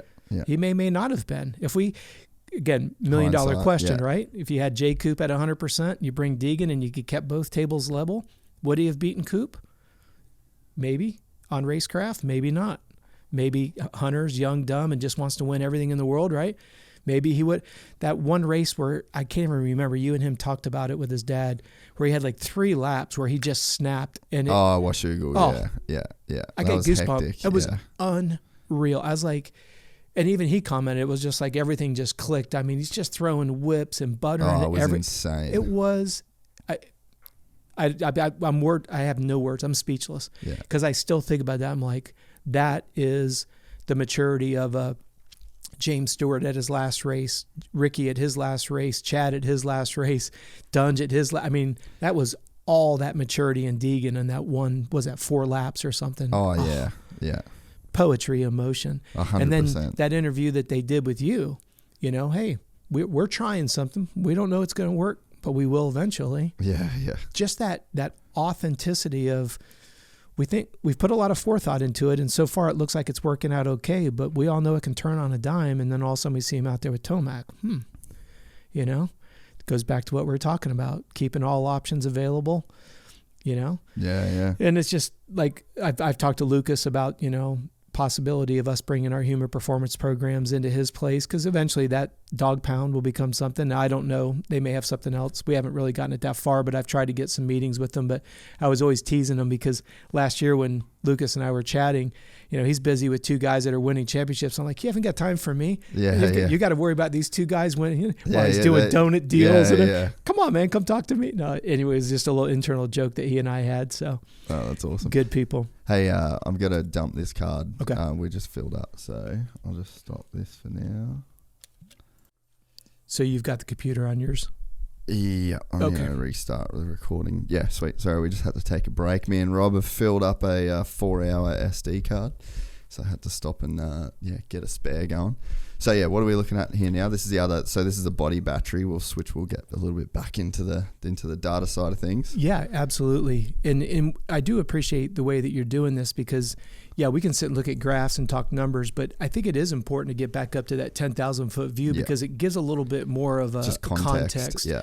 Because you can you can bounce around a bunch of numbers, but understanding, like we were talking about stress. I don't think many people would think dehydration would drive stress. Inadequate calories would drive stress. I wonder if maybe, I mean, we're buying Garmin scales, by the way, because it syncs with your watch. So you stand on the scales and then it syncs. So you can find like what you wake up, what you go to bed, and you kind of like work out your hydration roughly. But yeah, because I would say that I think hydration is probably the thing that the box I tick the least. Yeah.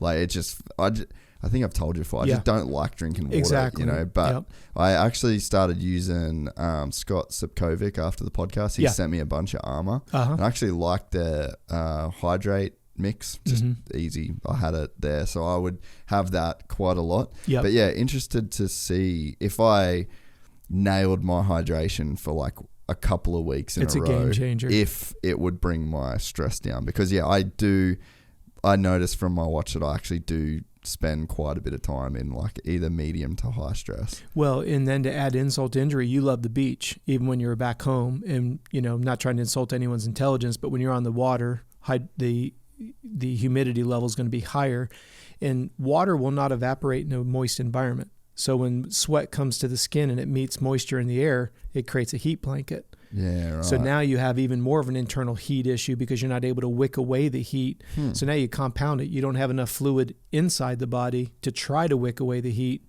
Then it gets met with humidity. Literally, you have it, and then you add gear on top of it. So it's harder to stay hydrated in a more humid environment. Now, what's interesting is when you're in a dry environment, you never feel like you get thirsty. So each environment has its own little challenges. It's kind of like back to wet, loamy versus dry, dusty, blue groove. Yeah. Same thing. You just have to understand the environment, which makes it even more impressive when you see things like these professional triathletes that are racing in, literally, we just had Abu Dhabi at the Super League, and then the next week they're in downtown London, and then the next week they're, you know, somewhere else that's a completely different environment. Imagine trying to be able to adapt to that 1, maybe 2 weeks apart, and then racing at such a high level. So when we start looking at these body batteries, go back to what we were just saying. We talked about the importance of getting 2 hours of deep sleep, but if you're dehydrated or you're hungry, like an infant, you're not going to sleep. If you don't get the deep sleep, you don't release the growth hormone and the testosterone, then you don't wake. And then we go to that initial conversation about, let's look over here, body battery. It's easier if you go to a 7-day display. Yeah. In fact, we'll go 4 weeks just for the sake of it. This is what we were talking about earlier. Like, look at November 2nd, which is absolutely falls in line with what you said when you cleaned your slate and you had no pressure on your system. Because here's where worlds were. Yeah. 3rd, 4th, and 5th. Look at how you cleaned your slate. Literally started at 100. But what's interesting is even though you didn't, because you guys didn't have practice on the 2nd, practice was on Friday, right? The 3rd. Yeah, I didn't practice Friday though. Yeah, I had that day off. Yeah, but look at this though, Jace. You had the day off, but you went from 100 to a 7. You Day off. Still burnt 93 points on the day off. Yeah, that's because we were just running around. I was like doing bike shit. Yep. Like just, yeah. Now, and this is what's so important. When we talk about the idea that you came down, see how it got to a 7? You can see these here. These are 5s. These are the lowest it could possibly Dude, that's so low, eh? Yeah. I was just redlining that whole week before. Well, remember you were saying the week before, here it is. Yeah. And I want the listeners, if you go back to what you said during that first hour, you were wide open, 3rd gear pinned. It wasn't a figment of your imagination. Look at your depletion numbers. Yeah. And this goes back to, and again, if you're just joining us, please go back and listen so you don't get frustrated. When we're looking at overtraining, our goal is to get to 100 every day after we come off of a big depletion. Yeah. And then as you get in better and better shape, what would be awesome, remember I said to you, if we went out and did 320s and we could emulate that day to a T, look at this. See how you start at 100, but you only went down to a 25 on depletion. That shows you that your fitness is getting better and you can absorb more volume and intensity without as much depletion. Now there's a caveat. How do you make the depletion less, eat enough, drink enough, and sleep enough? And also just stress. It's an endless loop. Just stress. That's the rocks in the backpack. Yeah, you have to manage stress. Like, yeah, it's very, very, very important. So that's where we come back to this guy here. In fact, I'm going to go to an easier to read report. If you're talking about stress, right, this is what becomes such an important component that people don't understand. You've got rocks in your backpack. Well, let's look at your stress. Be interested to see. Yeah, look at this, a 40, July 4th. So you know what's going on during these days. You don't have to confide it with us, but 36s, 36, 40. Then we get over here to November. This is World Vets right here, 35. Yeah.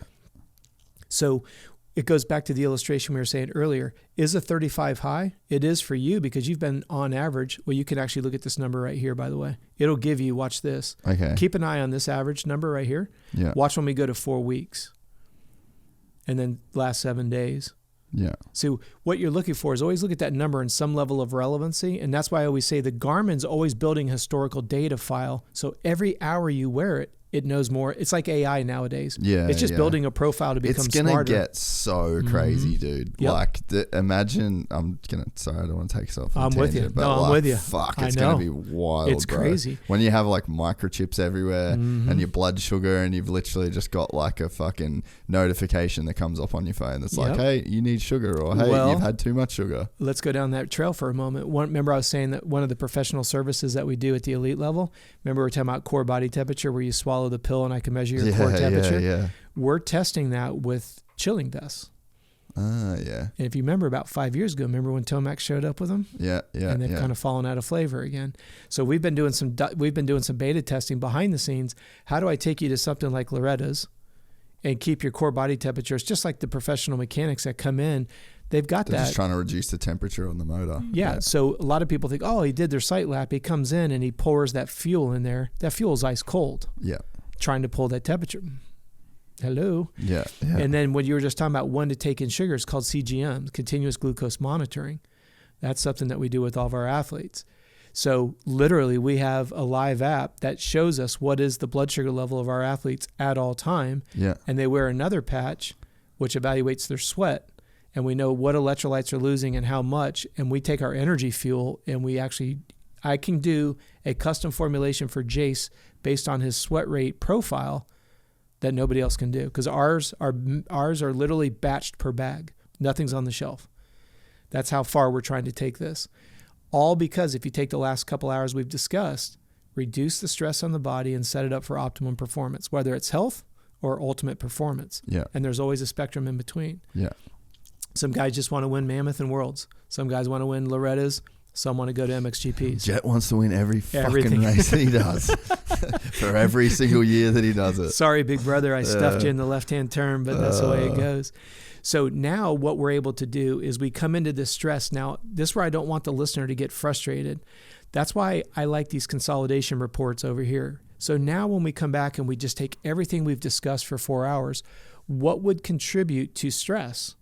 Well, we come through here. I want to make sure that the body's under stress. I see the stress number. Now, this is, I say this very, not trying to be sarcastic. When we get this nice little summation gray dot, that's the summation of everything you're dealing with personally, professionally, financially, and athletically. Yeah. What we want to know is, remember I said never take one biofeedback as gospel. Is resting heart rate elevated? It looks like it's up a little bit, nothing too crazy. Well, this is a very interesting report. This is in real time, so you always want to go down to here and go back. What did my stress look like yesterday? That's quite a bit of red in there. And it'd be very interesting if we went back and looked at the 4th.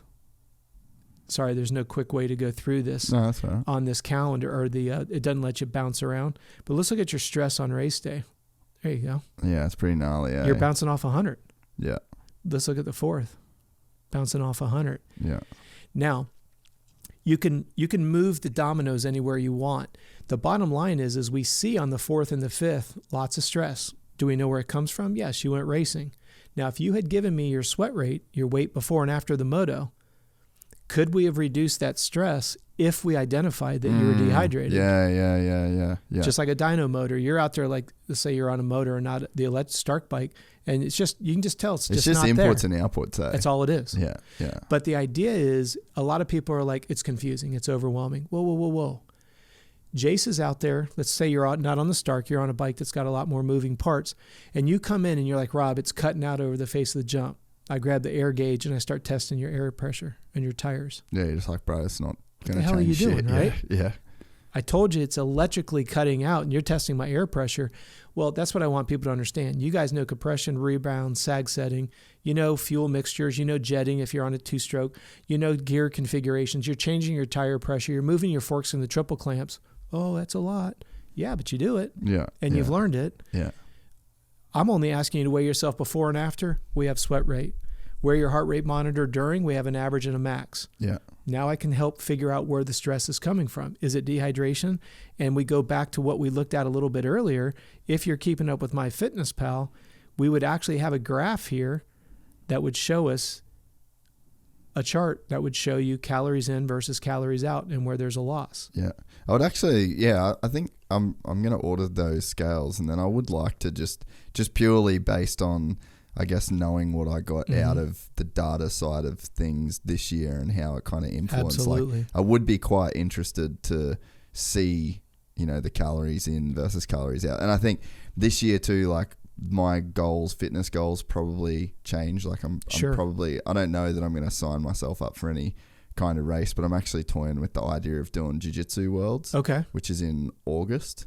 So, nice.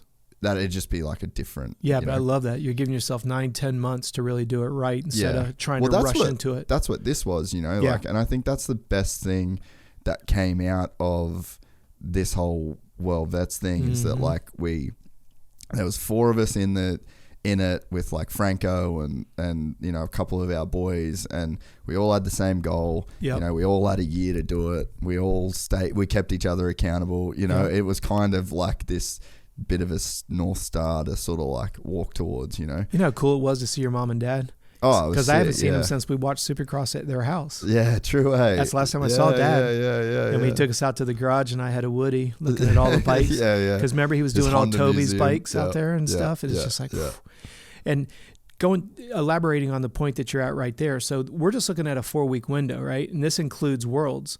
So this goes back to how important calories are. Yeah. So that's I just would have not. There's 4,300 calories on one day. Remember we were teasing earlier. That's your insane, active your active. What did the race consist of? 15 minutes. I think it was the Saturday. I did practice, and then I did. I think I did like 3, almost 20, like 18 minutes. And then there was another, so I think 4 motos. And so let's call that 3 on the Sunday. 80 minutes. Let's just do Saturday the 4th. So let's say 80 minutes. How much was practice? Ballpark? It's probably like 2-3 laps. Like it wasn't much. So let's give it 80 minutes. Yeah. So you burnt 2,100 calories in, let's call it just over an hour. So you're looking at close to 1,500 calories per 60 minutes. Yeah. Your body can only assimilate 300 calories an hour. This is a problem that we see with our triathletes. Stop and think about this. When the gun goes off at Ironman, the best pros were 740 to 8 hours. You got to continuously feed yourself when you're burning close to 1,000 an hour, but your body can only assimilate 300. Some people are saying as high as 400. Yeah. So where does that gap come from? Yeah. There's just no matter what you do, there's going to be stored body fat. Yeah. That's why you've got to teach. Remember I said earlier, this is going down a really deep bunny hole. Remember I said to you, you've got to teach your body to build an aerobic function. Yeah. The primary fuel source when you enhance aerobic function is fat. Yeah.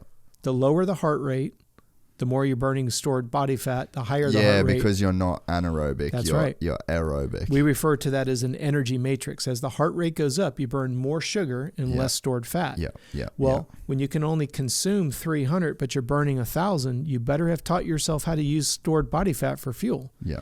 Which means if you have a huge aerobic engine, you can be rolling down the road, putting out 250, 300 watts, rolling at 30 miles an hour, and at a heart rate of 125 to 135. Yeah.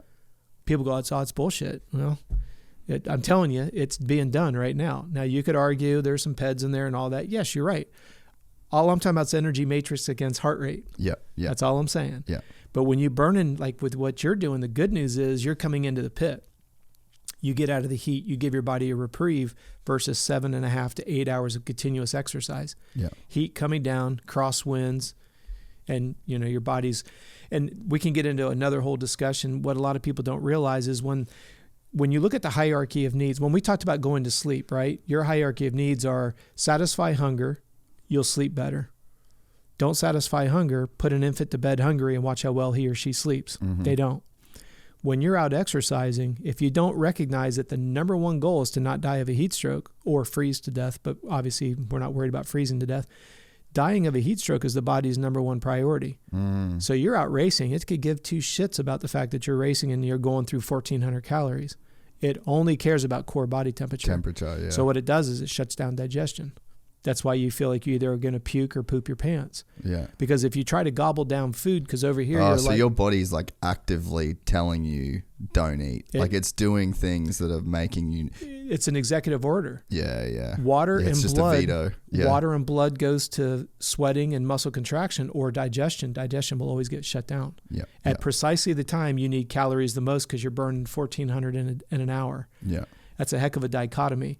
And what makes it even harder is when you, like some of these amateur races like Mini O's going on, they might race 3 times in 90 minutes. So there's not, the perfect window is 3 hours. Then you can eat something a little bit easier, not hard to digest, but not super complex, like peanut butter jelly, peanut butter and jelly, almond butter, banana and almond butter, something that's easily digestible but has a little bit of protein and fat because remember, that's what satisfies appetite. Yeah. If you're at the racetrack all day drinking energy fuel, you're going to feel hollow by the end of the day because it doesn't have any protein. But if you put protein in your gut and you bring core body temperature up, it's going to ferment the protein in your gut and you're going to get sick to your stomach. That's the dangerous part. Yeah. So think about this from a 10,000 foot view. High calorie burn rate, hierarchy of needs, heat stroke over muscle contraction, lots of calorie burn. If you stick to nothing but liquid carbohydrates, you get hollowed out. But if you put protein in, it's going to ferment because the core body temperature is so high. Yeah. This is a little secret behind the scenes as to why we're working on trying to keep the core temperature down because it allows you to be able to assimilate a little more food. Me geeking out. Yeah, but that leads to like longer energy. All day, all weekend, or Loretta's all week. Yeah. So there's a lot that goes on behind the scenes that people don't realize. I just want to be able to present it and say, if you want to go down this bunny trail and I'll educate you on it, or trust me and just do it. That's where it's that fine line. I don't want somebody to feel like, don't do it just because I said, have enough of an understanding as to why we're doing it until you're like, oh, that's too much. I'm overwhelmed. Yeah. Because I don't want people to be overwhelmed. But I hate to use a negative example. If you're one of our listeners is going to the racetrack and still keeps getting diarrhea or vomits in his helmet, he's probably wanting to know why. Now he knows why. But if you're not somebody who's had the problem, you're thinking that last 10 minutes was a waste of time. Yeah, no, but I do, as the guy my mate that did World Vets with us, he just can't eat on race day. Well, I think there's a lot of like, I wonder if there's anticipation and like anxiety that kind of puts your body in that state. 'Cause Absolutely, it's even stress. even if you, like, he hasn't done any motos, he hasn't, and he's like, oh, I just can't eat. I can't. He just fully knows that his body is not going to accept the food. You bring up a good point, because we have the opinions that we have right now based on our past experiences. So if you read somewhere that you're supposed to eat on race day and you ate something too complex and took the heart rate up and you regurgitated, that's what you remember. So you go, oh, I can't eat on race day. What you did was you ate something too complex, too close to bringing your heart rate up. The body shut down digestion, so you got sick. Well, if I can get you to be a little bit more educated on it, you just understand the factors that led to it. Well, if you hired me as your mechanic and I said, Jace, I'm just not feeling it today. I'm not lifting that 5-gallon pail of fuel. I'm going to fill it up once and you're going to make it through the day. Good luck. That's pretty much what you're saying. What you're saying to your body. Yeah, because your body, in a perfect scenario, if you dial in your breakfast, the average human body can go about 60 minutes before it runs out of gas, literally. Now, it will make other adaptations to create energy, but performing optimally, if you come into a race and all your glycogen levels are stored, glycogen level storages are topped off, you've got about 60 minutes that you can haul the mail. Yeah. You're at the racetrack for 12 hours. Now, again, then it goes back to people say they need to get in shape when they need to get fed and hydrated. Or we always say come into the race prepared, meaning you're fed, rested, and hydrated. Now you can focus. Because if you think about the 4 pillars, you have preparation, fed, rested, hydrated, and focused. Then you jump into fitness, speed, endurance. And then you have literally what we call race strategy. If you go out and try to race that 20-minute moto like it's a 2-lapper, you're going to go backwards. And then the 4th pillar is recovery, whether it's moto to moto, hour to hour, day to day, week to week. Well, if you screw up any of those, it's not a fitness pillar that needs to be repaired. It's the other 3 need to be dialed. And that's what we just spent the last couple hours talking about. But people go, oh my gosh, that's overwhelming. This guy's confusing. There's a lot of words. How many moving parts are there on a motorcycle? I seriously want to know that. I've asked that in every. I would have no idea. I mean, if we just took suspension and said to Bones, give me a number count of how many pieces are in the rear suspension and linkage. What makes up a hub, front and back? What makes up a 4-stroke motor? Every single piece and part. But you guys know how to make it run. And then the human body. See, that's why I get so pissed off with the internet, because there's such a quagmire of misinformation. If I want to get you to buy some bottle of something, I'm going to tell you it's going to grow hair on your chest and make your balls grow. Everybody's going to buy it. I mean, look at arm pump. I mean, talking to a couple pros in the early 90s, they said there was this ideology that somebody opened it up, that Viagra helps with arm pump. These guys had such raging hard-ons they couldn't even ride. True story. I believe True story. 90s, baby. But if you tell somebody it's going to cure arm pump. But that's like people would always, I would say I take like creatine and people are like, oh, creatine causes arm pump. And I'm just like, I don't have arm pump. No. Like that's not a thing. Well, there's a perfect example. For me, and it's like, if you're a person that gets arm pump, and then you have creatine, you get arm pump. You know what I mean? Like, oh yeah, creatine, definitely. Like my arm pump didn't go away. Well, we were talking about it a little bit ago. Creatine will affect every human being one or another way. There's our experience has been very little overlap. Either it dries you out like a prune or it works like nitrous oxide. But you've got to try that. Now, the other thing is, and I'm glad you bring up creatine monohydrate. If you buy it by the small little jar, it's extremely expensive. You're talking $200-$300 for good stuff, pharmaceutical grade. Right. So when you see it in an RTD or ready to drink, it's a complete waste of money. Because how can they sell it for $3.99 if it's got high quality creatine in it? That bottle would be $499 if they were trying to sell it at a markup. So the idea here is, and I've had this online discussion with a lot of guys, a lot of the new men's wellness, sexual health type, they're promoting creatine because it helps recovery and stuff.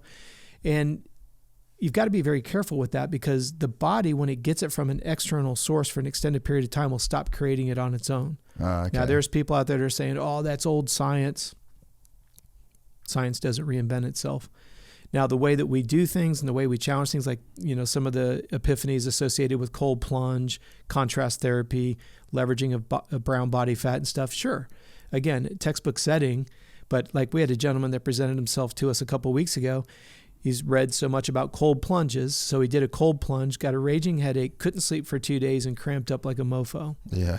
Now it goes back to, for you, cold plunge may work great. For him, it was horrible. Yeah. So, there were things that we recommended, like not let it be quite as cold and don't stay in it quite as long. Sure, you can still get some of the benefits. Like being adopted, one of the things that my brothers and sisters thought was fun was when you were in the shower, they would take ice cold pitchers of water and they'd throw it over it. Yeah. So to this day, extreme hots or extreme colds, I will punch you straight Just in the face. trauma.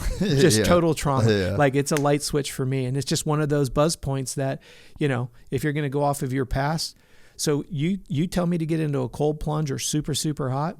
I'm out. Yeah. No, I don't care if you tell me what it can do. Any miracle in the world, you still won't get me in there. Yeah. And I think a lot of our listeners need to realize that. We had a lady that was presented to us in our triathlon division. She's not a morning person and not a good swimmer. And her last coach had her going to masters in the morning. And couldn't understand why she wasn't getting any better. Yeah. You can't take 2 square pegs and pound them in a round hole and expect it to change. Yeah. But I understand sometimes logistics don't allow for it, but set yourself up for some level of success. Yeah. So like when I do contrast therapy, I'm only looking for about a 10 or a 15 degree deviation, but one that I know I'll get in. Yeah. Otherwise is of no value. Yeah. Yeah. So that's what the listeners have to, like we were talking about with Anna, we want to find a starting point and then just find that incremental improvement that doesn't overextend the body where it starts to resent it. Yeah. I'm 55 years old, and when we grew up, it was pain is weakness leaving the body, no pain, no gain, sleep is what you do when you die. Yeah. And unfortunately, it's like we said earlier, it's like trying to take the law of mechanics and trying to deny it and then try to build a race team around it. Yeah. Nobody would support it. It wouldn't make any sense. Yeah. And that's unfortunately what the internet's done. You've got guys that are out there advocating that they're running in a state of keto and they're running marathons. I call bullshit. It's been proven over and over again that fat burns more efficiently when there's a presence of carbohydrates. It's a given fact. Yeah. So this whole stuff, again, thriving versus surviving. Yes, you can write and read all the books you want. And you can give me every testimonial in the world. I'm still calling bullshit. Because the big one is, you got enough body fat to run a marathon. Go do it. I've yet to see someone do it. Yeah. Why? Because they run out of sugar and they bonk. So if you get to that point, now you've come back to, you've run up against the bumper of the nutrition and physiology, but you've got somebody saying that you can run a marathon in a state of ketosis. Yeah, and there's been so many people like that. I mean, there's a lot of examples of people that was like, they were vegan or they were this or they were that, and all, like, especially on that high-end athlete spectrum, they kind of always just end up like same place. Coming back to it. I'd be interested for you to have a look at some motos. Yeah, and just absolutely. Going into like activities or whatever, and just seeing. So what's great about this, the way that Jace has it set up, I think you have it set up to this guy here, don't you? No, I don't. Maybe you did some running. Cosa. Would these be motos? Nah, just go into all. It has moto because I created like a custom. Oh, you did. So a moto if one? you go like San Bernardino moto down here, just find one that's maybe like 20. There's a 22-minuter. Yeah, let's see how that one went. Okay. So that's Glen Helen. So anybody who's watching this on YouTube, what's really cool about this dashboard is Jace can be anywhere in the world. And if he lets me dial in to log into his site here, I can see exactly where he's at. And what's really cool, it's kind of a geeky thing, but I think it's cool. It's geeky to some, cool for me, is I can actually start this. And if you watch him move around the track, I can actually see the information below tracking him around the track. So the way that I use this is I come down here and it's not so much on the motorcycle, but let's say Chase this was running. What I would do is I would overlap the elevation to see is your heart rate spiking, and especially if you're doing running a multiple loop, so that way we can see the correlation. Like let's say the first time you go around, your heart rate goes up to 155. How much does it go up on the second and the third? Because if the dehydration is going up, you have to remember that a cell membrane is made up majority of water. And as the cell membrane dehydrates, the surface area becomes smaller, which means it carries less and less oxygen. So the heart rate goes up at the same speed. That's a sign of dehydration. So again, it's kind of there's just all these physiological markers. Yeah, exactly. So when we come down here, you know what I want to do, if you're all right with it, just because we'll kill two birds with one stone. I want to go to that November Doesn't look like we have anything for. Yeah, I don't vets. think. Nah, I think I forgot to set the motos. That's okay. Yeah, we don't have anything. That was the 6th. That's all right. We'll just go look at these other guys. So what this allows us to do, and by the way, you can go and you can expand it by going here.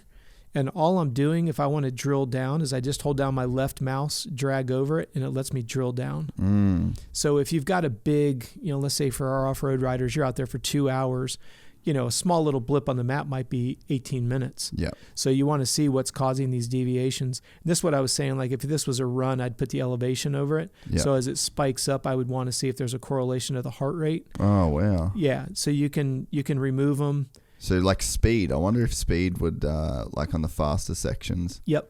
Like if your heart rate's going up or whatever, or well, especially when that's selfishly for this type of a course, when you have like the big downhills, yeah, exactly, and your butt puckering, trying to come down that, not getting it side kicking and all that. Or even elevation could be good there too. Actually, yep. If you could, oh no, it doesn't. Oh yeah, elevation. Yep, there's so many things that you can add to it, but the cool part is, imagine, I'm sorry, I don't mean to bounce around so quick. The very first thing that I want everybody to realize is, it's nice to have these maps, right? But what, to me, the first place that we go to as an analytics company is, they call them stats down here. We call them the 4 columns. And what's great about it is, here's your total calories burnt. And then over what duration of time? 21 minutes. Yeah. So just multiply this by 3 to get an hour. See how you're close to 1,000 calories an hour? Yeah. That's insane.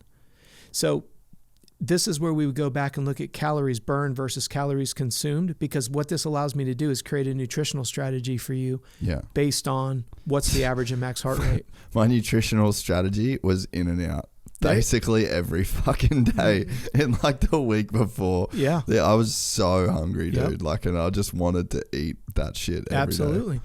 Well, and what I always say is, and it's funny because In-N-Out out here in California is like a cult. It's amazing. Yeah. Everybody's, have you been to In-N-Out? Have you been to In-N-Out? What I think is interesting is, and this is not a loaded question, ask yourself, what is it that you want out of that In-N-Out? Usually it's going to be the salt and the fat. Just calories. You want like calories. You just feel like I'm eating a lot of, like there's a lot in this. Well, and it's ironic you say that, because the only 2 macronutrients that satisfies appetite is protein and fat. Yeah, what's in that burger? Yeah. A lot of protein, a lot of fat. What's in French fries? Grease. Yeah. Fills you up. Yeah. Now, going to go on a bunny trail, but it's relevant. When your body's under a lot of stress, personally, professionally, athletically, your body will excrete more insulin, which makes you crave more simple sugars. Another reason why we want to keep stress under control. Because your body cannot... And I always crave sugar. Well, if your body can't differentiate where the stress is coming from, it doesn't matter. Remember that little gray dot? You're bouncing off of a 45 collectively. It doesn't care what it does not care. Yeah. The byproduct of that is your adrenaline, your fight or flight, your pancreas starts to release insulin as a byproduct of the stress, and that causes you to crave simple sugars. So stress is a very, very silent killer, and a lot of, no disrespect to any females, but they have a tendency to think that their hormones are driving it. Yes, obviously it does play a role in it, but what we have found is stress is a bigger precursor to those types of cravings than actual hormones are. Because think about a mom, especially after she has a baby. Oh, yeah. First she gets pregnant, throws all the hormones off. Then she goes through the pregnancy, which is a train wreck for the human body physically. Then she has a little infant that's wanting her every other moment. Probably a dickhead husband like me. Then you got the dickhead husband that still has his needs, wants, and desires, and doesn't really care about the fact that her chest is sore because the little one's made him so, she just gets stressed to the gills. Yeah. And then she ends up eating whatever the baby doesn't eat when they start to eat real food. So she's not eating, like when she was pregnant, she eats like a queen. Yeah. Then when she has the baby, she's eating sloppy seconds or whatever's sitting around, right? And she's not sleeping well because she's at the beck and call. Stresses through the moon. Yep. So we come down here, and this is something that's pretty interesting, Jace. If you took and stopped your watch as soon as you came off the track, our goal is that we want the average and the max heart rate to be no more than 10 beats apart on average. Yeah. Now, the way that we can tell is, see how there's these lulls? Yeah. So you can see you didn't stop your watch. So that's going to obviously skew the average. It's not a deal breaker, but what I get a lot of times is people are like, well, how do I validate these numbers? Compare the two. They should be within 10 to 12 beats of each other. Yeah. And then obviously we have the temperature over here as well. So think about the Garmin. We said this earlier, but now we have a graphical illustration. I have everything I need to create a hydration, a pacing strategy, everything you need. All I need now is your beginning and ending weight. Because I have the temperature, I have the duration, I have the average and max heart rate, and I know your calorie burn. All because, like Anna said, because somebody's willing to wear the watch. Yeah. Or at least have the strap on your chest. Yeah. Because with knowledge comes more power. And if we go, let's go look at another one. This was, you said it was San Bernardino? Yeah. Let's go down to this track down here. Oh, that's Santa Bernardino. Go to... Is there another track? Yeah, because that's San Diego. That's Parla. Is that a 20? Yeah, it's 21 minutes. Yeah. Yeah, okay. So this is Parla. Okay. So if we come down here, no, it doesn't look like you have any lulls. Notice that there's still about a 20 beat difference. Yeah. No big deal, not the end of the world. What I'm trying to figure out is what kind of heart rate are you able to sustain? Because like we talked about, if you go over a jump and you look down and you've got about an 8 or a 10 beat buffer that you can pick it up, or you might need to tune it down. Yeah. You've got a 20-minute moto, you're on your second lap and you're already bouncing off the rev limiter. You've got to slow it down, which is frustrating because that may mean people are past you, but at least you'll finish the 20-minute moto. Yeah. And then we go back to the same idea. What's the temperature, average and max heart rate, calories burnt, allows me to be able to figure out what's a pacing strategy. Now, what's interesting is, let's blow this up to bigger. Look how incremental that is. Do you remember this? Now, before you answer, if I were looking at this looks like a perfect negative split moto, meaning that you finish harder than you started. Yeah, I think that was just my natural... flowing into it. Yeah, and that was where... So this is when I said, I got really good at practicing and not good at racing. I think I kind of had a plan in my head that the last couple of weeks is no more motos, sprints, intensity. And then I didn't get that. I just didn't get that week.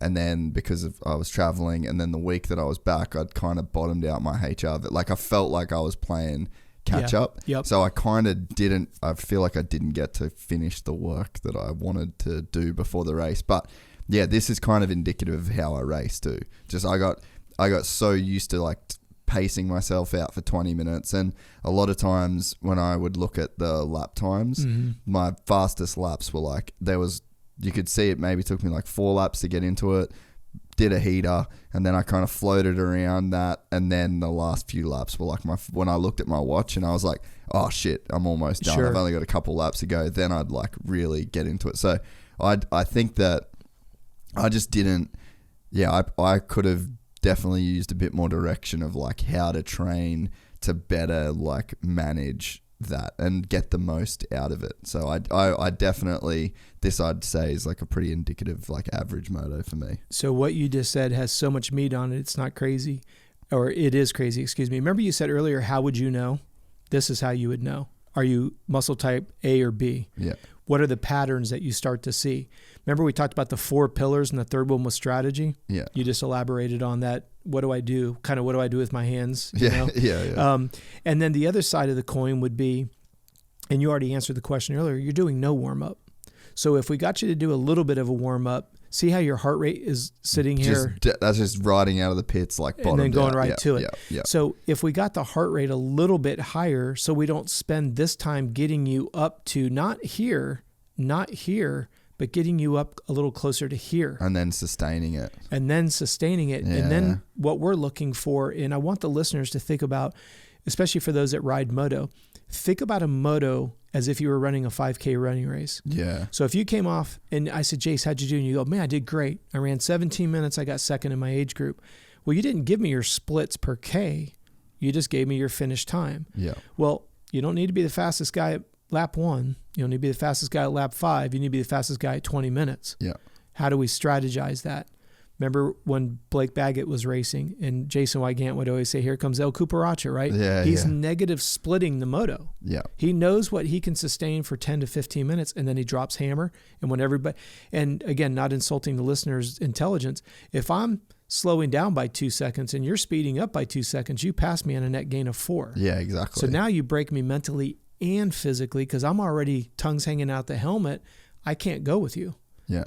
Which demoralizes me. Yeah. Or if I do try to go, Now we go back to low blood sugar. My depth perception's off, and I'm going to misjudge something and probably hit the dirt. Yeah. You see how everything we've spoken about for 4 hours literally recycles itself over and over and over again? Yeah. That's what we're dealing with here.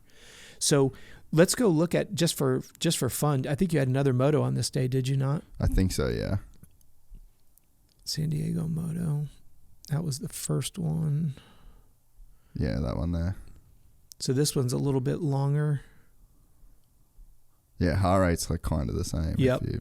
If you look at the chart here, yeah, see how it comes up and up. Now, so in would this you case, say that's slow twitch? Like you look at that and you'd go like more of it. Yeah, because I feel like you're a diesel engine. You've got to be out there. I'm the same when I do jiu-jitsu. Like my pace, it's like literally part of my strategy is to make people feel like I'm not doing anything. Yes. For like the longest period of time, I'm just chilling and people are like kind of looking at me like, what the fuck is he doing? Sure. And I'm just going really slow. And Isn't it's it like, interesting, it though? slows people down to like my pace. And then But look at jiu-jitsu strategy. Yeah. Moto, no strategy. Yeah. That's all I'm saying. Didn't mean to interrupt you. Yeah, no. Because it was cool how that was the key word that came out. You went to the mat already knowing what your strategy was. Oh, yeah, I know that. I'm just all right, like... now take that in the psychological world. Yeah.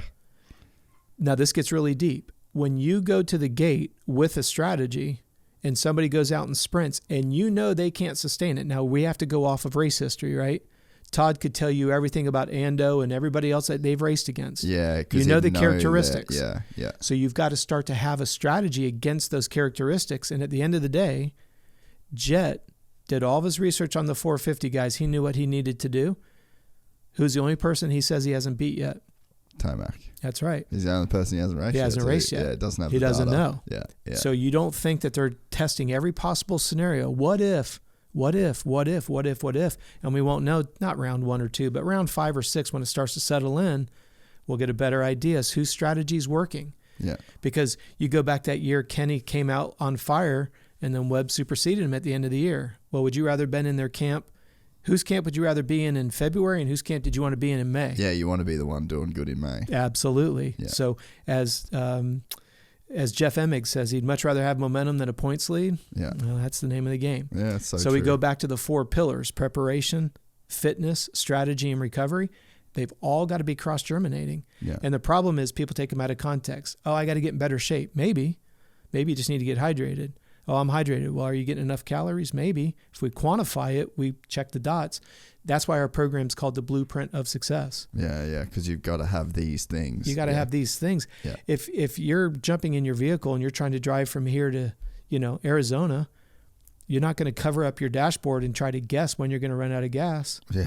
First couple gas stops, you're calculating, all right, we're getting X amount of miles based on the load that we have, and you put your strategy together. Yeah. Again, I know it sounds a little elementary while we're here, or it can be overwhelming because you're looking at data. Well, you drive your truck looking at a dashboard. Yeah. We live and die by an hour meter on rebuilds. Yeah. And yet we don't think about the human. Well, and I definitely work better when I've got this in front of me. Most people do. And it's the same with YouTube analytics. Like Yes. I look at my analytics every day. Sure. In the same way. Probably don't look at this every day, but I mean, first thing I do every morning is I check my sleep. I check because you start to, trust the data. And Yeah. it's funny, there was something I was going to say like way back at the start where the data can like inform like how you train or whatever. But also the data can tell me to stop being a little pussy. Yeah. Because I'd get home from work and my body battery would be at like 38. Yeah. And it's like, fuck. Yeah. Okay, I definitely can go to jiu-jitsu. Like I feel tired, I'm drained, I'm over it. But that's all like that, what I was saying before about like fuck your feelings. It's like I felt that way, but the data said, hey bro, you can train for sure. And it actually helps you do that. Well, this will validate that your and I's conversation is not pre-rehearsed, right? There's no way you should have been going to the mats on a 38. Yeah, okay. No way. No way. I look at that like just money in the bank. I'm like, No, you're good, bro. Because think about it. If it goes back to the bike with 400 hours, here's your Glen Helen bike, here's your World Vets bike. You'd be like, no thanks, this thing's tattered. I'm like, no, dude, it's got a little bit left in the tank. We'll push it just till it blows its wad. Yeah. No. Give yourself the opportunity to see what was my impact. Let's go look at it here so people understand what we're talking about. If we continue on that thread of thought of what you're saying, if we're looking at, I'm going to go back to yesterday. So what you're looking at is I want to see if you have it. Hold on, this will give me. Dude, so go back to that Wednesday and Tuesday. Sorry, which day, boss? Just go yesterday. Was that yesterday? So I woke up with a migraine. Okay. So that's where that, like, the stress.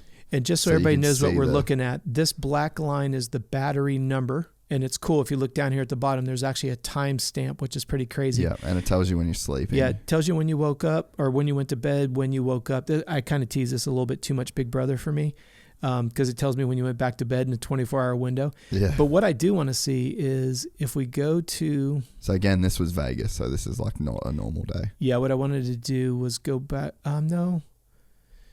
What day did you have 100? Wednesday. Sorry. So if we come here today, if we get back to last Wednesday,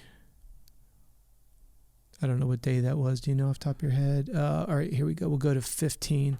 All right, so this is perfect.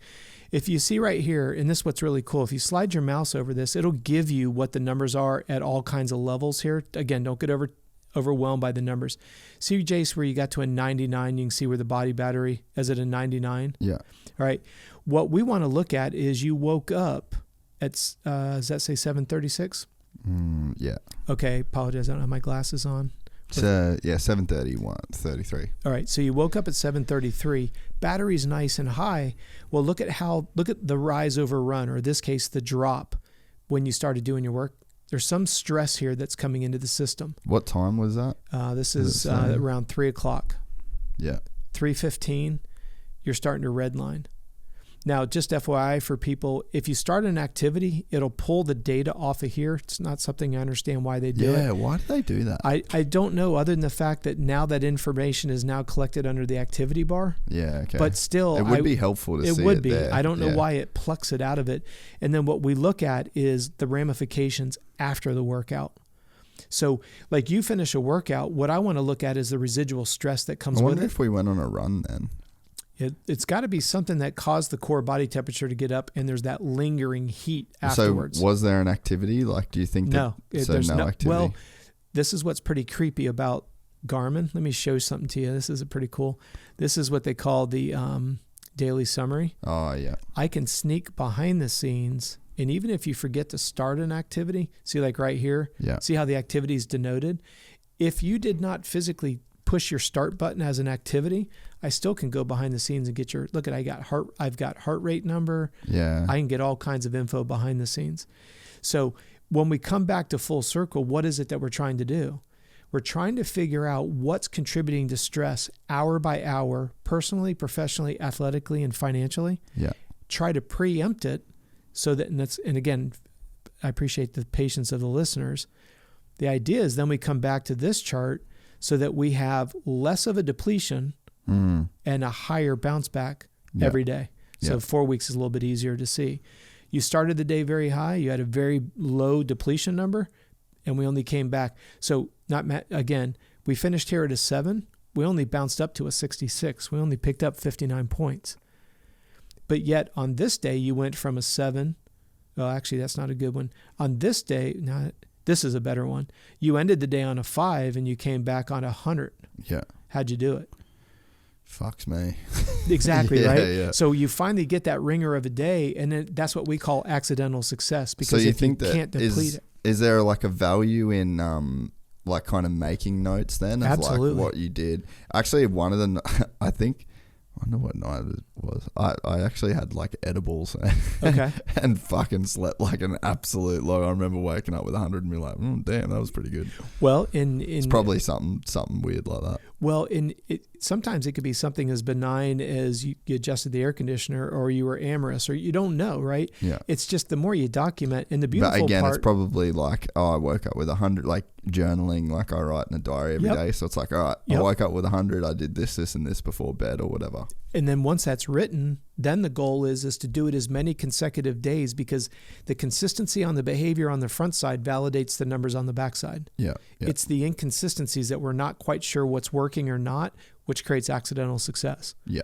So, and I hate to say this in the moto world, look at how many 250 riders did not duplicate their championship. Yeah.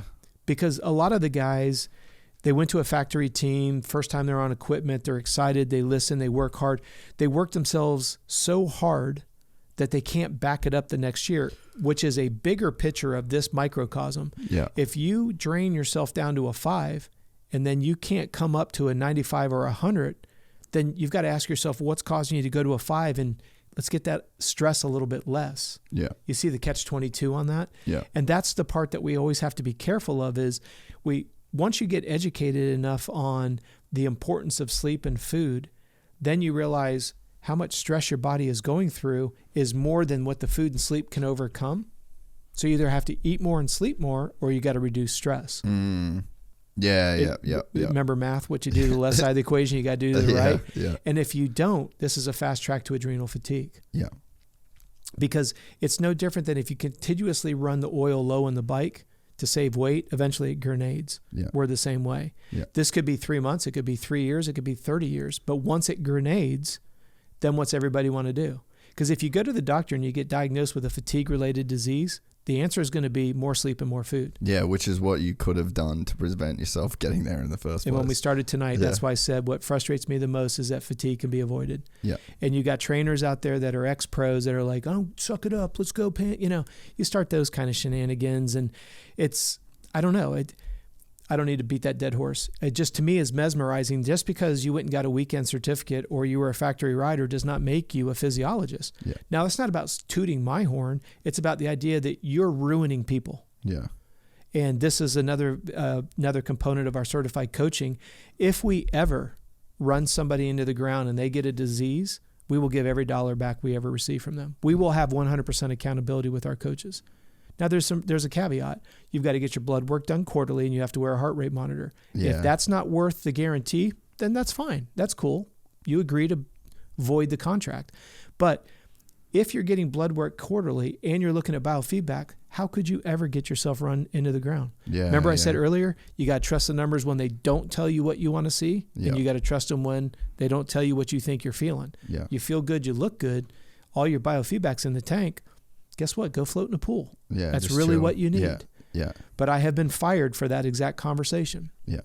Because a particular rider wasn't able to hold pace at the track, and because you know how this whole adage is, he couldn't get to a certain number. The trainer kept him at the track, and instead of being at the track for 2 hours, which is what we normally would go for, he was there for 4 and a half hours. Yeah. Calls me on the way home. He's exhausted. He says, "What do I do?" I said, he lives in an apartment. I said, "You go to the pool and you literally float for the next hour. Get your core body temperature down, float in the pool." Goes back to the track the next day. What'd Rob have you do? He had me float.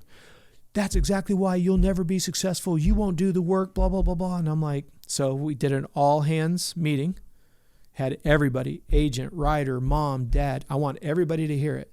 I said, the pattern you are on is a path of self-destruction. And I'm going to go ahead and politely tap out right now because we've talked about this for 6 months. You've got enough data that sees the pattern and you're refusing to do anything about it. The writing code, "Don't you ever tell me what to do." I said, I'm not telling you what to do. I'm just telling you what his body is not bouncing back from has everything to do with the track. He hasn't worked out one time off the motorcycle. Yeah, and that's why he'll never make it. I'm like, again, hour meter on a bike. You don't just second guess it. And you're like, those hours don't really matter because this. Or yell at it and call it a pansy and tell it to toughen up. I know it's an absurd illustration. No, but it makes sense. But our listeners live and die by that hour meter. Yeah. Whether it's rebuild it or sell it or both, right? I mean, we're living and dying by that hour meter, and yet we have similar information. How do you dismiss it? Yeah. And if you do, you have to own up to the responsibilities that come with it. Yeah. And I don't care if you're a weekend warrior. I don't care if you can't ride anymore and you just want to be healthy. You can't argue with the numbers. And again, the more you wear the watch, the more accurate it gets, which makes it easier for us to service you because a resting heart rate of 46 is good. Well, it's great if it used to be 50 a year ago. It's not so good if it's normally 41. Yeah. It's all relative to you as an individual, just like your muscle type. And like data over time. Absolutely. Yeah. Muscle type, the importance of a warm-up. A lot of guys don't think they need to warm up because they're physically sweating. There's I'm going to try the warm-up thing. Yeah, and I'll send you protocols for it. But it had definitely, like I said, helped me in jiu-jitsu. Like when I started doing like legitimately like sending it right before I walk onto the mats. Yep. Feel a million times better. But every sport does it. Yeah. Usain Bolt, like we said earlier, he's doing Warms some up for an hour accelerations for and then 8 he gets seconds. faster and faster and then he runs 8 seconds. He goes to the grid sweating profusely.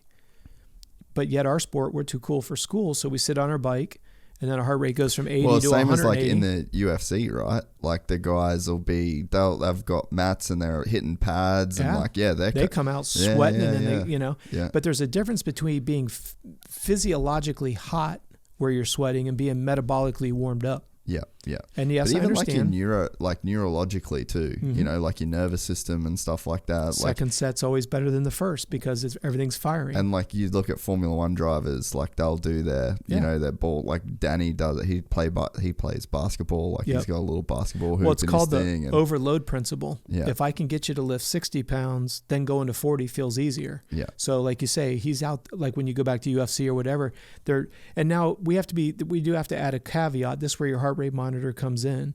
You don't want to blow yourself out. Yeah, you can't be redlining your heart rate. You've got to know where your maximum, that's where the heart rate did. If you know your maximum, I can do an entire hour on just the idea that a lot of people will take their max heart rate off the motorcycle and apply it to all modalities.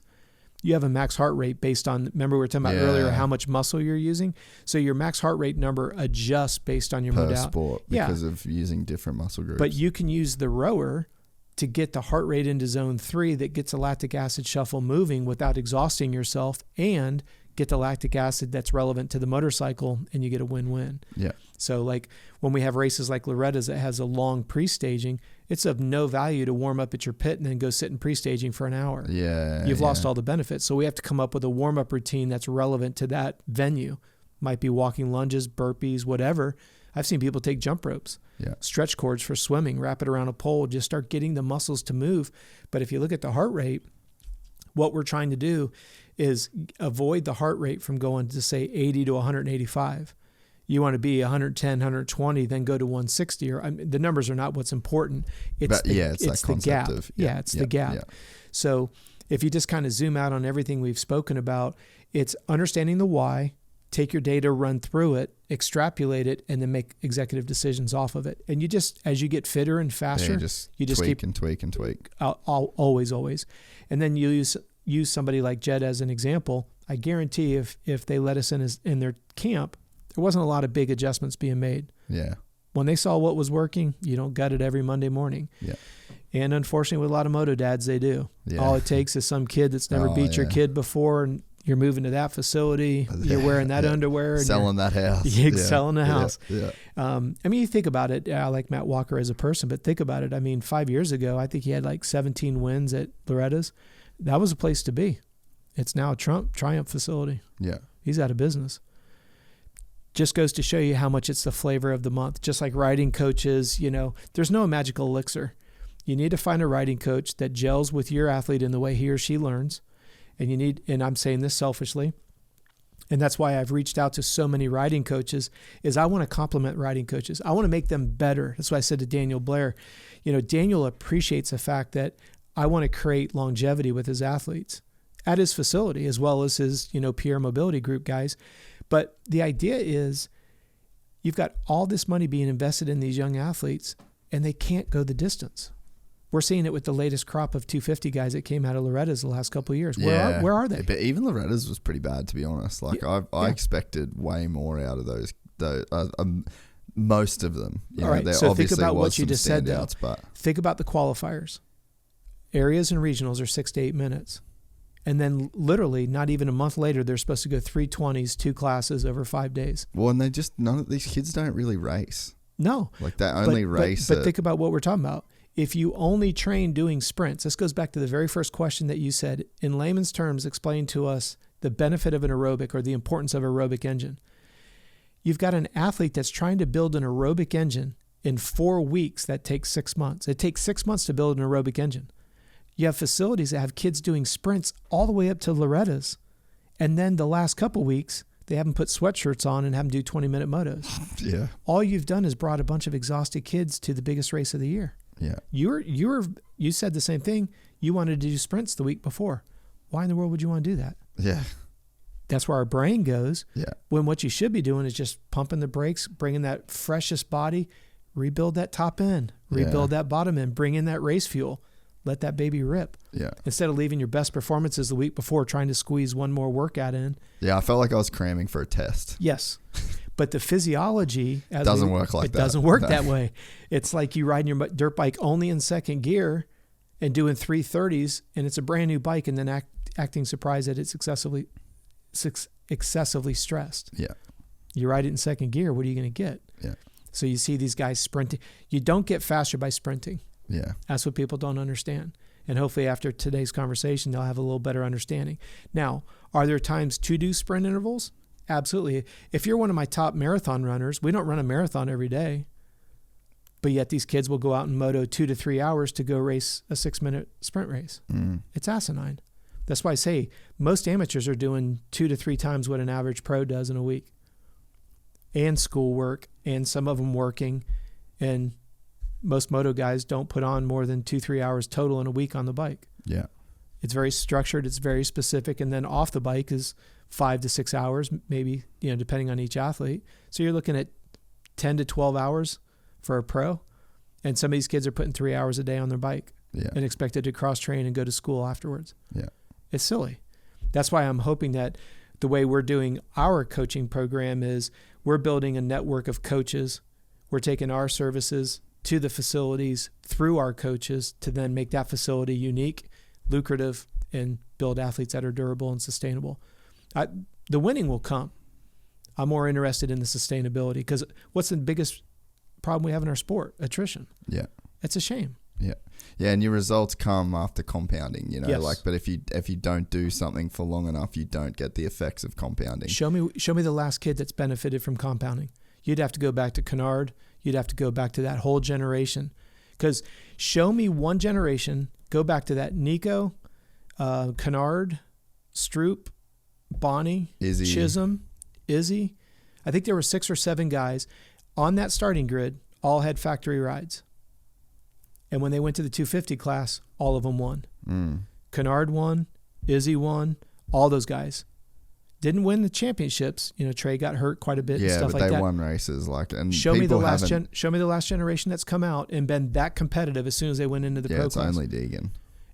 And what the hell is going on? Yeah. We have all these facilities. We have all these facilities. We have all these facilities, and we're seeing less and less at the top end. Yeah. If I was an owner, I'd have some questions. Yeah.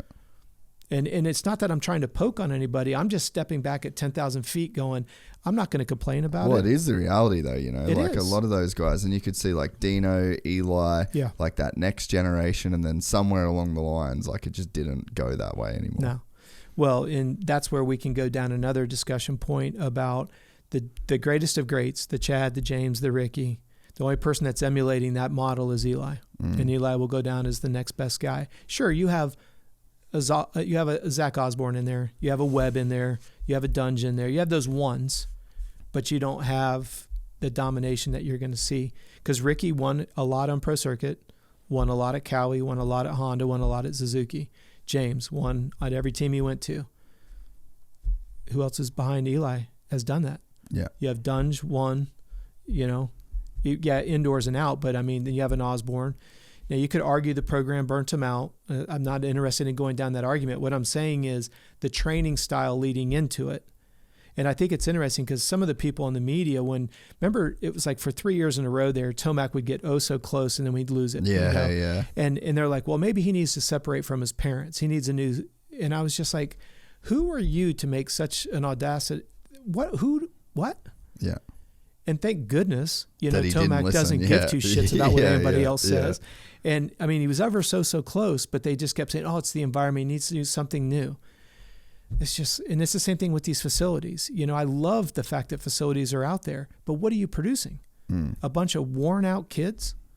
And if I was a parent spending 50, 60, 75 grand a year just to be there, I don't know. I don't like to bitch about it. I always like to try to provide a solution.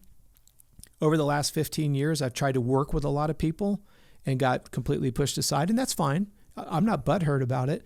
But when I go out and I do it my own way, don't come out and say I didn't already try to. Yeah, I try to work with certain people. We talked about one earlier. There's certain people that I've tried to work with, and I'm cool with that. But when I go around you, please understand there's no malicious intent. It's just I tried to work with you. I'm not working against you. I'm just going to do it my own way. Yeah, it's like having my own elite team. My money that, and I don't mind saying this publicly, we spend over $300,000 a year on our amateur team between products and services. That comes from my triathlon division. But I'm going to put my money where my mouth is. And I don't throw that number out there to be sarcastic or anything else. It's just nobody can look at me and say, you came up with a lot of ideas, but you didn't put your money where your mouth is. Yeah. I'm going to go out of this sport showing you I've put my money where my mouth is. We've had some success, like I said.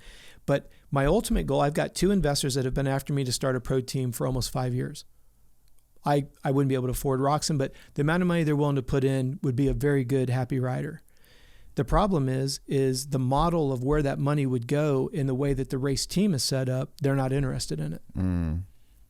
So they're more interested in investing in amateurs to try to give them a blueprint, but they're not in. And for me, selfishly, my ultimate goal always is to take someone from a 65 to a factory team under my umbrella. Because I've got Adam, he lost him to Kawasaki. I had Jordan Bailey, lost him to Husqvarna. I could go down the list after the list after the list, right? But that's just part of the nature of the environment. I'm never selfishly going to not work with somebody knowing that I run the chance because, and I say this publicly as humbly as I can, I will never work for an OEM. You could offer me $25 million a year. I would never work for an OEM because you lose the person. I work for an individual because I will tell every parent, and even if I was working with you, I will never put your performance in front of your health. And if that's not okay with you, I'm cool with that. I sleep really good at night knowing I've never ruined an athlete. But the door has to swing both ways. I will get you to where you want to be. It's not going to be fast. It's not going to be the cheaty way, but it is a sustainable way. Now, that's not everybody's cup of tea. And I understand it's a short window of time, and I've heard from numerous parents, we don't have time for that. Yeah. Well, the ones that said they didn't have time for it never made it. Yeah. The ones that were willing, ACs of the world, his mom and dad were phenomenal. Ashley's parents, phenomenal. Ian Treadle's parents, phenomenal. And I've got stellar results with all those guys. Yeah. So to me, it has nothing to do with me. To me, it has everything to do with what's worked, and you could apply it to any rider that you love. We've had the results. Because at this point, I say this again very humbly, at what point do you need more results? When you've got nearly 300 amateur wins and you've got 4 AMA #1 pro plates, I think there's enough evidence that the process and the system works. Now what I'm looking for is individuals, and that's where I'm hoping. Who want to fit into that. Yes, and it could be a parent of a 65. It could be someone like yourself that wants to win World Vets. It could be a B rider. Like we're working with Cheyenne Harmon, who's right now leading the arena cross points. He came to me with his tail in between his legs, and he goes, I will do whatever you say. He goes, I'm going to make it. And he came out swinging. Right now we've got the points lead. Working with Liam and his parents. His parents were all ears. And now he's got himself a MXGP ride, which he'll announce later this week. Like we said, opportunity to work with Josh Gilbert. And then everything that we're doing back stateside, it's like, okay, we finally have gotten into a position where the right people are starting to see it. Yeah. And now, you'd rather that than, It's been, like I said, 38 years. I'm showing my age here that we've been doing this. But I can at least say that the infrastructure, and we were talking about earlier about laying a blueprint, following it, staying the course. Tedious? Yeah. Have we invested a lot? Oh, yeah, a lot. And I'm okay with that because at the end of the day, I know I can leave the sport, another 30 years. I can leave the sport healthier, and I found it. Yeah. And again, I know that sounds a little textbook cliche-ish, but I can go to sleep knowing that there's more healthy people than unhealthy. And, some of the guys, they don't make it. Like we have one guy, Jeff Todia, I love him to death. He was with us as an amateur and just kind of got burnt out on the amateur scene. He's now a Navy SEAL, and he calls me and goes, I learned the discipline I have, I learned from what you guys did. And I'm like, that to me is worth $1 million check.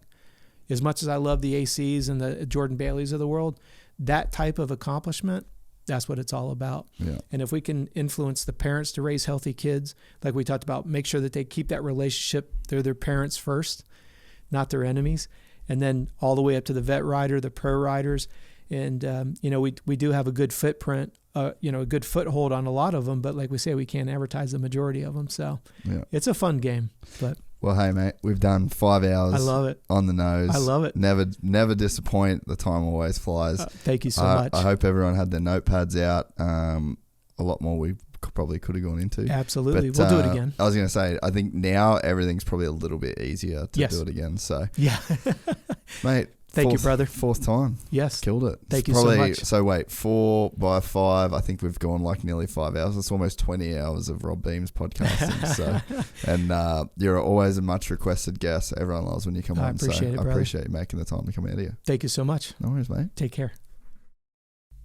We're excited to announce the launch of our new membership site, gypsytales.com, packed with exclusive content and perks that you won't find anywhere else. This is your chance to become a part of the Gypsy Gang. And as a special bonus, if you sign up to an annual membership, you'll be entered into the draw to win our custom-built TC125 Gypsy Gang.